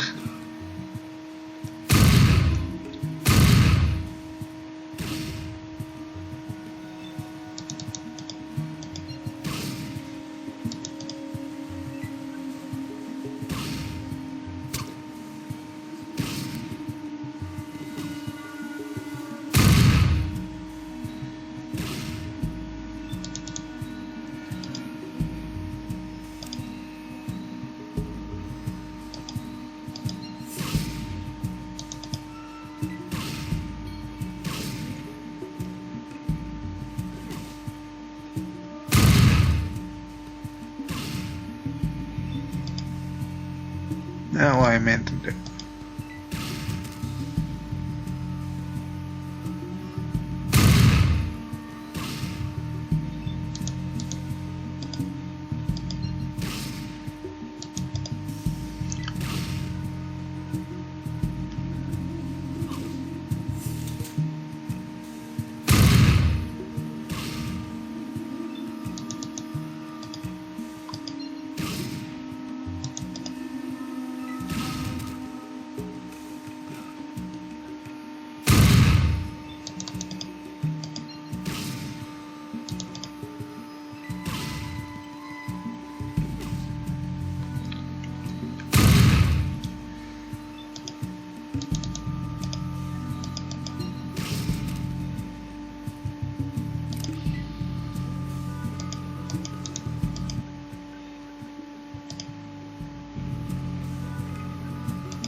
Oh, that's why one of them ran back. Okay.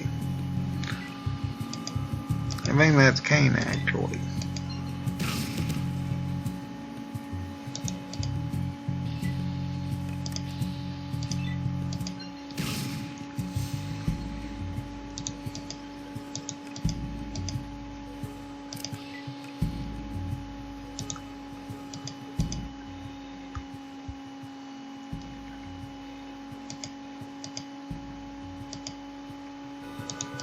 Okay, 1400 experience.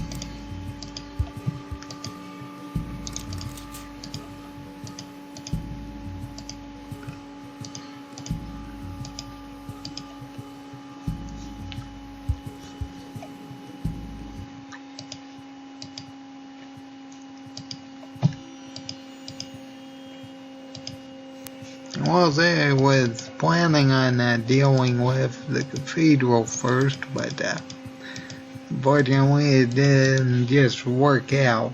The big problem was actually the flamethrowers. That said, I guess we're going to need some grinding. I will say I could train on the death claws, but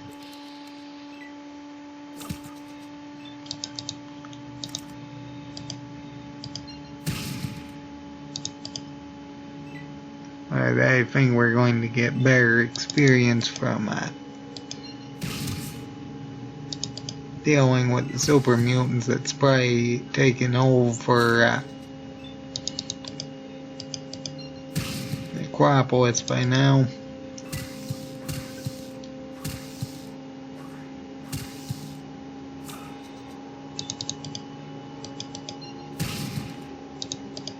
Especially seeing as we can actually have a chance of instant killing them.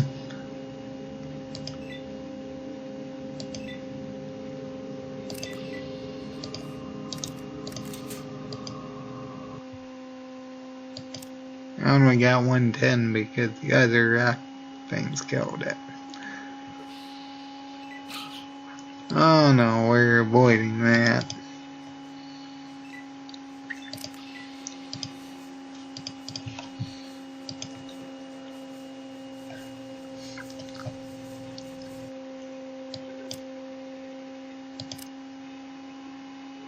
Well, let's see what we can do. There's just a bunch of super mutants in this general area. Pretty sure all of them don't actually have any weapons either, so if we can get insta-kill Kratos, that'd be ideal. Oh, at least this isn't like my free action point challenge where we didn't have better Kratos, so we were stuck just dealing damage.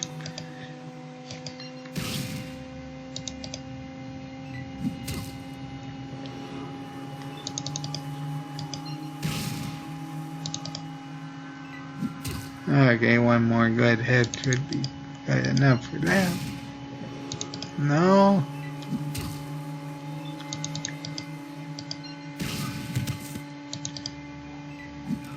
Okay, I think there are 250 experience each, so that's 750. Oh, actually that's more than 5. That makes about 350 then. Not too bad. That said, I don't think there's any more in this particular area.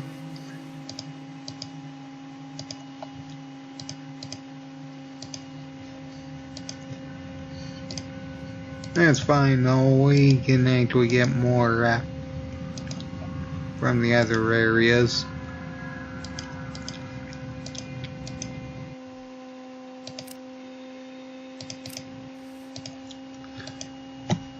There should be at least 4 of them in the hall.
Are there really only 3 per zone?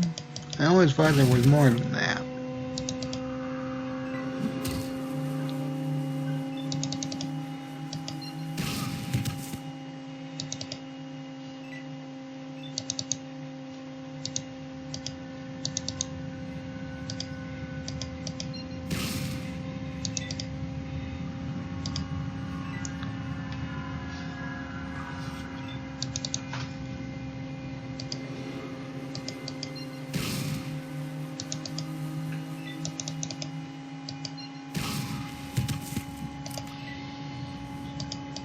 There are only 3 per zone. I always thought there was more than this. Still not gonna complain though, it's still going to be better experience yield. Otherwise I'd be stuck dealing with Deathclaws and well, I obviously can do that, it's just pretty time consuming.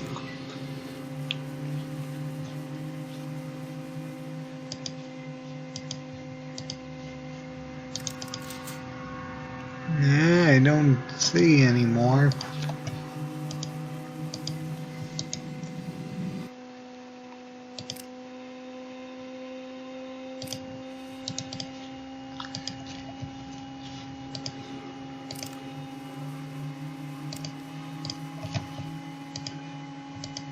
Alright, let's deal with these ones as well.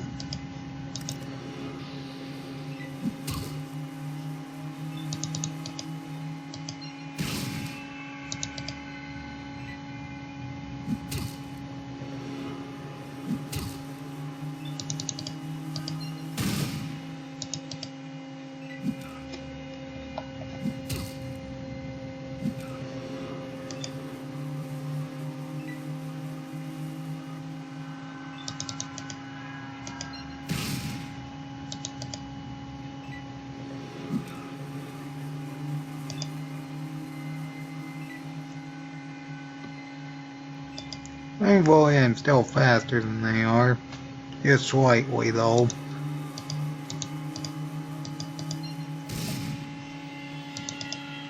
Wow, that's terrible. I keep missing at 95% accuracy.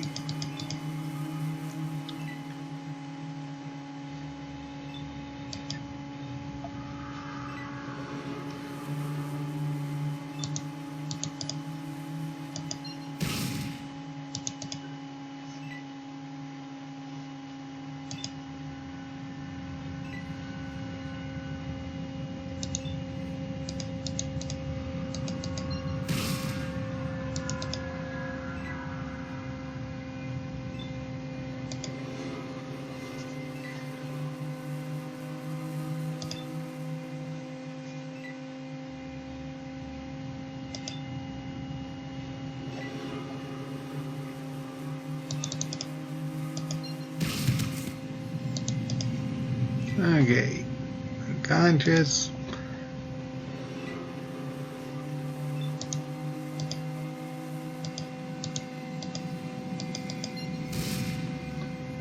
Another miss, wow.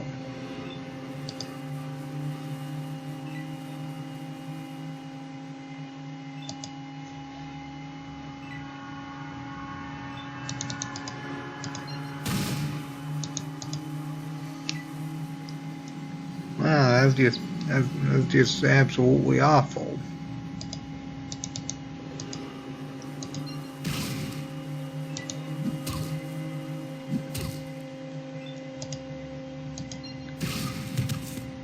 Okay, there we go.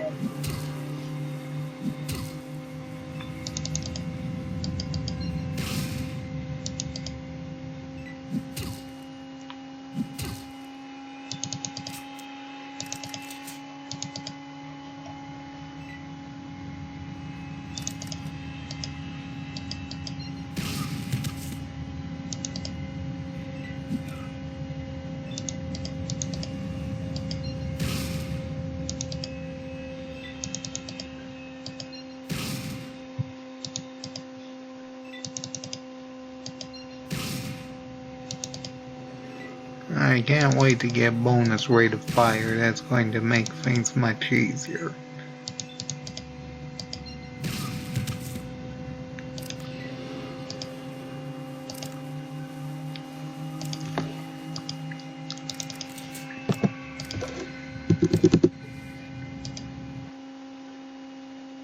Okay, we are going to be dealing with the Great Khans, I guess.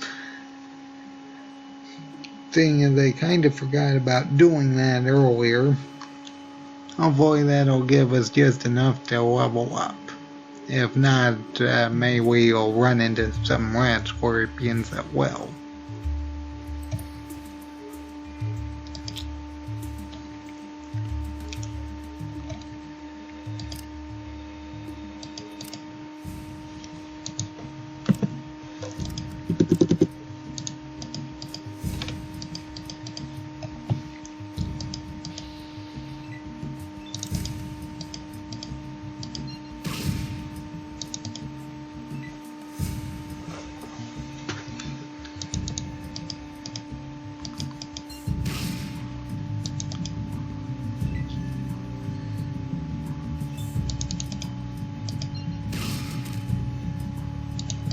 even notice that guy behind me.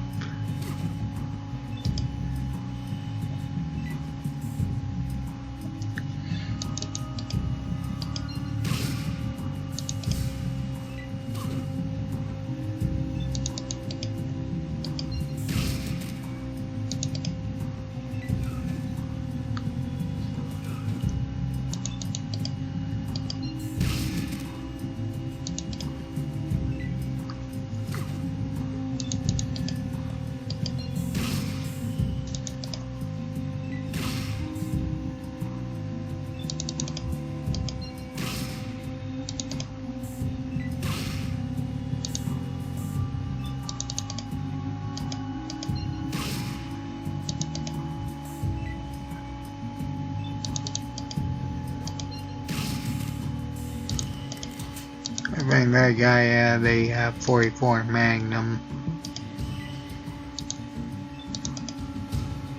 Yep.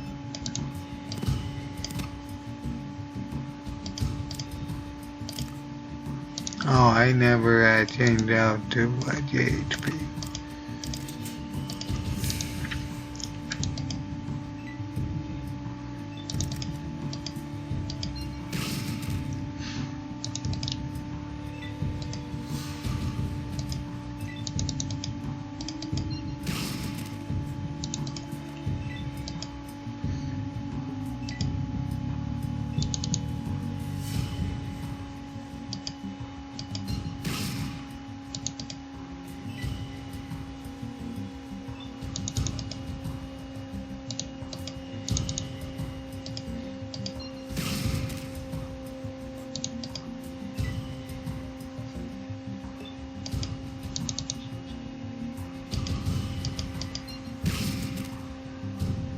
Oh, what's here? Where is he? There he is. Why is he back there?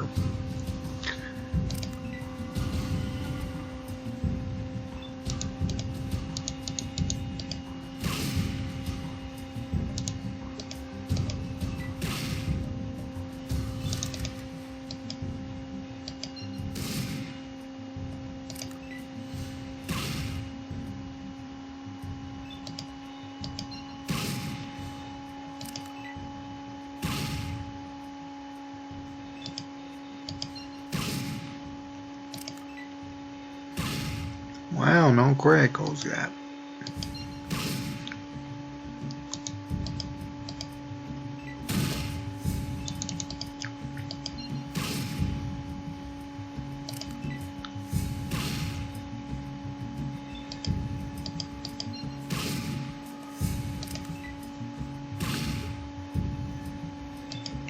He doesn't have stim packs? I kinda figured he had stim packs.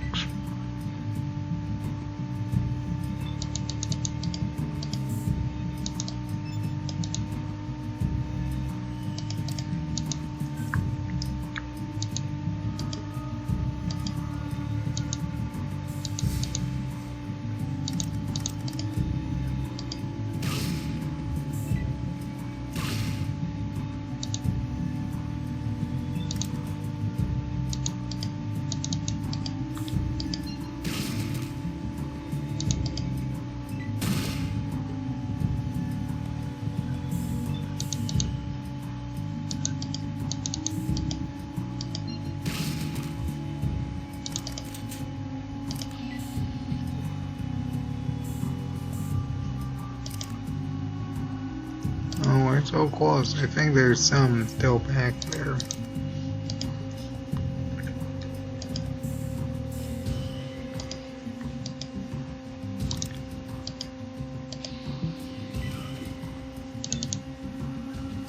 Yeah, looks like it was free. Hopefully that'll be enough to level up. I only need like 85 experience or so. Oh no, I'm not letting you run away like that.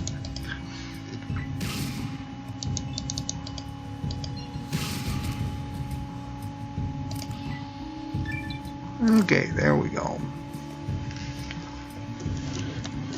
Well, I already increased small guns as much as I need to. I don't I didn't actually need repair because I actually helped Jonathan in the hub, so that was kind of pointless. I really don't need barter either because I don't even know if there are anything. Is anything to really do with that. I honestly don't think I really need any skills. And I'll put some into lockpick in case we have problems with any doors at some point, but honestly I can't think of any that we'll need to deal with.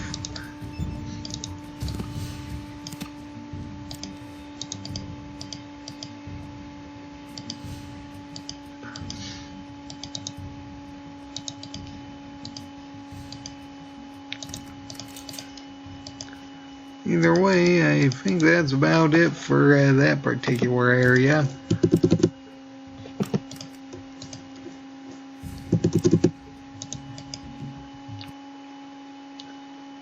Oh boy, what else is there? I mean, there's the cathedral and the military base. That's about it.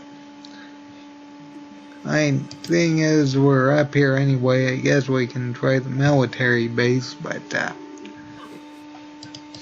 honestly, I think that might actually be easier than the cathedral just because of the amount of flamethrowers in the cathedral. I was planning on taking down the cathedral first, but it just didn't work out and the game decided to crash. We just didn't have enough health to take all those flamethrower attacks.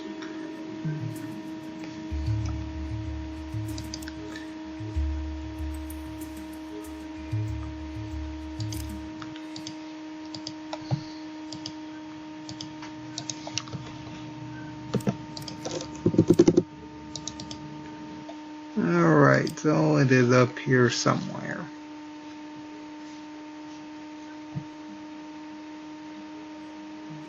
We'll know we're getting close when we start running into super mutants, like I'm sure this one is. Well, honestly, I'm kind of surprised it's not.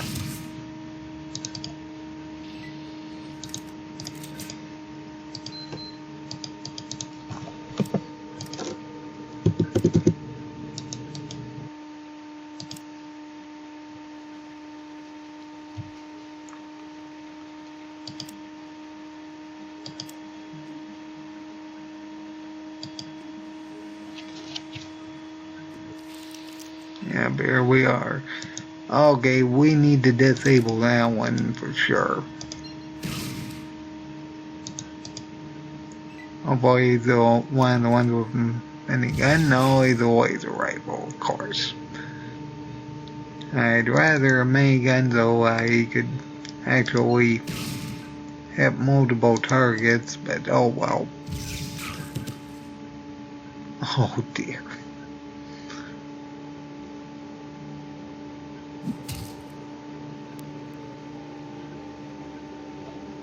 Yeah, let's reload. I could use about 5 or 6 stem packs, but I don't think that's worth it.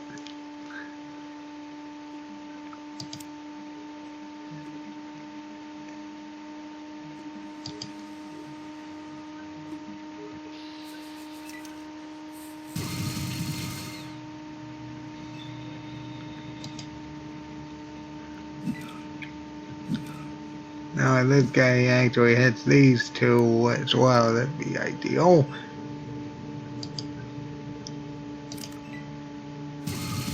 There you go. I forget whether or not we get experience for them taking each other out.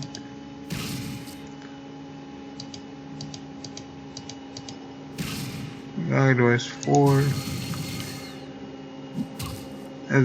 If we do, then they'll actually be pretty good.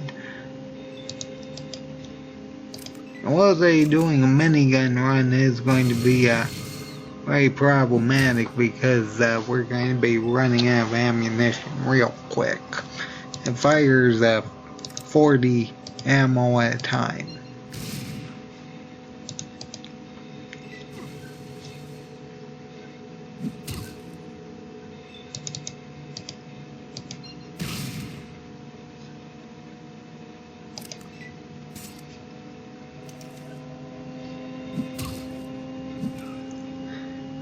Okay, now we can treat him like we did in Necropolis.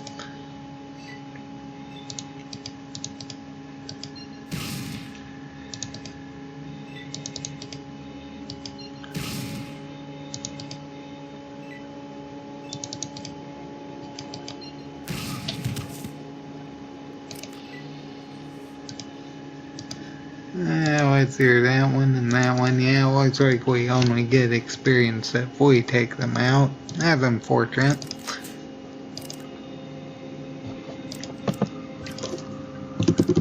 Yeah, regardless, let's deal with the military base.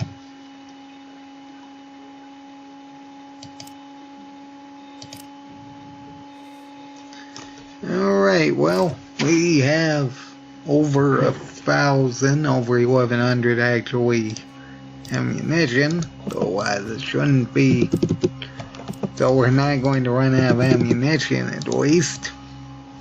Hopefully the game doesn't decide to crash.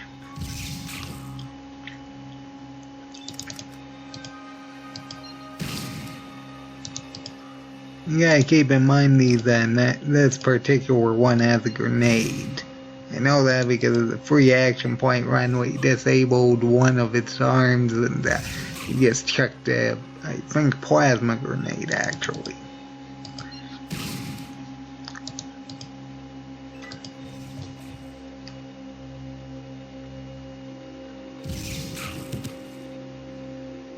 Oh dear.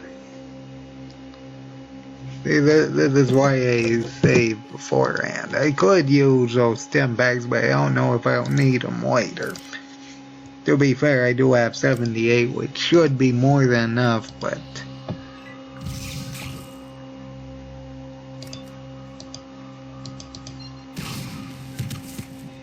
Okay, that's good.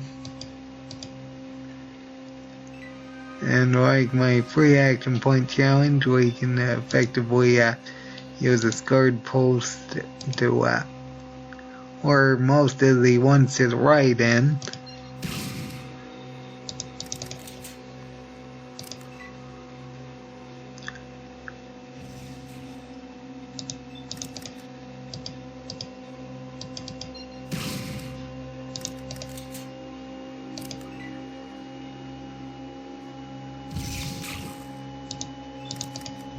Why that one's missing a lot.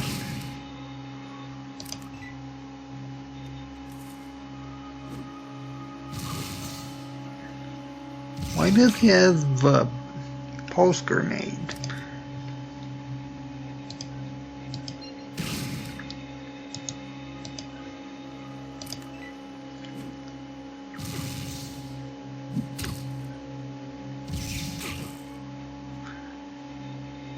I was hoping that one would fire and hit one of those two.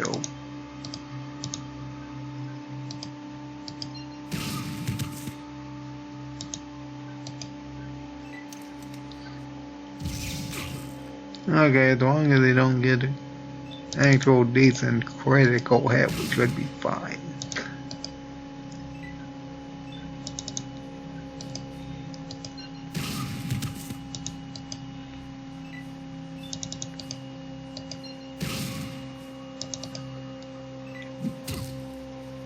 As long as we can keep going around this guardhouse, we should be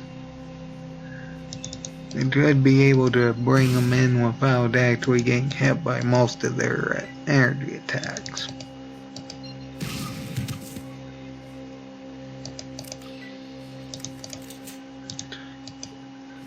Let's hear, this is the one with, no it's not. Let's see here, we do need that,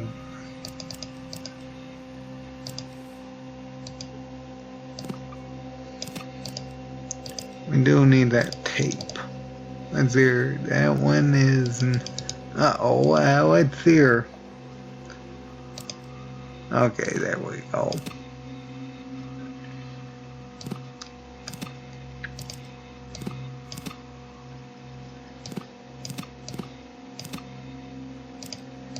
And I'm not really too concerned about armor-piercing rounds. If I need them, I can get the... How long have I had that? Ah, boy.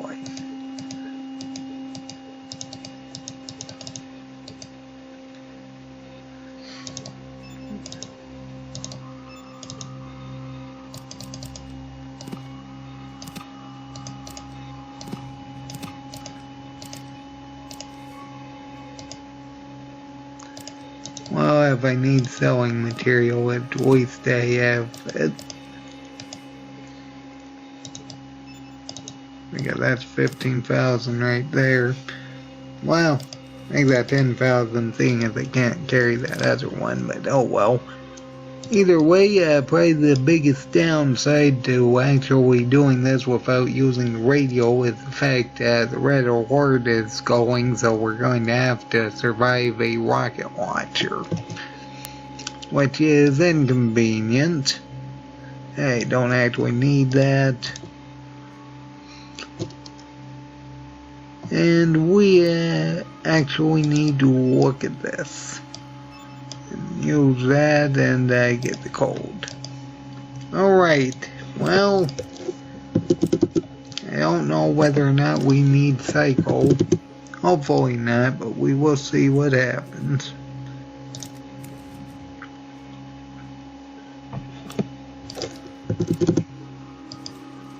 Alright, we gotta survive a rocket launcher. Here we go. Well, at least it hit one of them.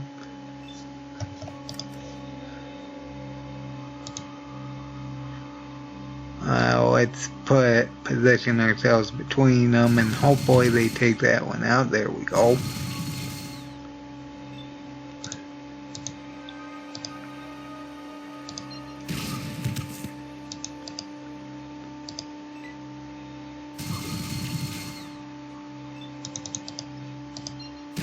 We just need to survive one more and hopefully that one doesn't have any more ammunition.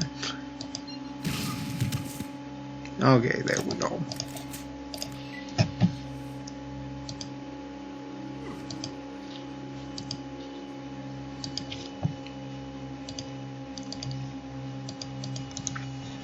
Now, I do have to be careful because I know the game crashed during my free action point challenges. Right? Well,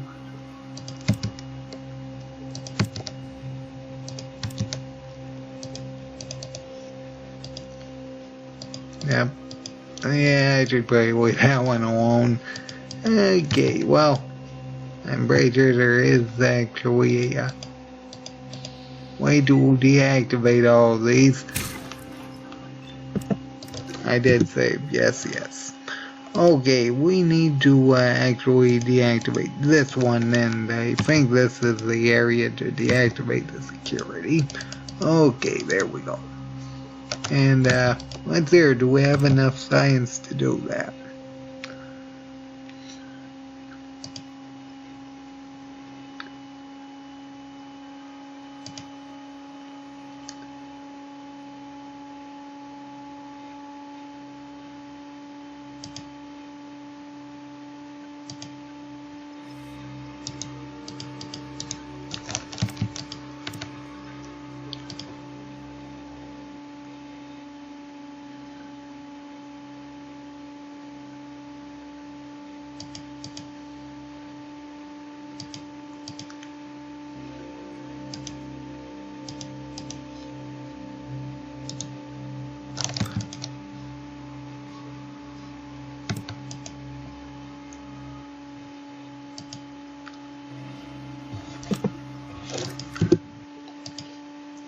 Oh boy, it's been a while since I've done this. Let's see here.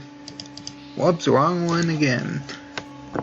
I keep forgetting that this one down here is the one I need to actually activate.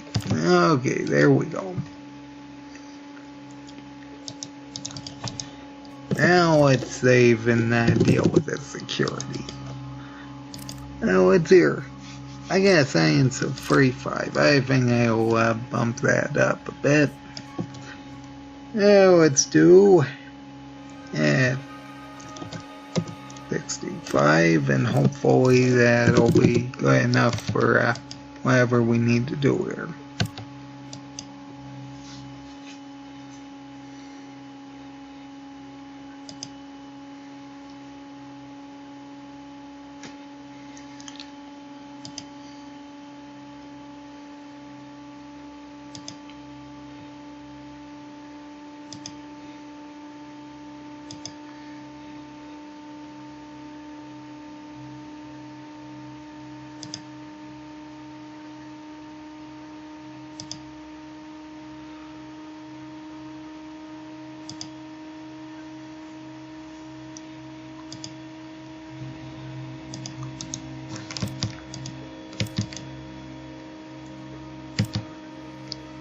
Hopefully that deactivates them. Looks like it did. And I'm just going to rush through this area because I don't want the game crashing. So we're going to the third floor, and we're going to try avoiding all the combat scenarios we can, which anyone who has seen my free action point challenge would know is kinda sorta awful.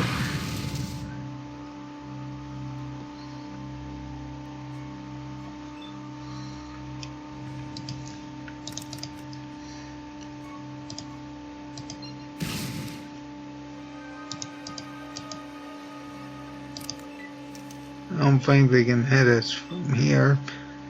Okay, let's use stim packs. Now looks like we need 2 more.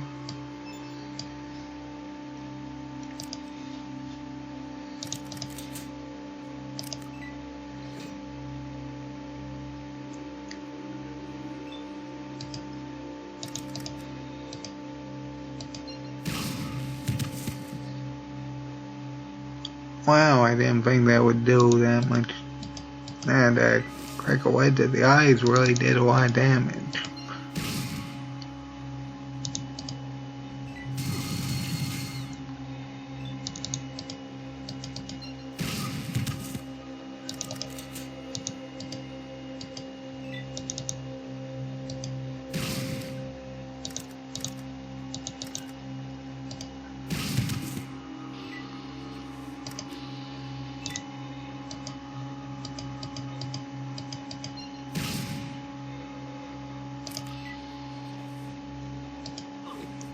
Alright, let's save. And let's try dealing with the lieutenant.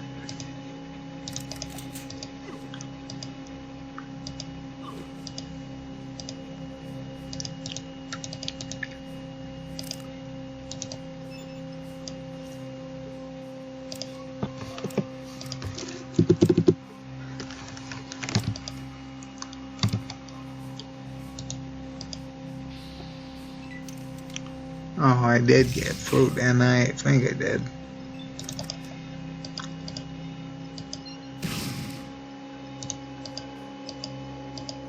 Okay, yes I did.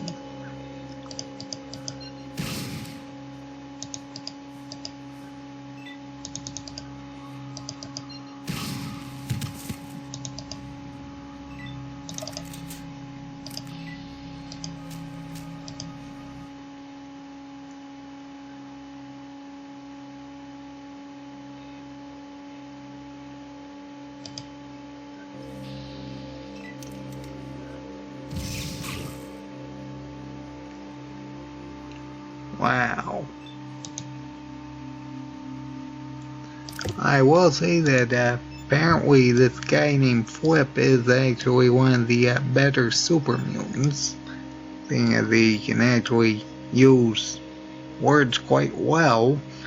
Either way, of course, why not?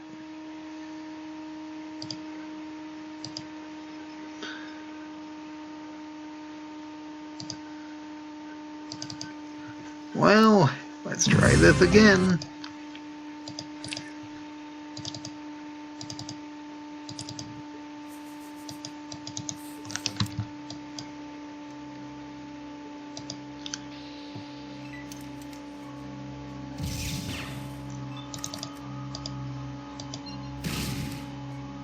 I expected it to crash a few times.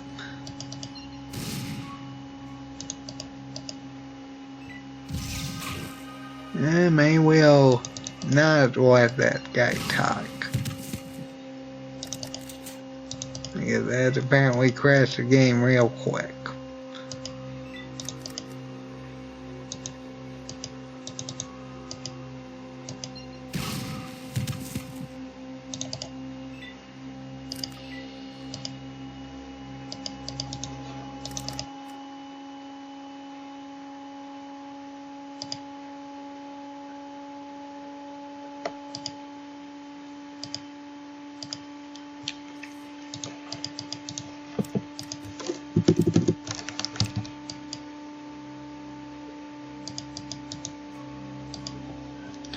Alright, well, let's deal with the lieutenant with a 10mm pistol.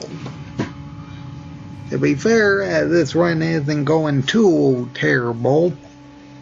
Now, let's just avoid those guys because I don't feel like dealing with like 3 extremely strong guys like that. I mean, I probably could, but then again, come to think of it, the game didn't really crash when I was dealing with the lieutenant all too often during my free action point challenge. Regardless, we can listen in and get some experience for learning their plans.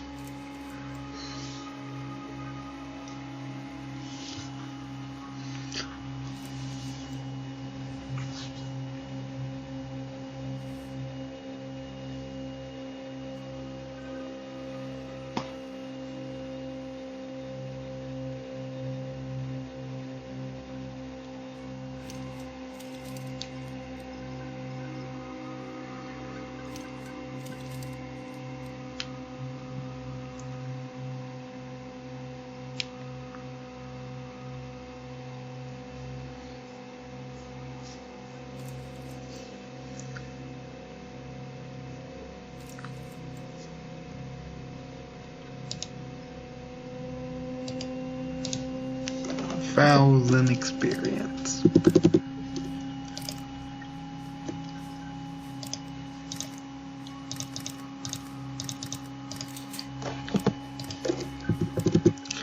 Okay, now last time I did my free action point challenge, this was awful. It took like, I don't know how long, but let's just say it was unbelievably awful. We got so close to taking him down so many times, but it just didn't happen, mostly because these things got in the way. But either way, we got 2 super mutants, a lieutenant, that guy, and like maybe 4 robots. Ah, boy.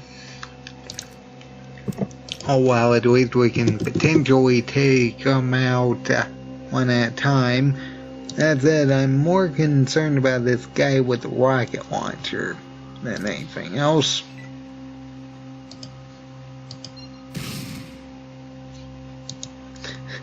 Oh, what a terrible start, too.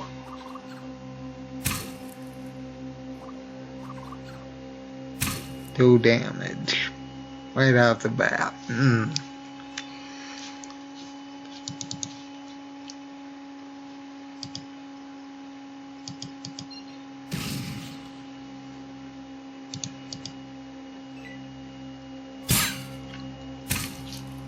Pretty sure these two have Gatling lasers. That I'm way more concerned about the one with the rocket launcher. I don't even know if we're gonna realistically be able to do a rocket launcher run just because of how rare the ammunition is. Come to think of it, I don't even know if we're gonna be able to do a thrown explosive run either, just because of how rare the ammunition, the amount of grenades are.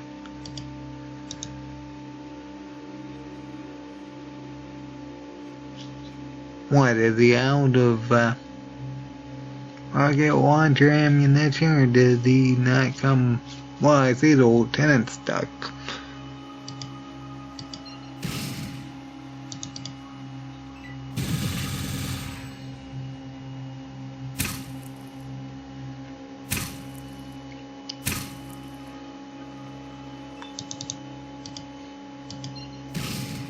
Oh, he is down. I wasn't aware of that. That's fine, as long as this guy doesn't get critical hit, we're fine.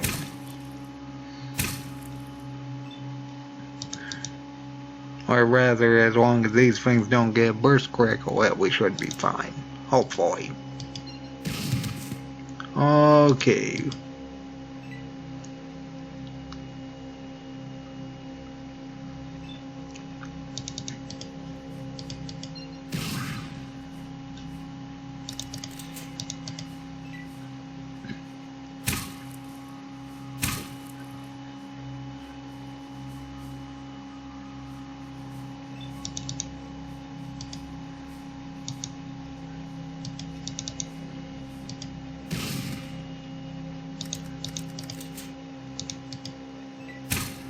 Hopefully he uses a burst attack to hit these two.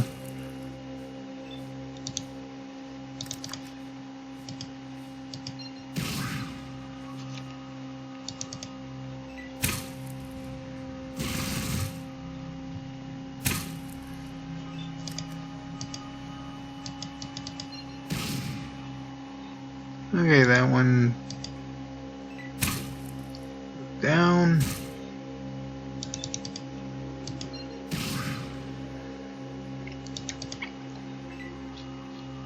Okay, he has his run net triggered, so that's fine. That one's got its run triggered.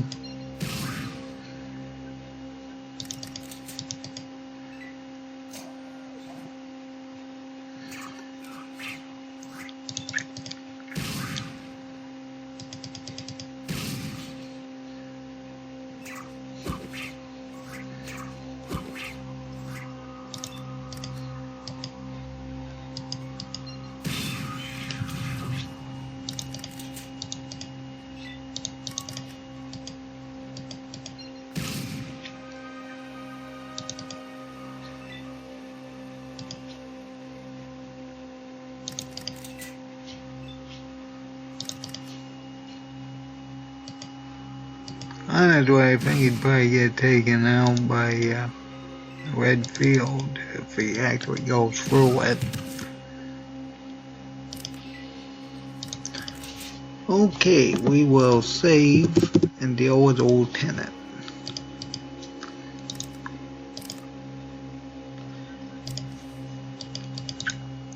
Well, I'm quite impressed. My spies told me you were resourceful, but they seem to have underestimated your talents. God?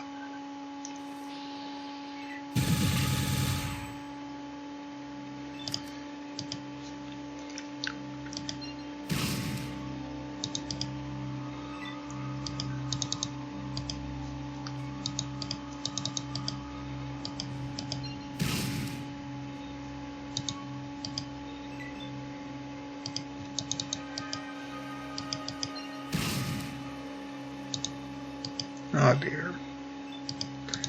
No damage.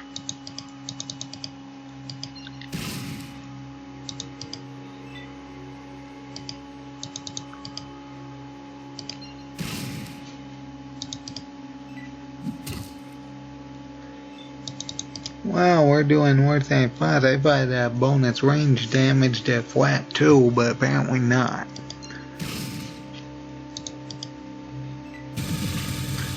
Critical hit, of course. Why not? See, that's why we saved.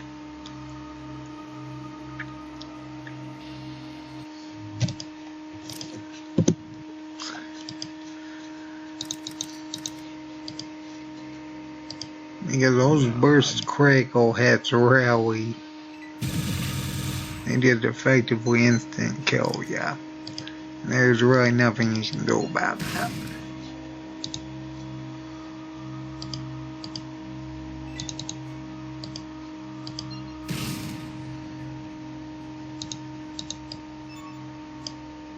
Okay, we have disabled his main attack, so we're fine.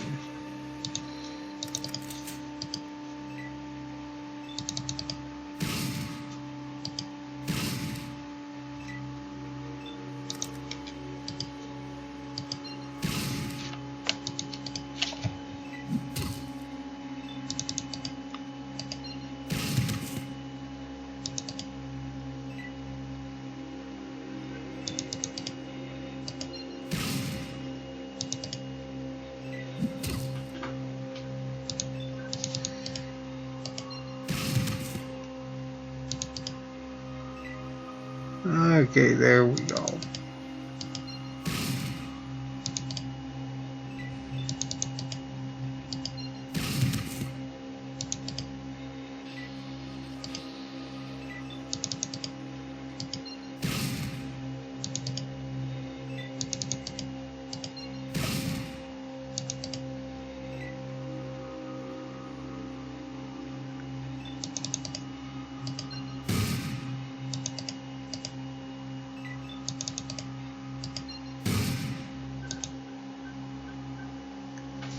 There we go again.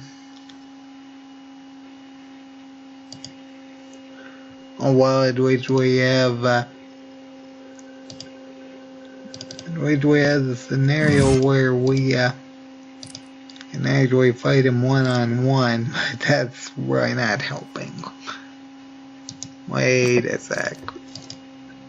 Okay, I was gonna say I'd be real upset if that didn't save. Well, Oh boy. Oh, why we didn't quit?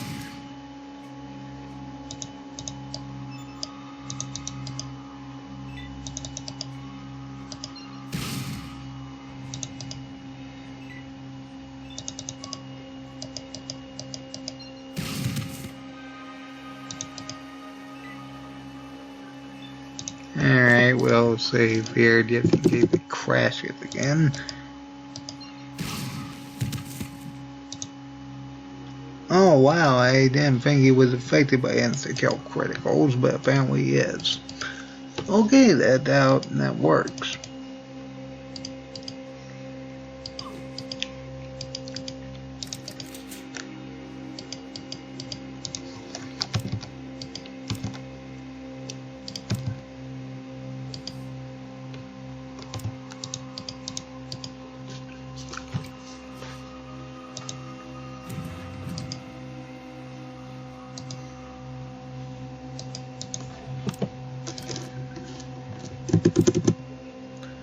Alright.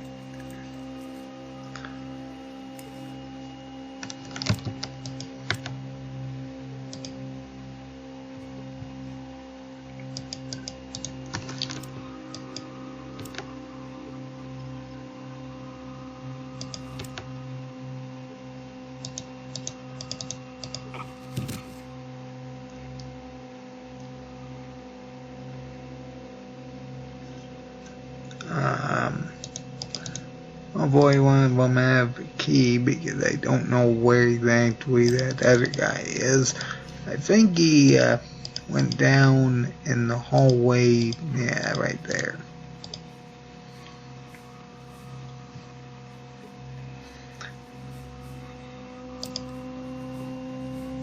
Okay, that may be a problem. What's there? Do we need some kind of key? Did I even check the lieutenant?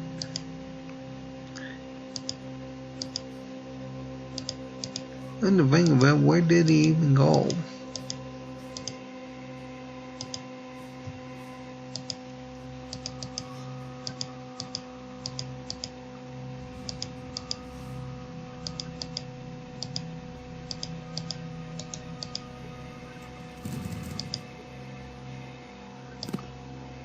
Oh, okay, that. I think I must be the lieutenant. I just can't see his armor. It's here.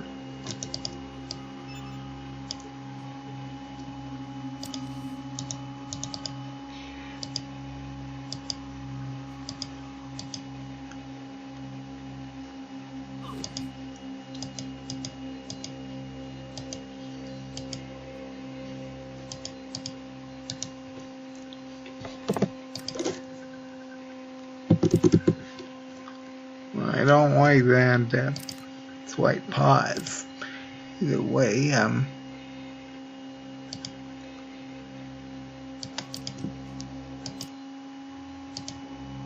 no, that's not right.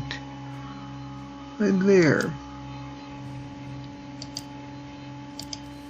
What, did that not run?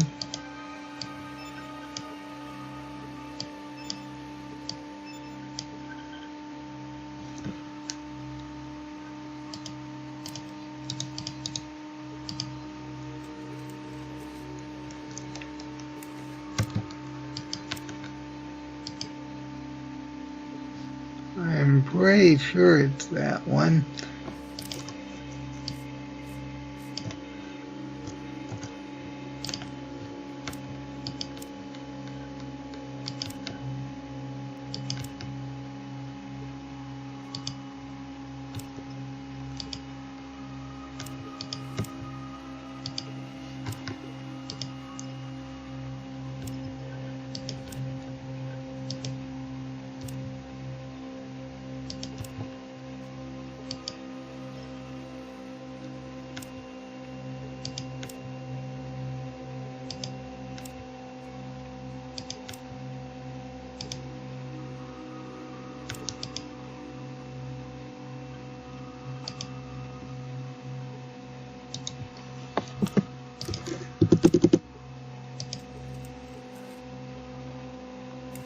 Okay, there we go.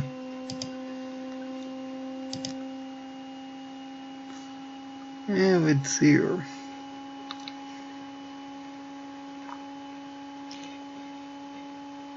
Yep, that one. Silent. Even though it says 300 seconds, which is 5 minutes. I don't know why.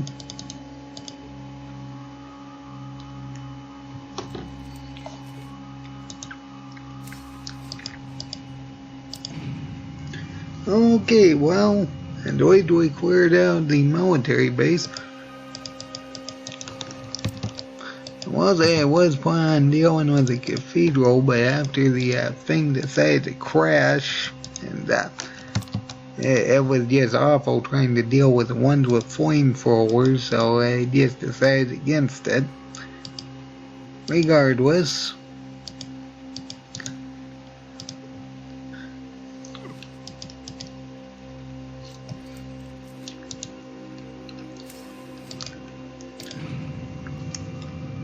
I don't think this one's doing too bad overall.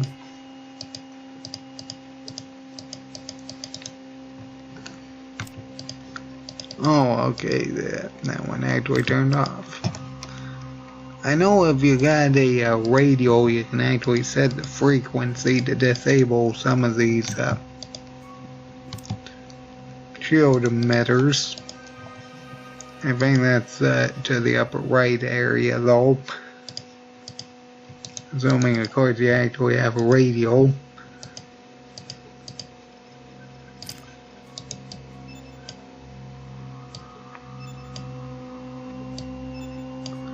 Alright, and we'll heal, get to the edge, save, and leave the area, and probably end this episode at the cathedral.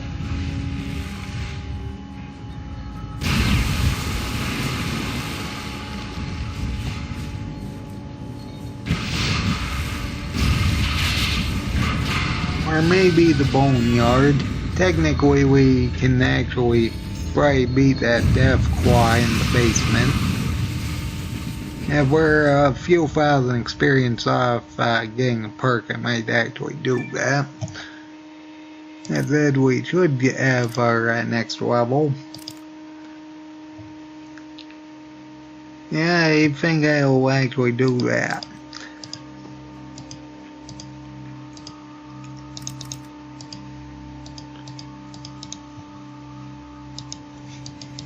Then we can have a bonus rate of fire as well. That said, we gotta actually get over to the boneyard first.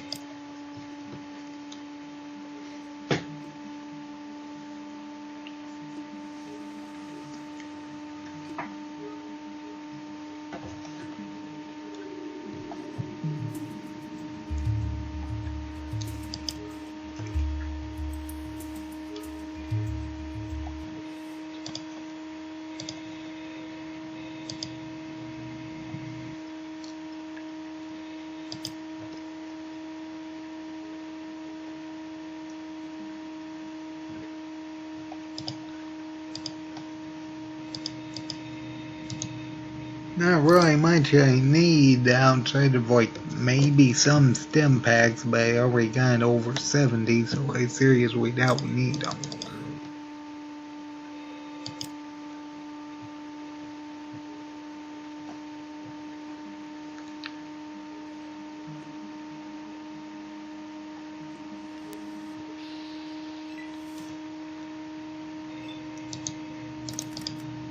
See, now those ones can use rifles. So they actually spawned in with a hunting rifle. That might actually be a problem.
Honestly, I think I got more ammunition out of that than I got going in. Let's see here.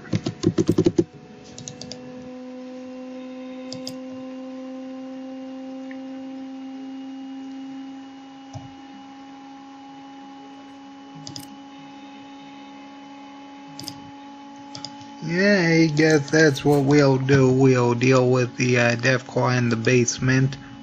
Hopefully get a bonus rate of fire. I mean, we only need like 2,500 experience for our next perk. And then we'll deal with the rest of the game in the next episode. That being said, I hope everybody enjoyed it. So, everybody have a good day.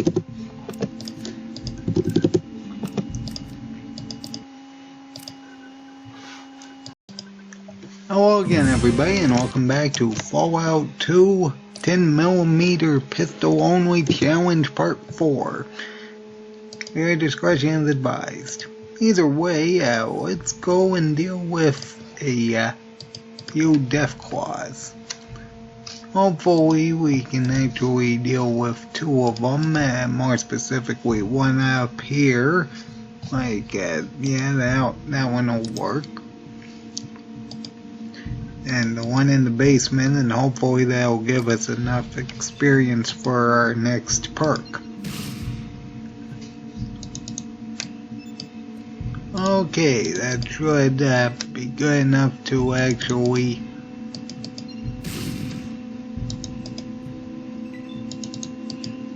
make it so we can outrun them.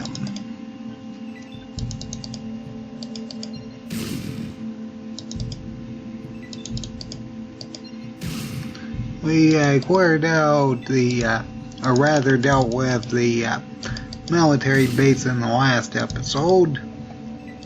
I would say clear out, but we didn't really take out the second floor.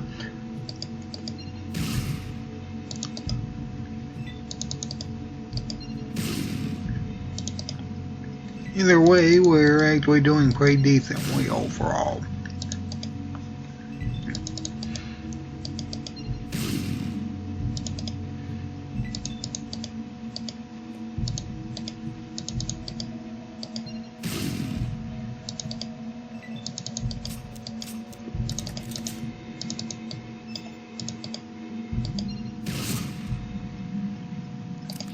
Okay, there we go. And we'll save over here.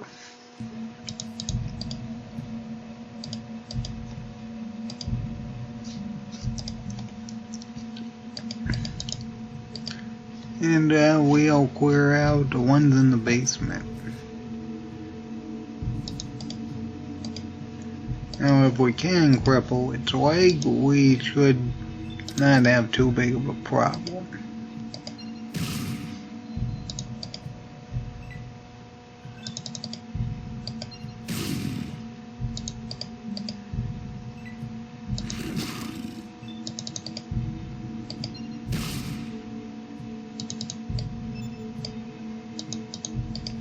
Nope, apparently not.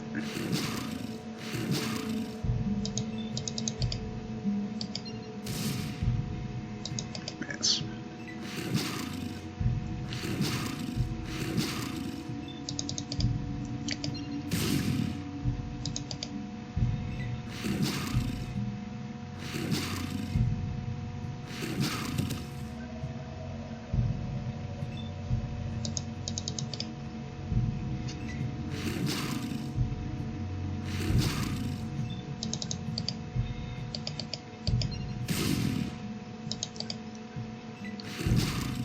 Well, the fact we're not dealing any damage is not helping.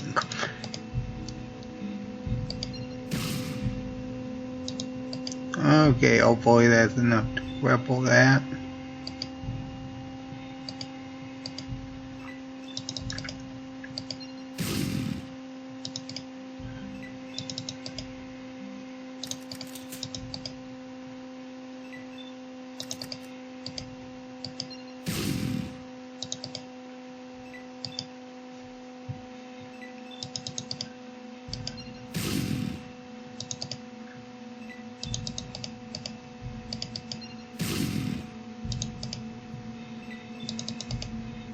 Well, they were dealing pretty decent damage.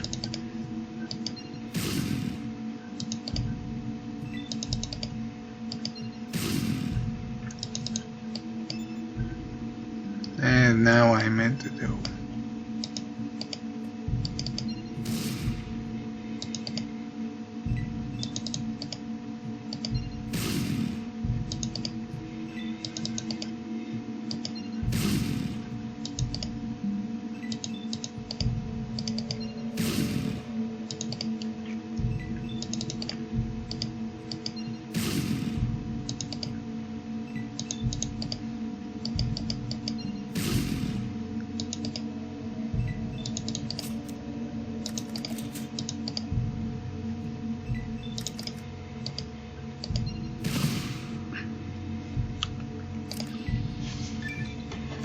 And I knew that would be enough. Alright, there we go, and we get another perk. Now let's see, I chose better criticals last time, and we need bonus rate of fire. There we are. Okay, now we can attack two targets with an aimed attack turn.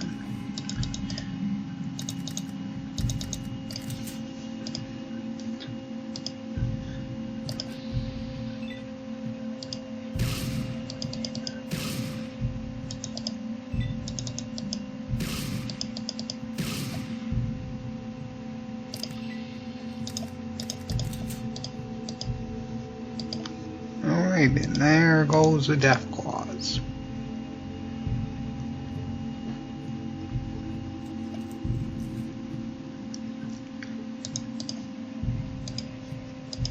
And I guess I can take this one out as well.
Alright. Now I forget whether or not we actually need to rest before we go turning this quest in.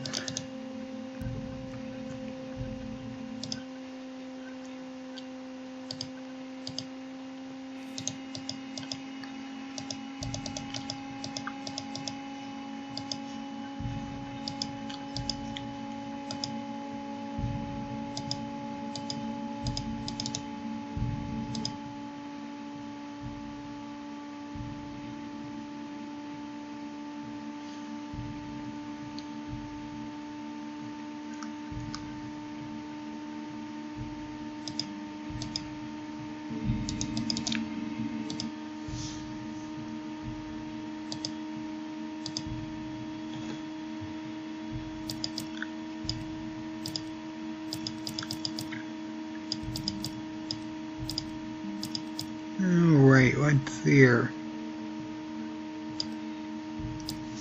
I don't think they actually got more 10mm ammunition. That's unfortunate.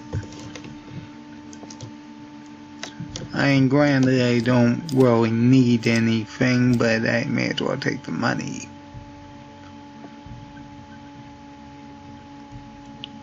Thing as I'm here anyway.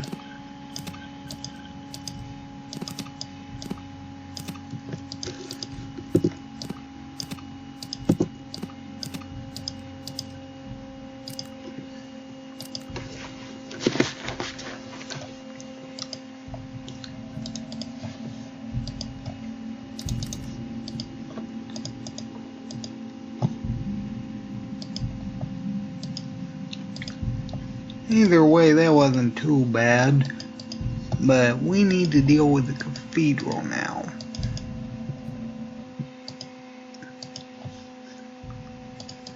I did mention that after beating that one down there, these death claws won't spawn in anymore, which means that don't do that until you're done grinding.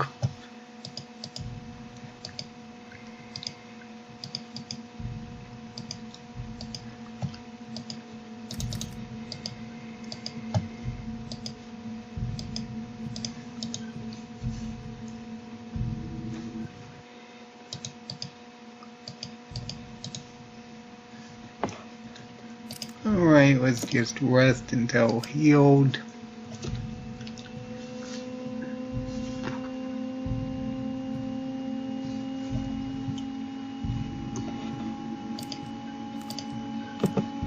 Alright, and we'll save it. Save. Yeah, that's where I started out last time. So, let's go and deal with the master.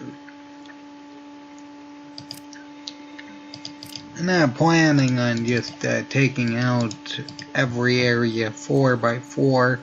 I did that in the free action point run in separate episodes for each floor just because for most of it outside of like the top floors, and that's mostly because of how many times the game crashed. That said, we actually do need the badge. So after taking that, we can unlock this door and deal with what I was going to do in the last episode.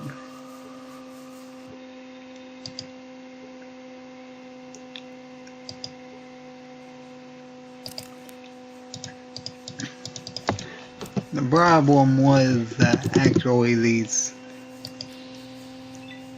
ones actually have flamethrowers. At least I think 2 of them had flamethrowers. I don't remember inviting anyone. I suspect you are.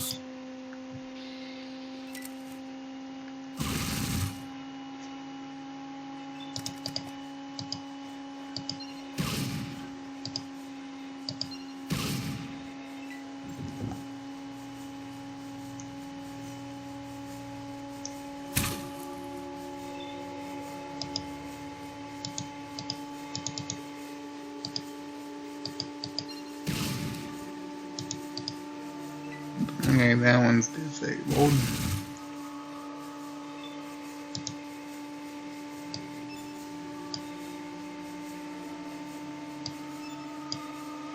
Okay, that one is not.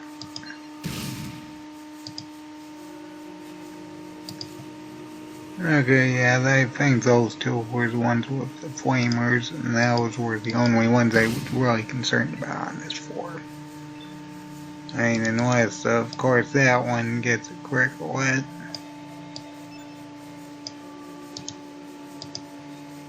That one with the minigun.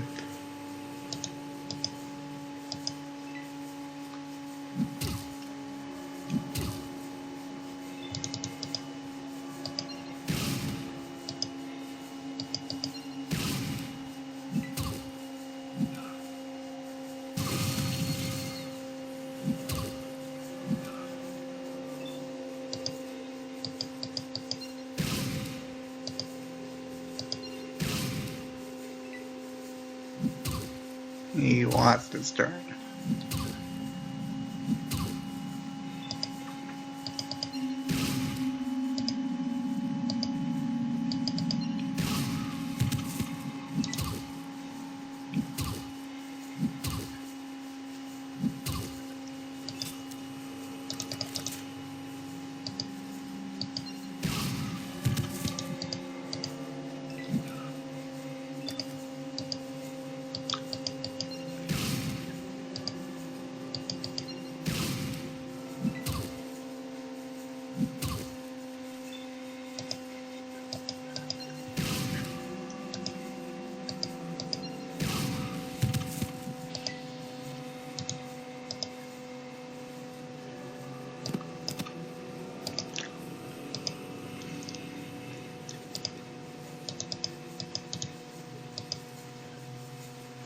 Okay, I think we need the black one.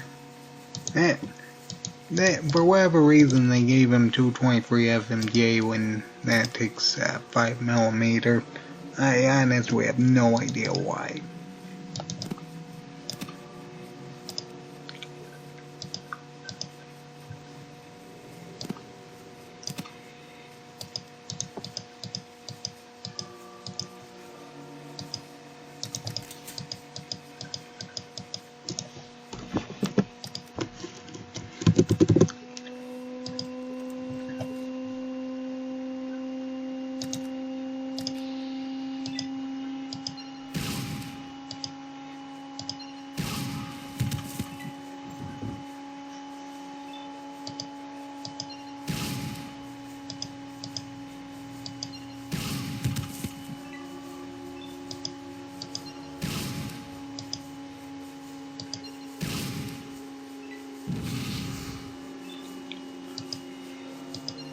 Well, that's good. I'd rather miss.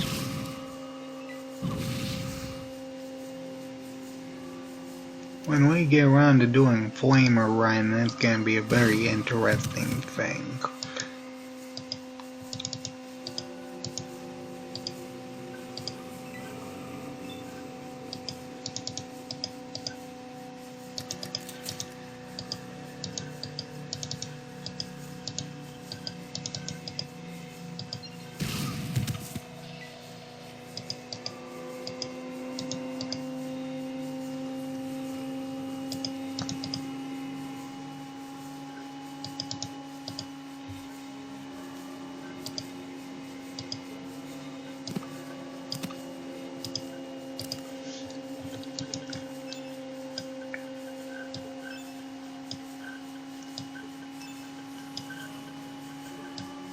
Alright, one more.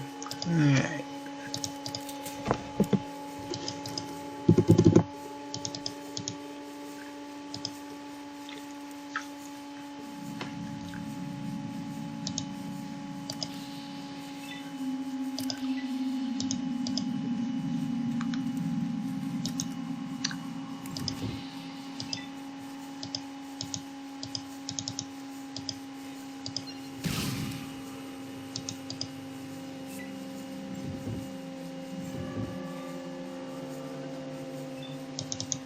Oh, that guy's got a ripper.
don't think there's any way back there.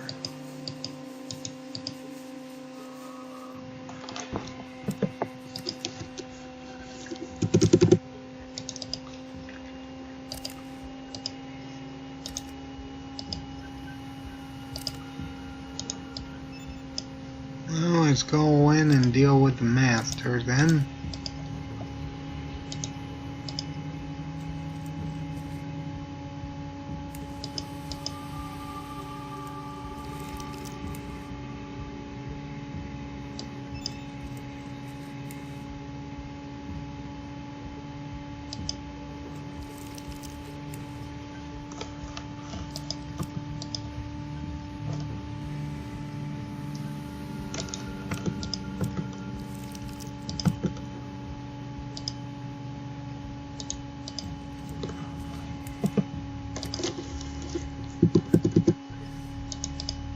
Okay, we gotta deal with some master's pets.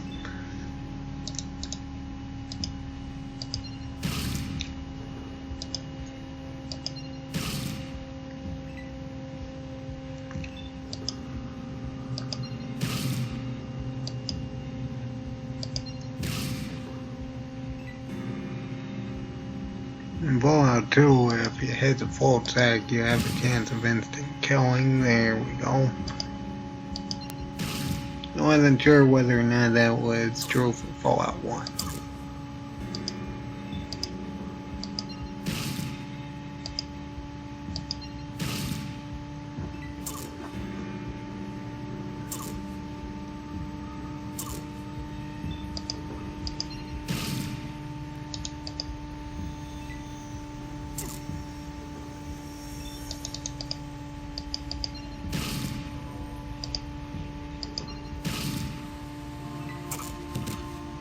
I could probably disable one of those things' legs before they get close next time.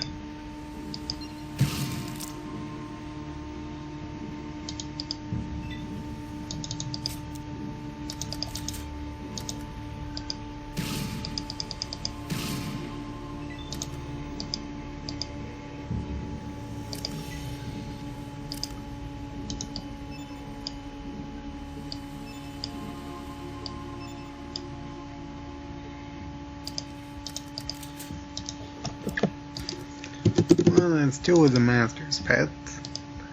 There's 3 more plus 2 super mutants up there.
Okay, and there we are.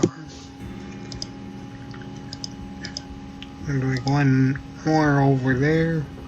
And that guy over here. I think we're close enough to attack them as they get in this area.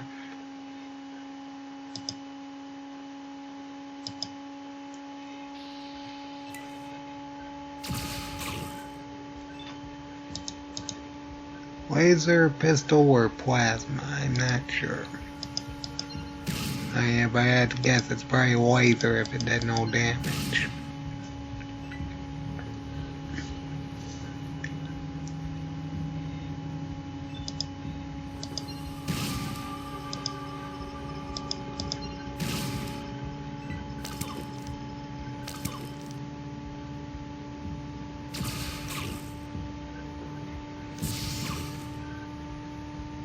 Okay, that one definitely needs to be disabled.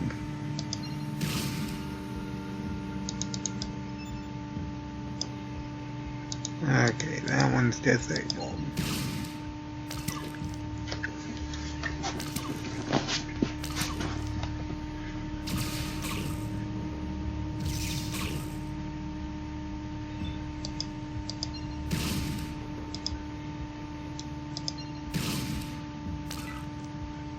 Okay, the rifles are out.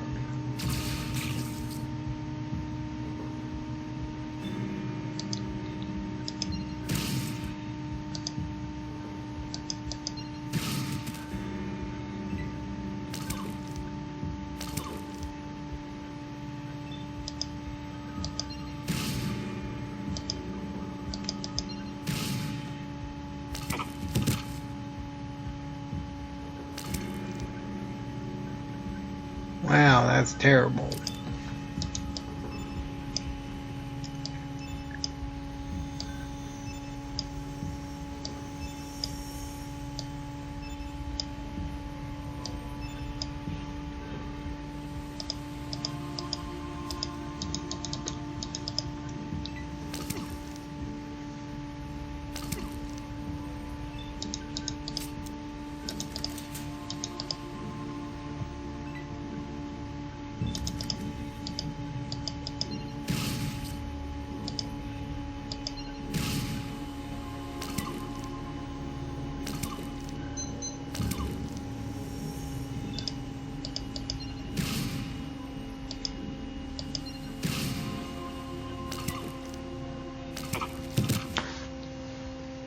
Oh boy, this thing's about done.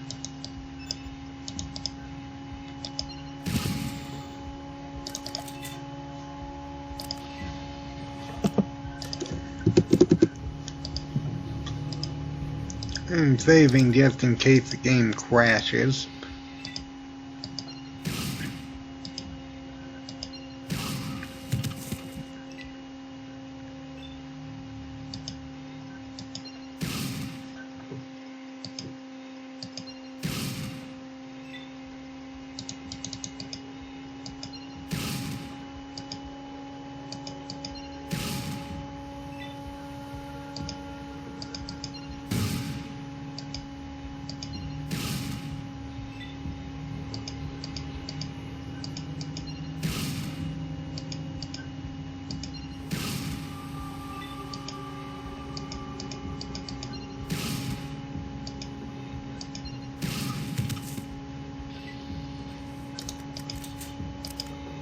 Alright, 1,000 experience.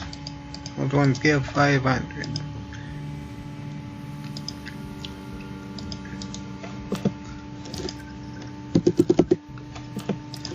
Now what I could do is like I did with my free action point challenge because the game kept crashing, but I think it's going to be overall easier just to deal with the floor where the master is. So I guess we'll just speed on to that one.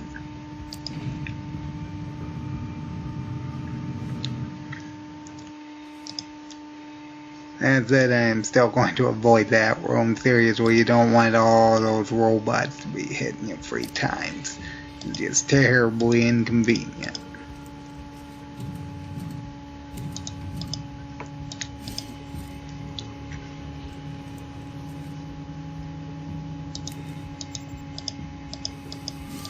Oh, it is locked. Okay, that's fine.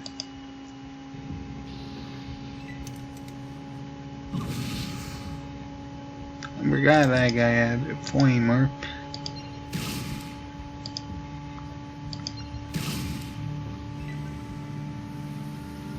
You want its turn.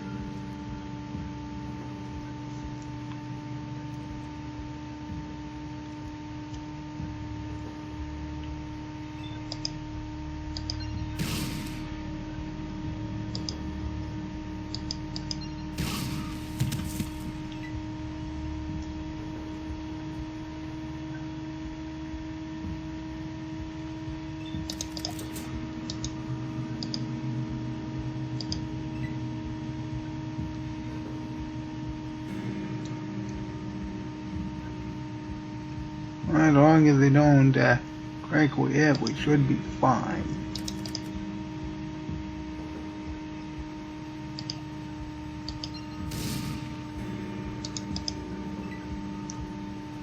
You'll just be walking towards us. There we go.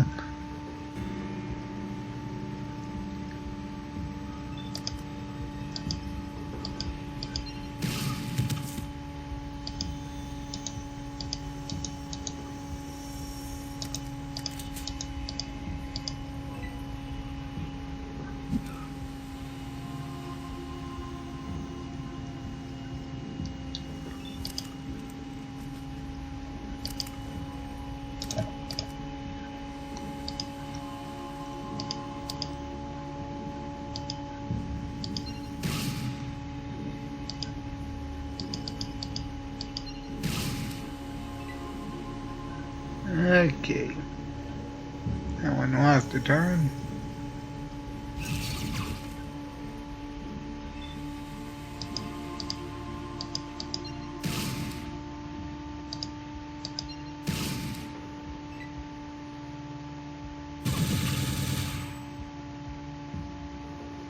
Uh-oh, I think that one's got Gatling laser actually.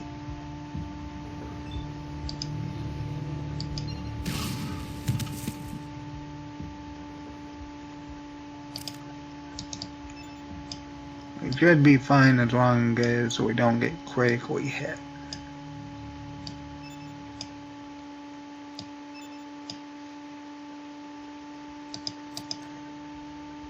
Or the game crashes, as I expected it would at some point. Ay.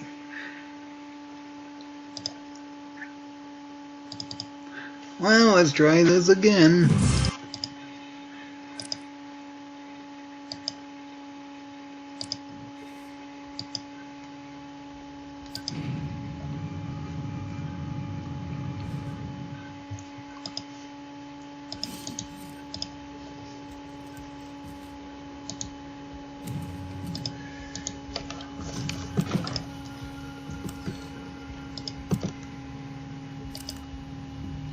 I was gonna say, I might have to increase my lockpick skill.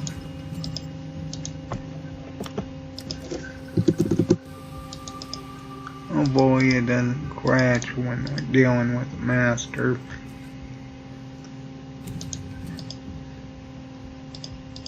It said we had to survive taking damage down this hallway.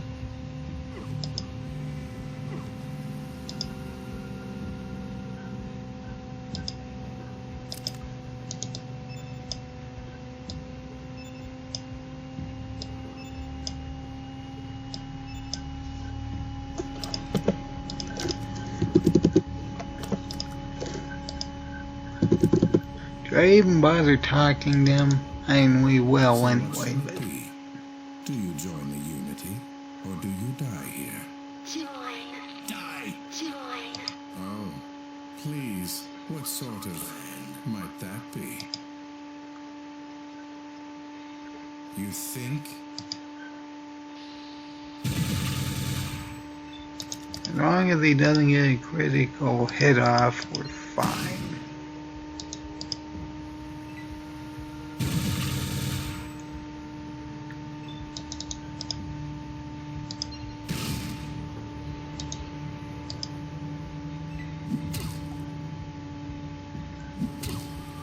I will say I really don't like these accuracy decreases we got.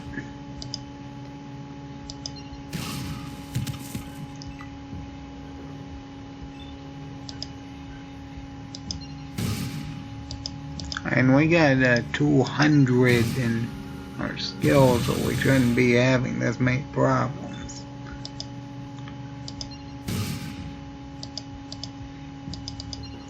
Also, we got one hander, so our accuracy should be better.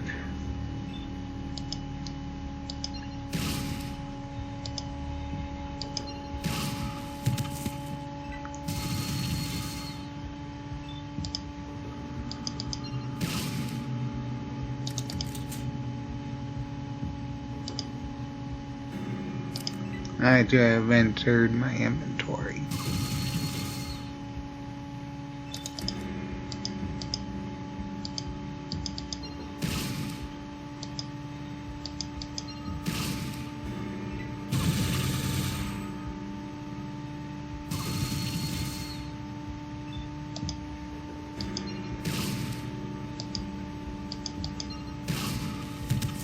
Okay, there goes that one.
Oh dear.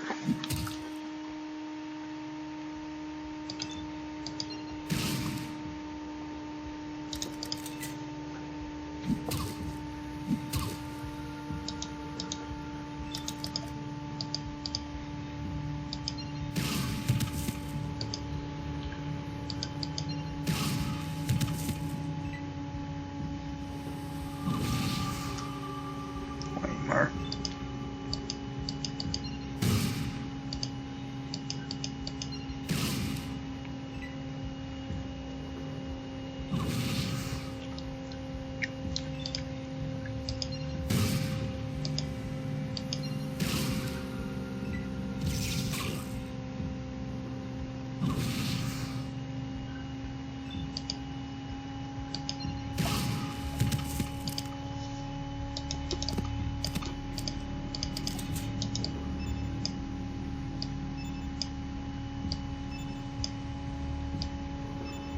Alright, AOS save before the game decides to crash on me. Alright. Not doing too badly with the onslaught of Master's Army isn't really too comforting though. We haven't really been crit yet, which is the biggest. That's probably the main reason why I'm trying to avoid getting in the Master's Line of Fire, because I know he can, if he attacks us and he gets a crit, we're pretty much insta-killed. Because he has a Gatling laser he's using. Or that could, yep, there we go. And that's why I'm not standing there, so we can only have to worry about what we're fighting, because we have negative 142. Oh boy. Alright, let's deal with this again.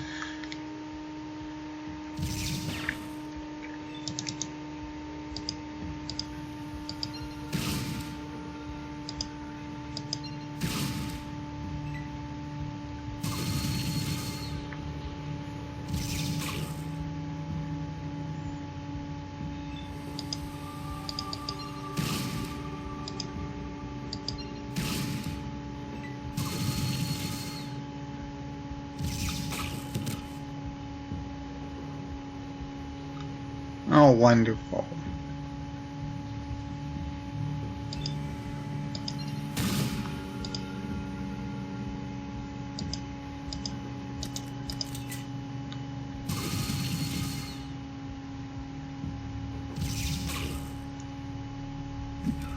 Well, we were doing pretty well until those critical hits happened.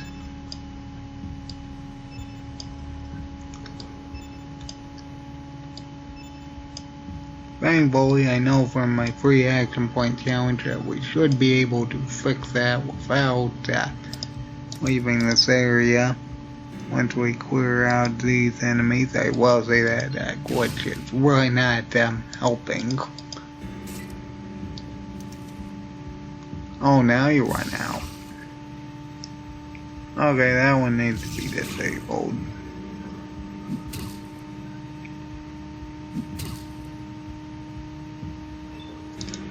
Wow, why are there so many enemies that need disabled?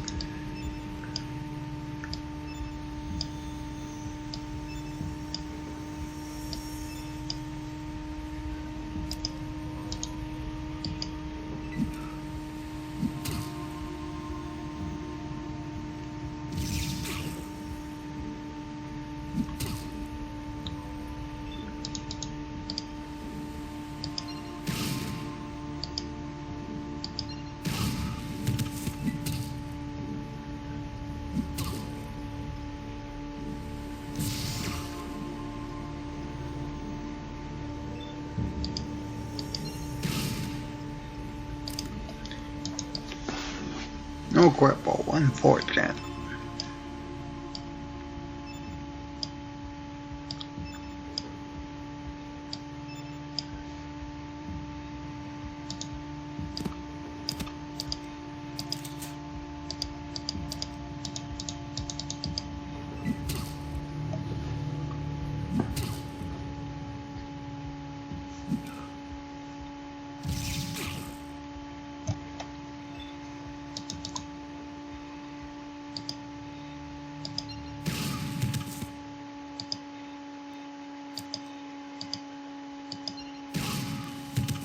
Okay. That one's definitely the laser rifle. We better save before the game crashes. I'm really nervous because of those glitching side effects that I keep seeing.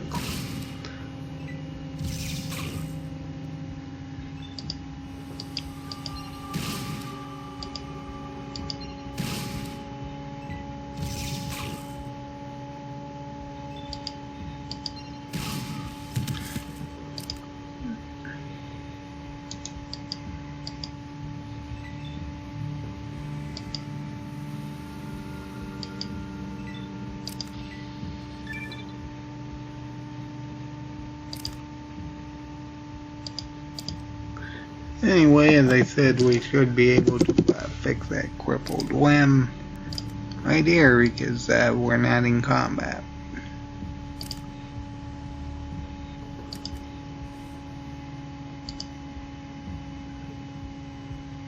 Okay, there we go. It's very important for when we try running back out.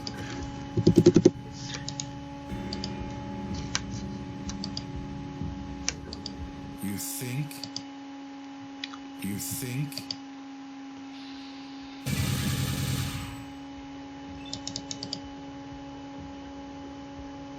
Of course.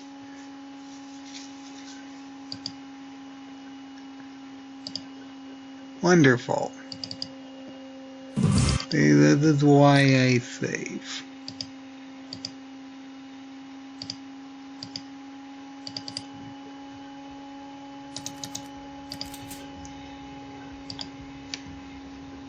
Well, it's not initiate combat then.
Critical hit. Oh boy, that was close. See, that's why I wasn't fighting the silver mutants while he was in it, while in his line of fire, because if he gets any critical hit whatsoever, it's very much an immediate death. We wouldn't even be able to survive an extra hit if any of the other ones did fire like that. I seriously doubt it. Yep, there we go. Well, back to the old strategy of hitting and running him. I was going to try making it fair, but those critical hits really are messing us up.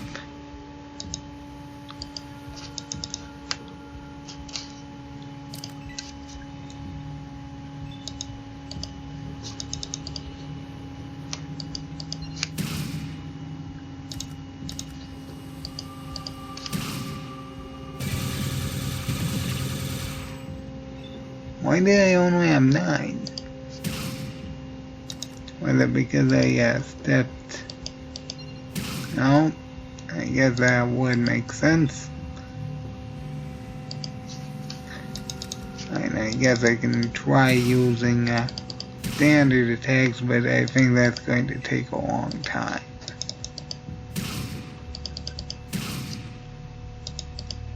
Yeah, that's going to take a very long time. Seems like we're dealing increasing damage, though.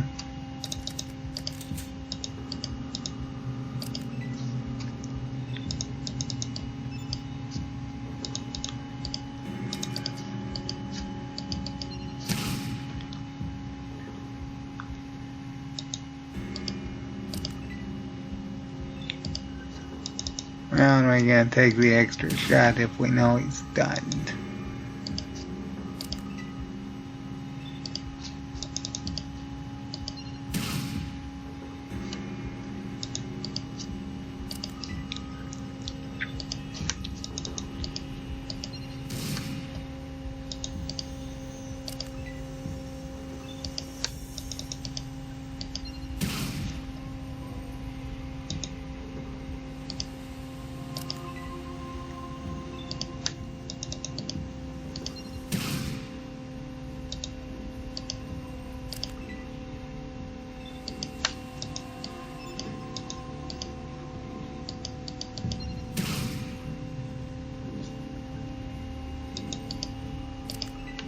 He only has about 500 health if I remember right.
I really don't know which weapon I'm gonna do next.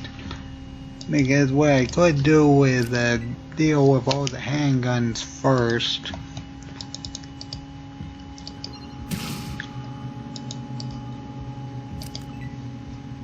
I could start with all the default weapons. I really don't know. I mean, personally, I think I might be doing a hunting rifle run next.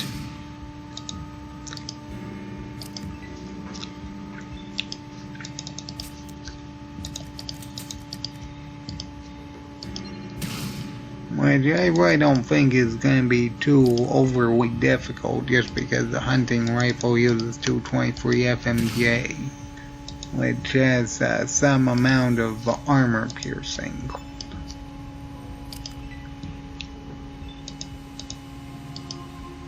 Capability. It also has a weapon accurate perk for the weapon, which is pretty good, especially in the early game.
I'm just gonna step out, save here, and then just start attacking him twice a turn.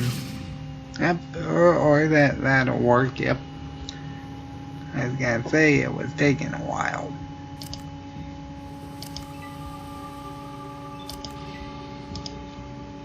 Okay, 235 seconds. I do have 10 action points, so I shouldn't have too many problems even if this guy does start a fight.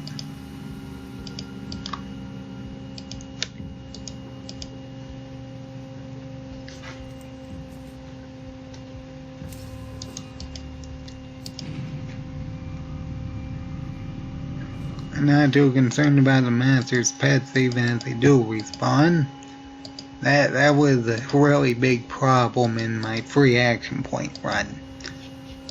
I wasn't aware that those things respawned.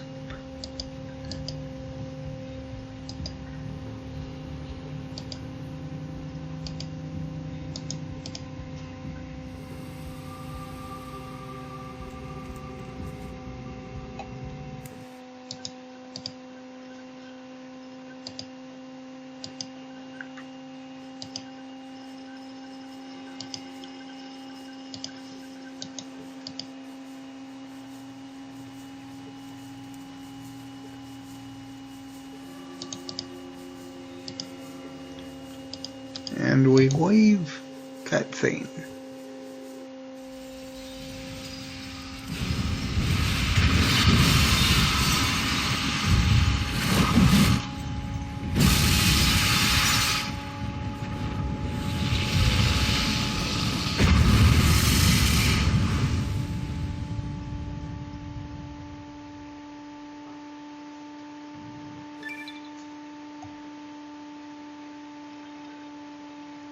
You managed to destroy the Vex. Then you killed the Master before he could realize his twisted plans.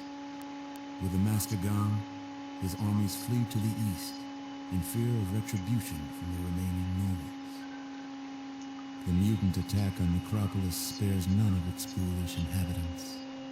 After the mutant armies advance, they leave a truly dead city behind them. The mutant armies, led into battle by the fierce super mutants, destroy the followers of the apocalypse. barely human carrion fields pick over the father's remains.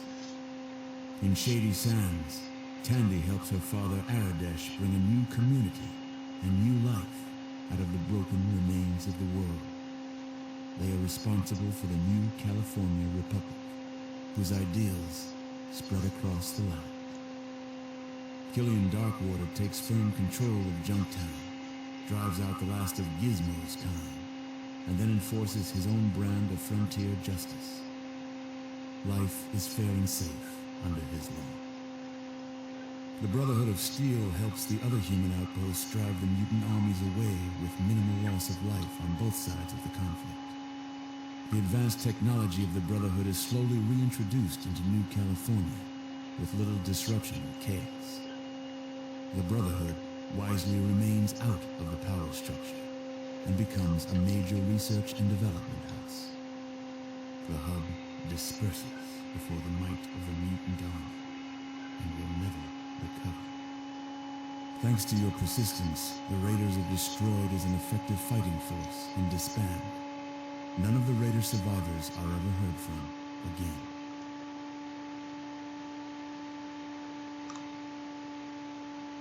Your involvement with the various places and people of the wasteland is well documented by future historians. Only a single question remained unanswered. What happened to you? You've done it. That's wonderful, amazing. I'm so proud of what you've accomplished, what you've endured. I've never actually done that. No, I guess not. There's no way the people of the vault can ever thank you enough for what you've done. You've saved all our lives. Who knows? Maybe even saved the human race.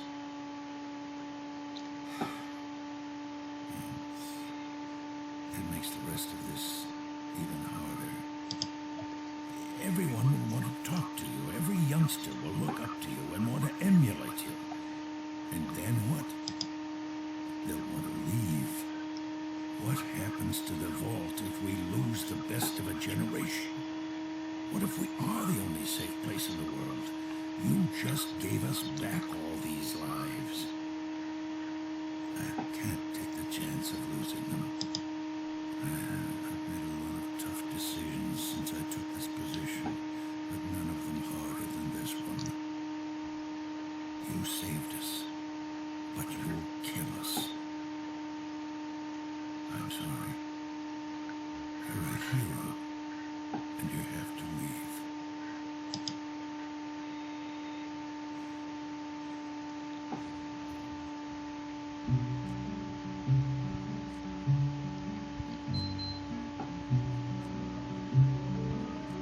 And that's the end of Fallout 1 with only a 10mm pistol. I hope everybody enjoyed it.